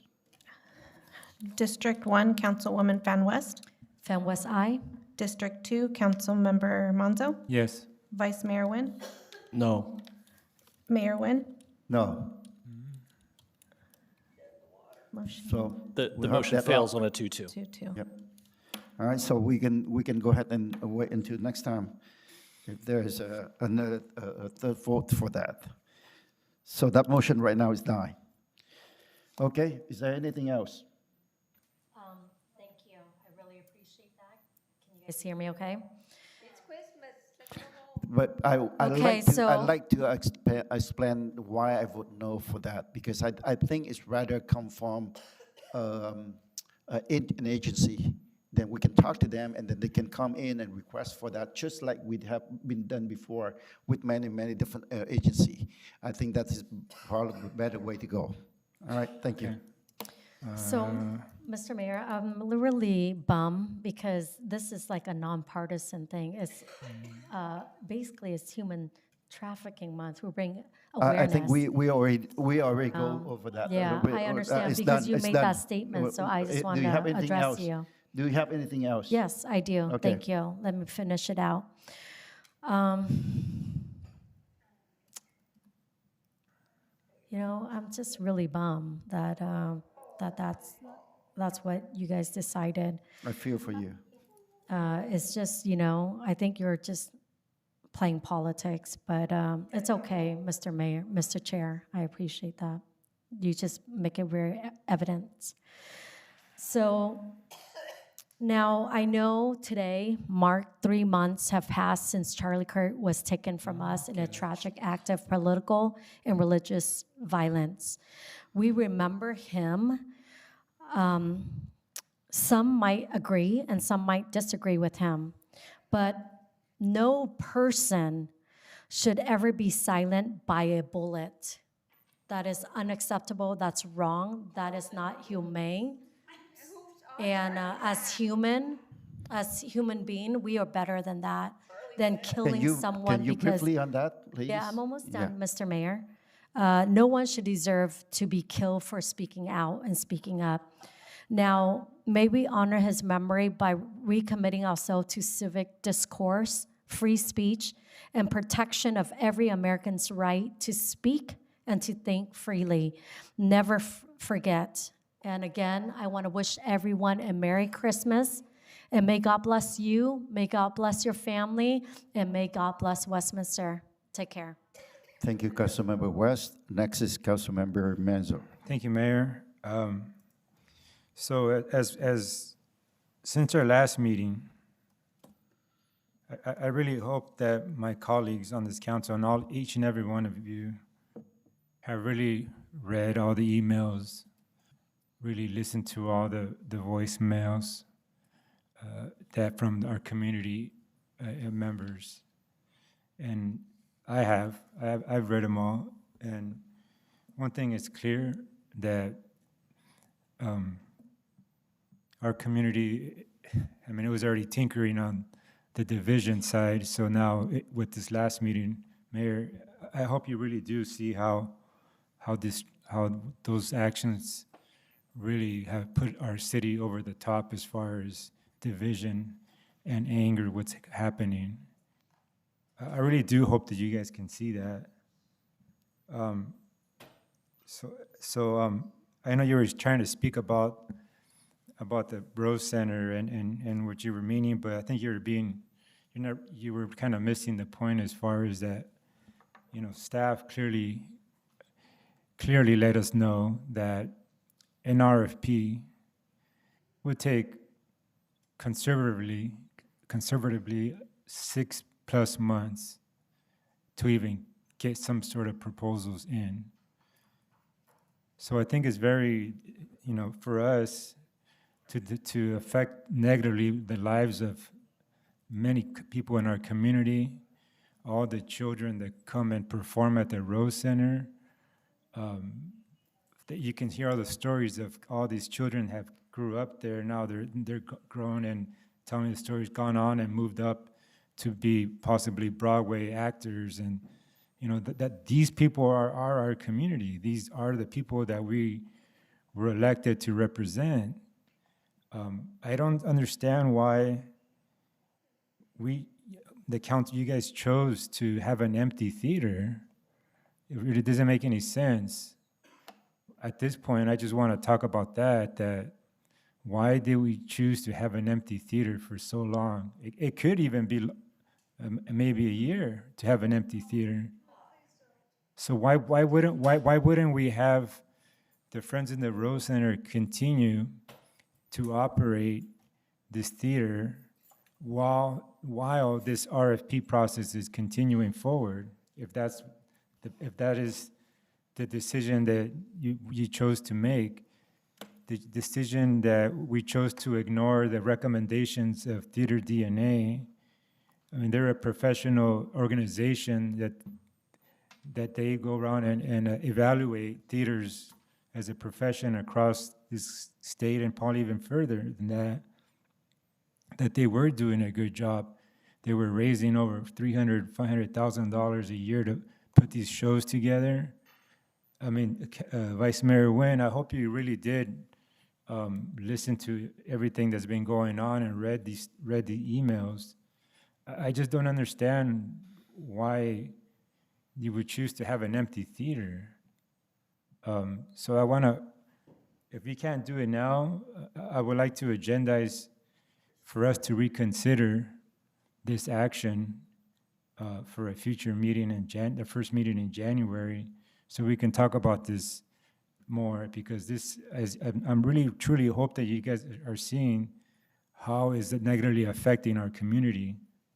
Each and every one of them, not across our whole, you've seen young, old, everyone is affecting our community in a very negative way. And just please reconsider this, and I'm asking to agendize in a future meeting for us to reconsider the operation for the Friends of the Rose Center. That's what I'm asking for, to agendize. So if I can get. Or I'm asking for the second. Are you done? I second. Okay, if you want second, let me put in my.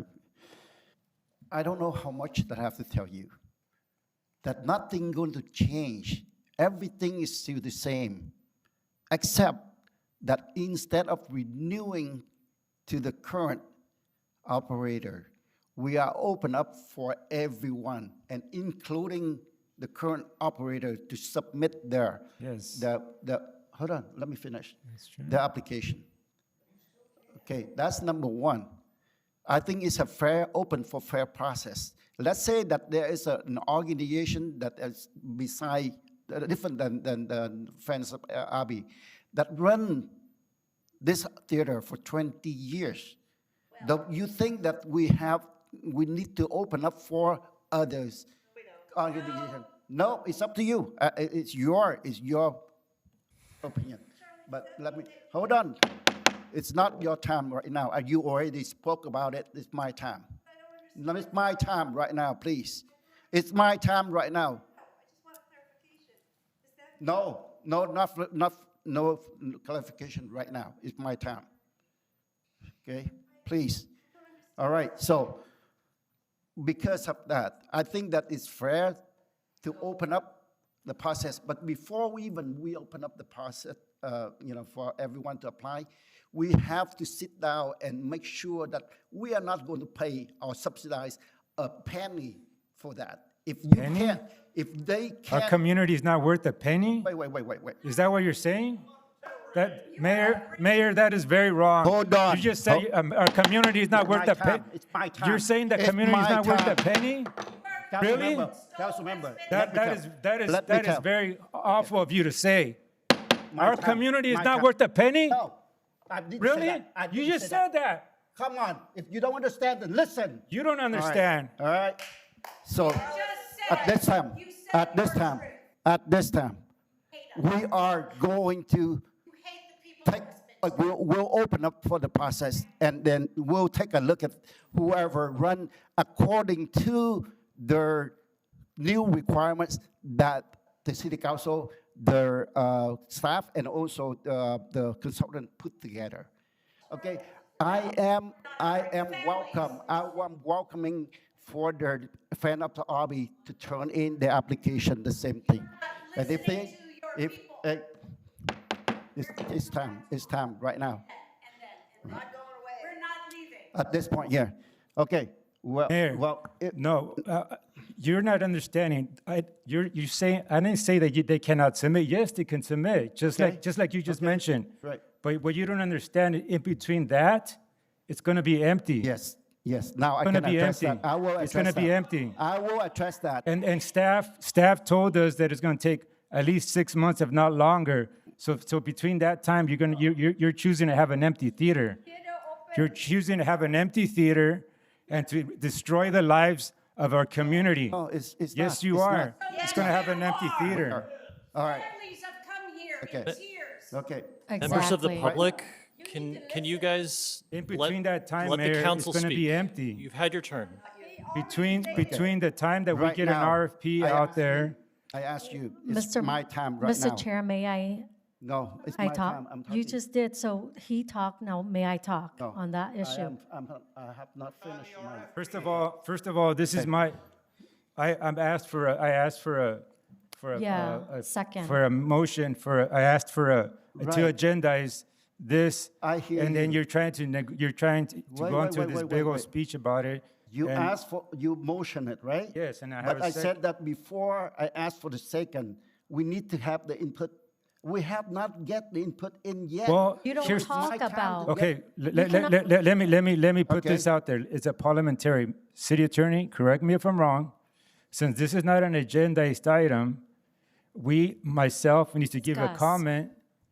And if more than two council members get into discussion, now we're violating the Brown Act, are we not? Exactly. I understand. If we deeply get into the conversation, but you are the one who did get into that first. No, you did. No. You did. Okay, at this time here, forget it, all right? At this time here, we are going to ask you if there is a second to that. I did. I already Okay, have a there's a second. My substitute motion is no. Well, I don't need to make a substitute Substitute motion. motion? There is no substitute motion. Go ahead and vote on that. Let me just make sure that we have it right. So the motion was made to reconsider the operations of the theater with Friends of the Rose Center. So For the the theater side. theater side, Is it the correct. theater side? theater side. So is that going to be a discussion about their agreement, their extension agreement? The extension agreement. Okay. Just between now and while the RFP process, if that's what the council majority wanted to do, an RFP, in between then, that they continue to operate while that process is continuing. This is the second time that they requested for that, okay? So. That's what so do you understand, you city are- manager? You are free to go ahead and. Yeah, vote city for the manager, way do you that- get I do not see why we should have an empty theater while the RFP process is going on. Exactly. Don't get it. There are, I believe that staff already mentioned that there are things that need to be done. In accordance, the same thing with the banquet. And so, there is time that we need to get it going. This is the So, theater side only. right. The At theater this side time only, here, not You the. have the motion, you have the second. Go ahead and vote. District 1, Councilwoman There's Fan no West. revenue. We Fan lost. West, yes. District 2, Councilmember Monzo. Yes.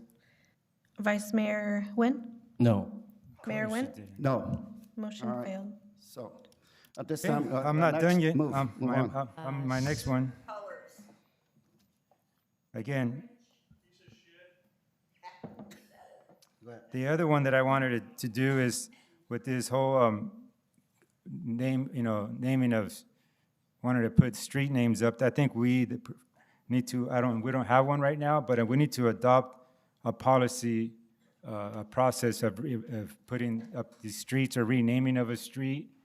Currently, we don't have one in place, right, from what I understand. So I want to agendize that for us to create a policy for this, for the renaming of streets or a street sign as has been recently proposed. So that's my other one that I want to agendize for a future meeting. Hopefully, if it doesn't take long, city manager, maybe in February? Oh, how long do you think that would take? So for this kind of policy, it's essentially a council policy. So we would actually need to know what it is that the council, we need a baseline for what this policy looks like. Realistically, it should be a study session first for you to discuss what kind of a policy you want. Well, I mean, what do we have? Well, I mean, I really don't know how long that would. Well, we can look at to what other cities do have, if they have one, and work off of that. And then we can adjust off of that. Base it off the policy we have. Yeah, we have policies for parks and policies for buildings. Don't we not? Yes.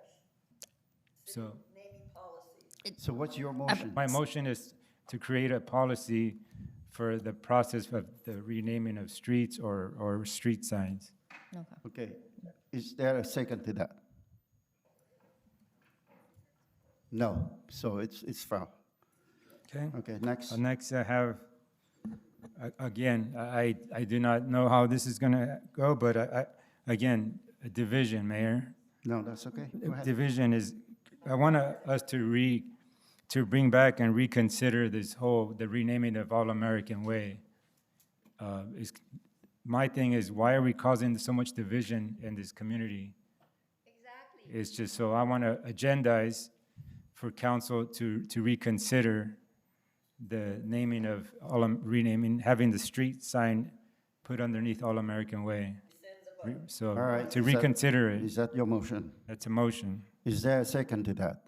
Well, I mean, Councilmember West is out there. I mean, there's meetings going on.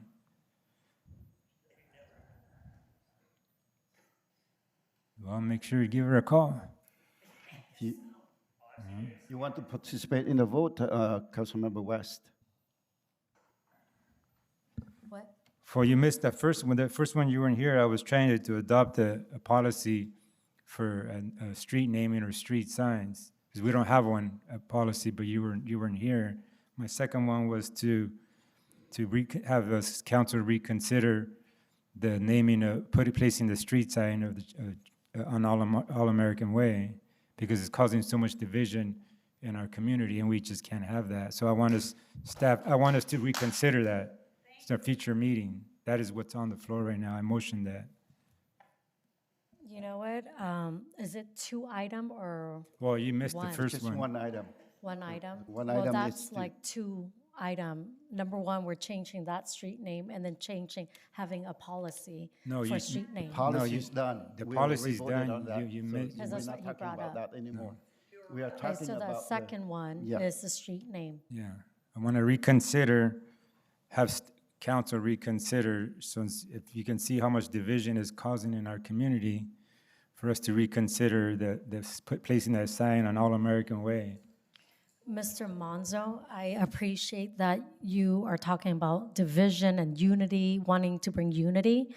But when I brought up a sign of Sylvia Mendes that lead to Westminster High School, the principal and the kids love it. And those are for kids. But the thing is that, gonna the be thing working is with that you talk about unity. That actually brought unity. No, Do you it know how didn't. many Democrat and Republican call me and say they appreciate that sign? Where are they? Because they are in my email and in my Okay, Mayor, Facebook that's- Messenger. Okay, we're getting away from So why that. don't, Well, they don't have time to be out here. Councilmember West, we are So, not discussing no, into because that. all he you wanted had- to ask me. Right now. All you had to right say now, was vote yes, the- second or not You, second. you second it or not, that's all. So no seconds, okay, move on. There's no second. All right.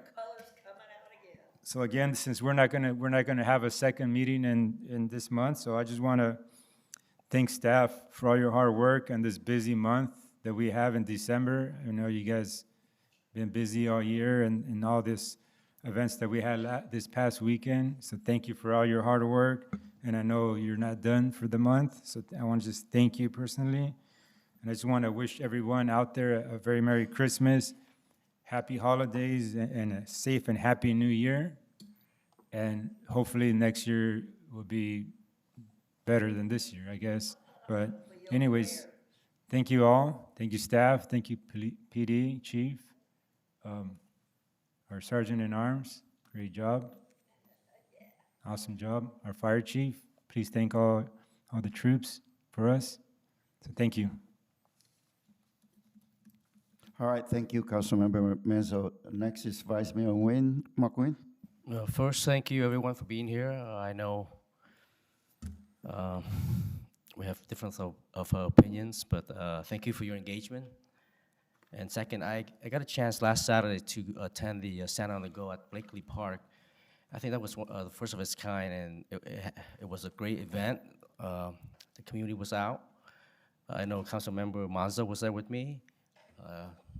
It was a very good turnout, and I hope that in the future we will have additional collaboration with the Historical Society and the city. And then lastly, I just want to wish everyone a Merry Christmas and Happy New Year. Thank you, city staff and PD and fire department for your continued support and dedication to the city.